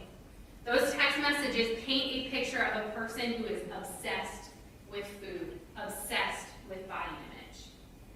Those text messages paint a picture of someone who took that obsession with food and transferred it to her daughter. In Dr. Bordini's report, there's talk of the reason she took her out of school was bullying, but also it's mentioned specifically that Taylor wanted to eat. She didn't like the timetable at school. She was much happier at home, where she could do what she wanted and eat whatever she wanted, a 5-year-old. And this defendant took her out of school and left her home alone to fend for herself. And Your Honor saw in those text messages that this defendant isn't just going to work and coming home. She's going to work, and then she's caring about her social life. She's going and hanging out with men until 11 o'clock at night. And where is Taylor? She's left in that apartment all by herself, a 5-year-old.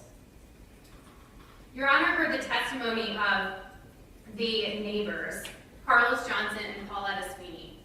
Now, there was a big deal made about April 17th. But what can't be disputed is what Carlos Johnson describes as accurate to a T. Where he describes seeing Taylor, the boxes that he saw stacked behind the door, we know all of that to be true because we have pictures of it dating all the way back till June. It's worth noting that when Taylor would come out of that apartment hugged up on her dolly, probably the only friend that she had to keep her company while she's locked in this apartment, the words that she says to Carlos Johnson is, I'm looking for my mommy. I'm looking for my mommy.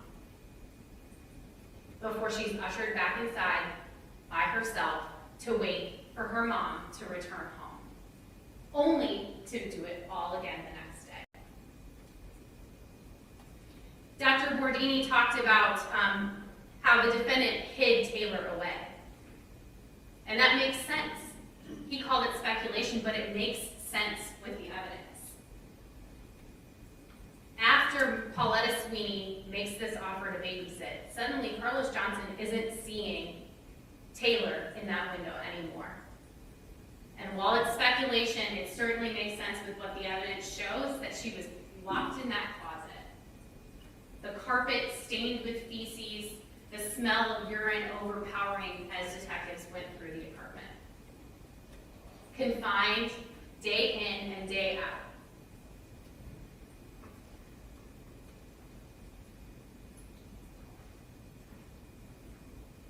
A mother is supposed to be mama bear. A mother is supposed to be the one who provides nourishment, love, safety, and security to a child. Sadly for Taylor Rose, her mother had a change of heart. Taylor became too much, acting out, wetting the bed, in need of extra attention, interfering with her social life, interfering with her ability to move up and work, wanting more food than what the defendant felt she should have. So she withdrew her from the world, literally and figuratively. From late April to late October, 7 months, Taylor Rose was left home for spans of 8 hours during the day, left home alone in the dark, sometimes until midnight, and even overnight. Your Honor saw that text message where at 6:30 p.m. she's in tears, and where is Taylor? While the state doesn't have direct evidence, the evidence put forward leads one to believe that she even locked Taylor in that closet. Unfortunately, we'll never know exactly how she died because the defendant let her body decompose before she discarded her like a piece of trash. Your Honor is left to guess as to what happened based on those pictures, based on the closet door that somehow has Taylor's blood, not just anywhere, but at the top and the bottom. We'll never know exactly what happened to her. This court's left only with the multiple stories that she's told, both to detectives and now to Dr. Bordini. And The court has all of this evidence. With every text message, with every ping of that cell phone, with every trek that she drove, it tears and rips apart at her stories, making them not factual. We are asking that this court sentence Breonna Williams in conformity with the fate that she bestowed upon Taylor Williams. We're asking that this court confine her for life imprisonment.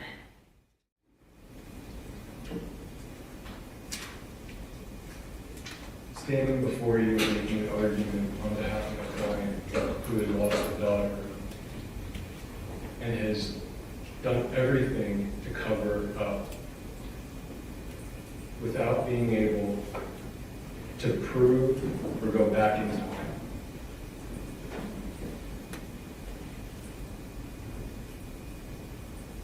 Is huge with the significance of the evidence that's presented, but also the lack of the evidence that's presented.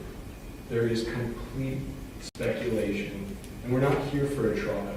We're here for a determination of a sentence. And the arguments of sipping through a can of the pineapple juice being locked in the closet without any evidence that there was a lock ever on the closet is not worth going into at the moment. But the evidence that they're relying on, specifically Carlos Johnson, that man got on the stand and said the day that he remembers was his mother's birthday. And in the middle of that call wishing his mother a happy birthday, she was alone in the parking lot.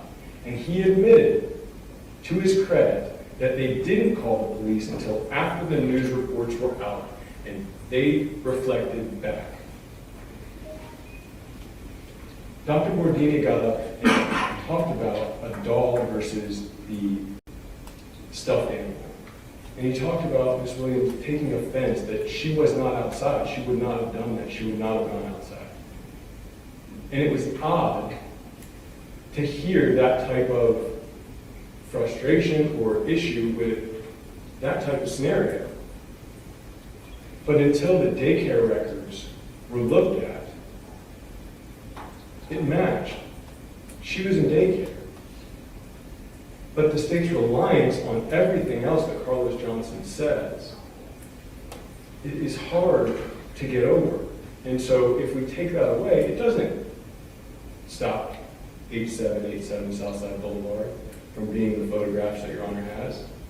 This staged house on 661 Ivy Street, the phone calls, the driving, all of the stuff that was done did not prohibit the investigation into the actual location of where Taylor's remains stayed and decomposed.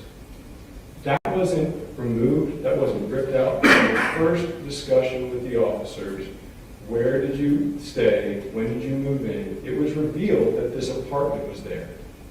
She wasn't going to extreme lengths to send this whole investigation. The investigation started and it got out of control without being able to rein it back in. And it's hard to say that all of the investigation was not worthwhile. It's an amazing job that was done to be able to find the remains and go through all of the data to locate where the remains of Taylor were. However, if we look backwards from that point, there could have been months of cleanup. There could have been destruction of evidence. All of it could have been burned, systematically removed. None of that was done. Yet there was decomposition that was there for weeks. If you're going to put that on Ms. Williams, that she is doing this in a right state of mind and that she didn't have any issues, it doesn't make sense with how the evidence sits. We talked to FDLE. They said that decomposition can test positive for the hemoglobin test for blood. Well, what's in the closet? Where did we learn that the remains were? There's no disputing that there's decomposition in the house, there's decomposition in the car. But once that happens, and you turn your back and leave it for a period of time, it doesn't get better. It's only going to get worse. It's only going to smell. There's only going to be more insect. And anybody walking into that scene is going to be floored. I believe that this case has a mitigating circumstance under 921.0026 for the capacity of the defendant to appreciate the criminal nature of the conduct. But we're not asking this court to depart. We're asking this court to follow the guidelines and impose a 20.5-year sentence.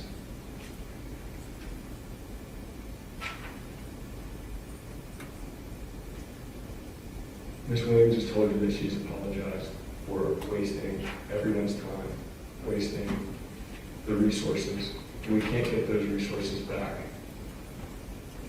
The treatment and the lifelong torment that she will endure for losing her daughter will stay with her for as long as she's on this earth.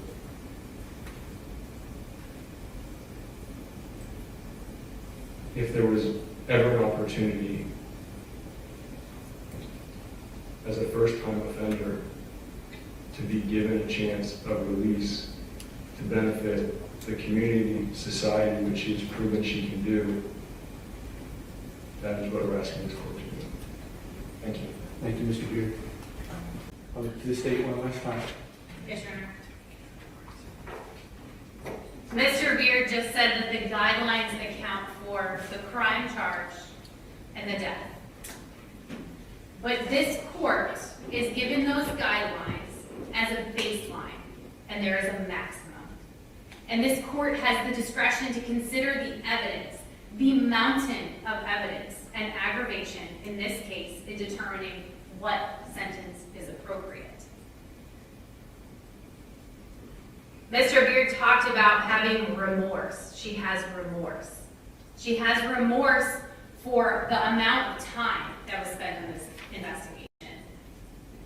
But what about remorse for taking her own daughter's life?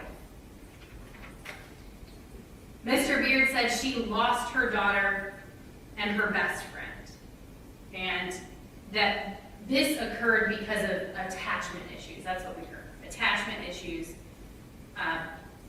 She clearly knows the difference between right and wrong. And to say that she did all of this because of how she was raised, that report talks about how the people coming and going were going to work.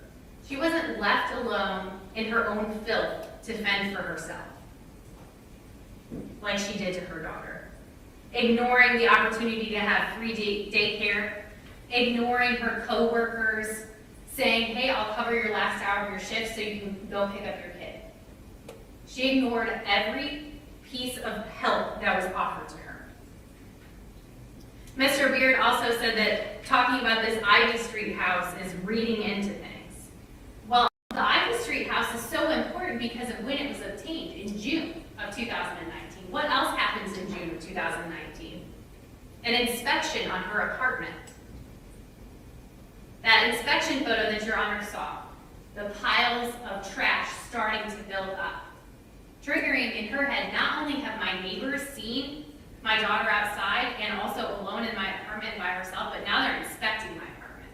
She's got to get out. The Ivy Street house is a facade, and she carries that facade with her all the way up until she reports Taylor missing on November 6th. When she comes back from Alabama, she's texting her core group. Your Honor has those text messages. She is texting all of them, telling everybody how unsafe the Ivy Street house is, how it's been burglarized.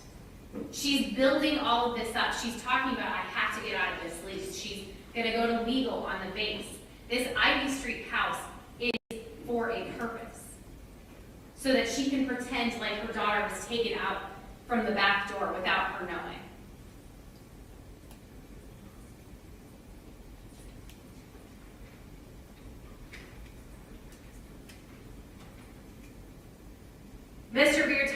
how malnourishment is a hard argument to make and that we're reading the tea leaves. Well, Your Honor, why are we all having to read the tea leaves in this courtroom today? Is it because the state of Florida and the Jacksonville Sheriff's Office and the FBI and the SBI and every agency involved in this didn't do a good enough job? Certainly not. It's because this defendant left her daughter decaying in her apartment until she mustered up the courage to wrap her in a shower curtain, throw her in the trunk of her car, and drive her to Alabama to put her on the side of the road. And the state has characterized it as discarding her like a piece of trash, and we stand by that. Because as Your Honor saw in those photographs, that is what is alongside that road. This isn't a place that you put something to come back to. You heard the testimony of Captain Roberts. It's so dark out there that he couldn't see his own hand in front of his face. She put her out there in hopes of no one ever finding her. She was going to tell JSO, my daughter went missing, I have no idea what happened, but unfortunately for her, they were smarter. And they started tracking and uncovering everything. Every piece of evidence that she placed, every text message, to prove that it was a lie. Mr. Beer just talked about how everything is after the fact. Everything is not after the fact. She has carried this lie for months. She's lied to her neighbors who have asked where Taylor is. Oh, she's in Alabama. She's lied to her friends, to her coworkers, to her own family. In fact, Your Honor has a text message in there where her best friend, Dorielle Sims, as she's driving to go put her daughter on the side of the road, she sends a picture, a selfie of herself, with an empty car seat in the back. More of that planning, more of that manipulation, because she had to keep up the act. You have the text messages with Fred Baker, where he's like, oh, your daughter's here? I thought she was in Alabama. No, she's always here. She's carried this lie for months.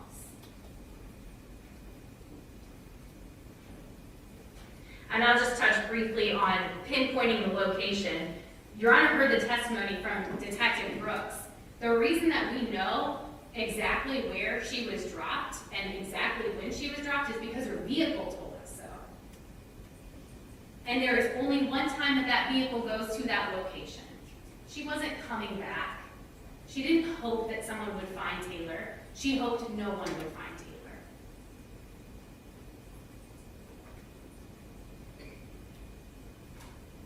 Your Honor, this defendant's actions are indicative of someone who is manipulative.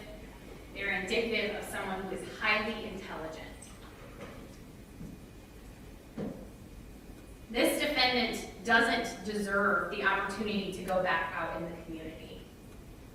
If this is how she treats her quote-unquote best friend, she deserves to live like she treated her best friend. And the state believes that life imprisonment is the only appropriate outcome in this case. Thank you. It's important that we recall that the guideline range is 20.5 to life. The defense has argued for a minimum guideline sentence, recognizing that there's no legal basis to deviate below the guidelines.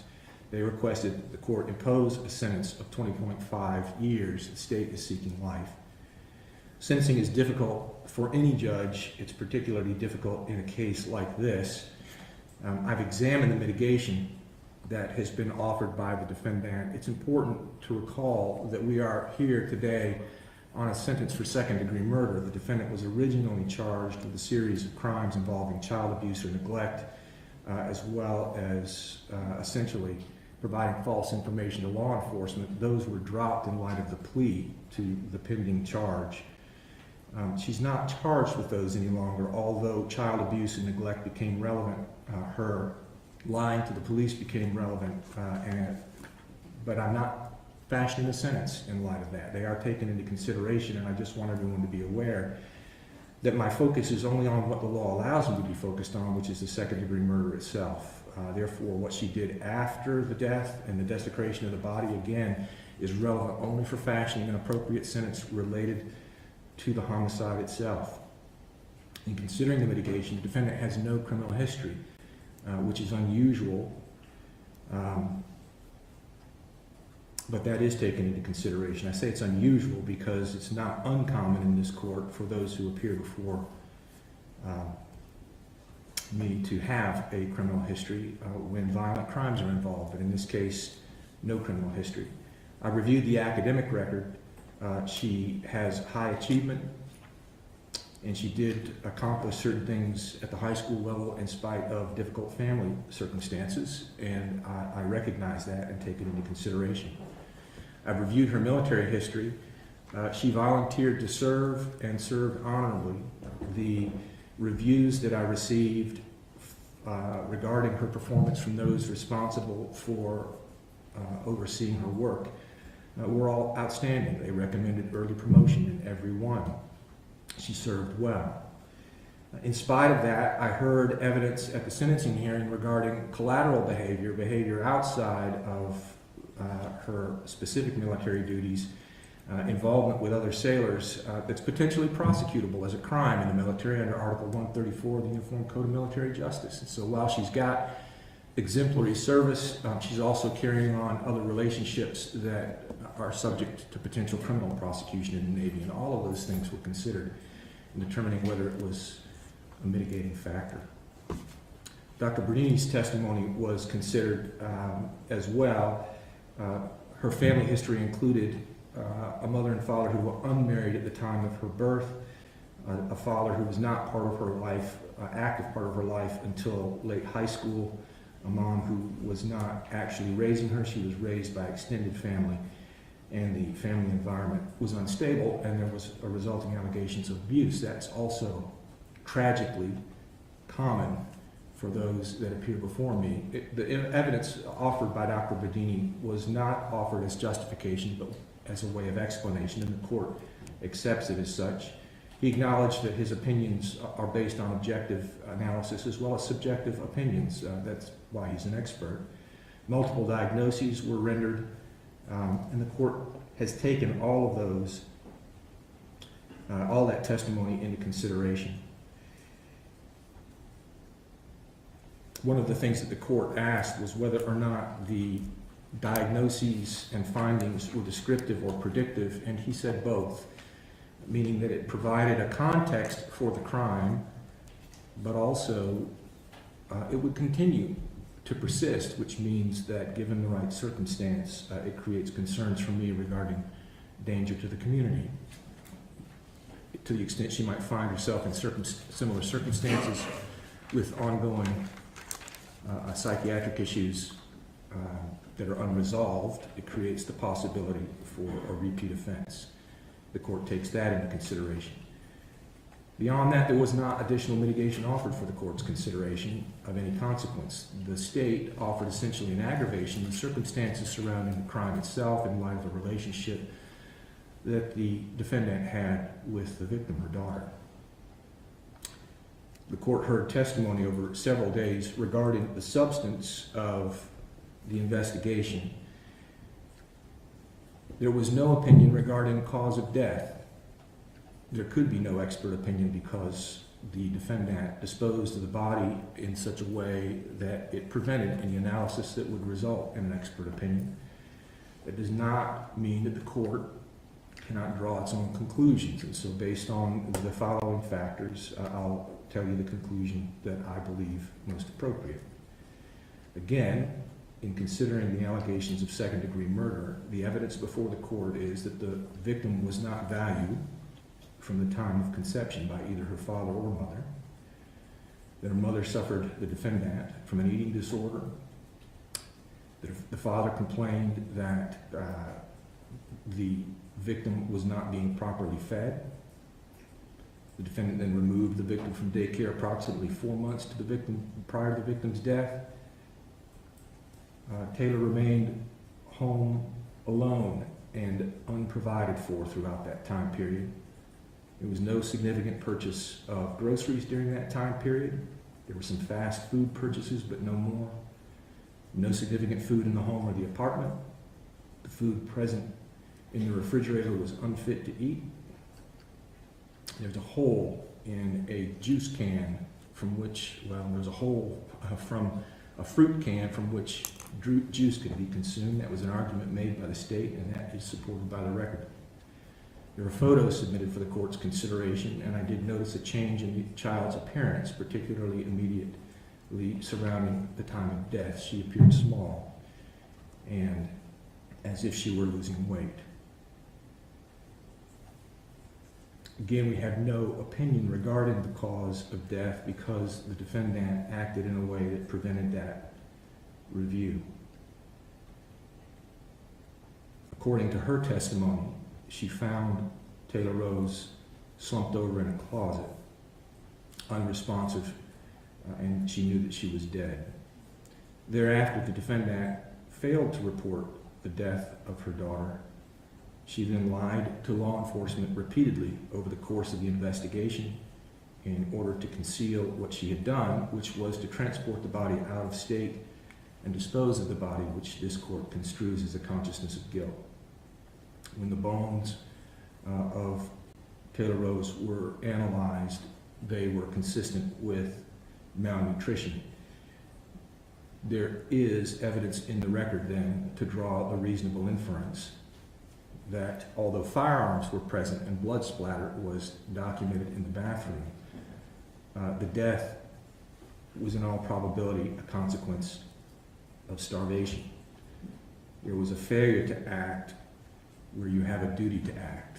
You had a duty to provide care for your child, including the provision of food, and over the course of a 4-month period failed to do so, resulting in her death.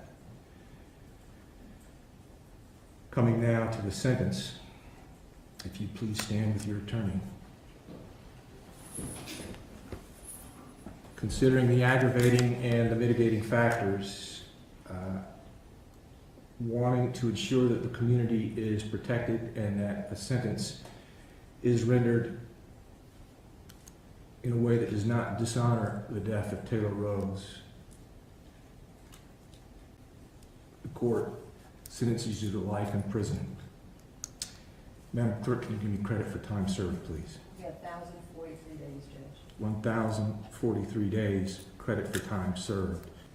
Ms. Williams, I take no pleasure in pronouncing the sentence.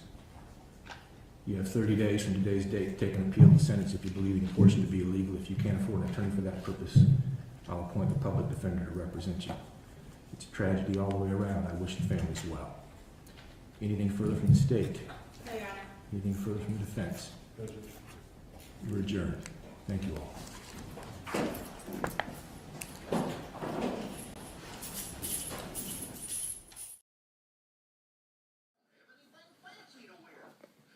Say hey. Hi. Taylor, go Taylor, go Taylor, go Taylor.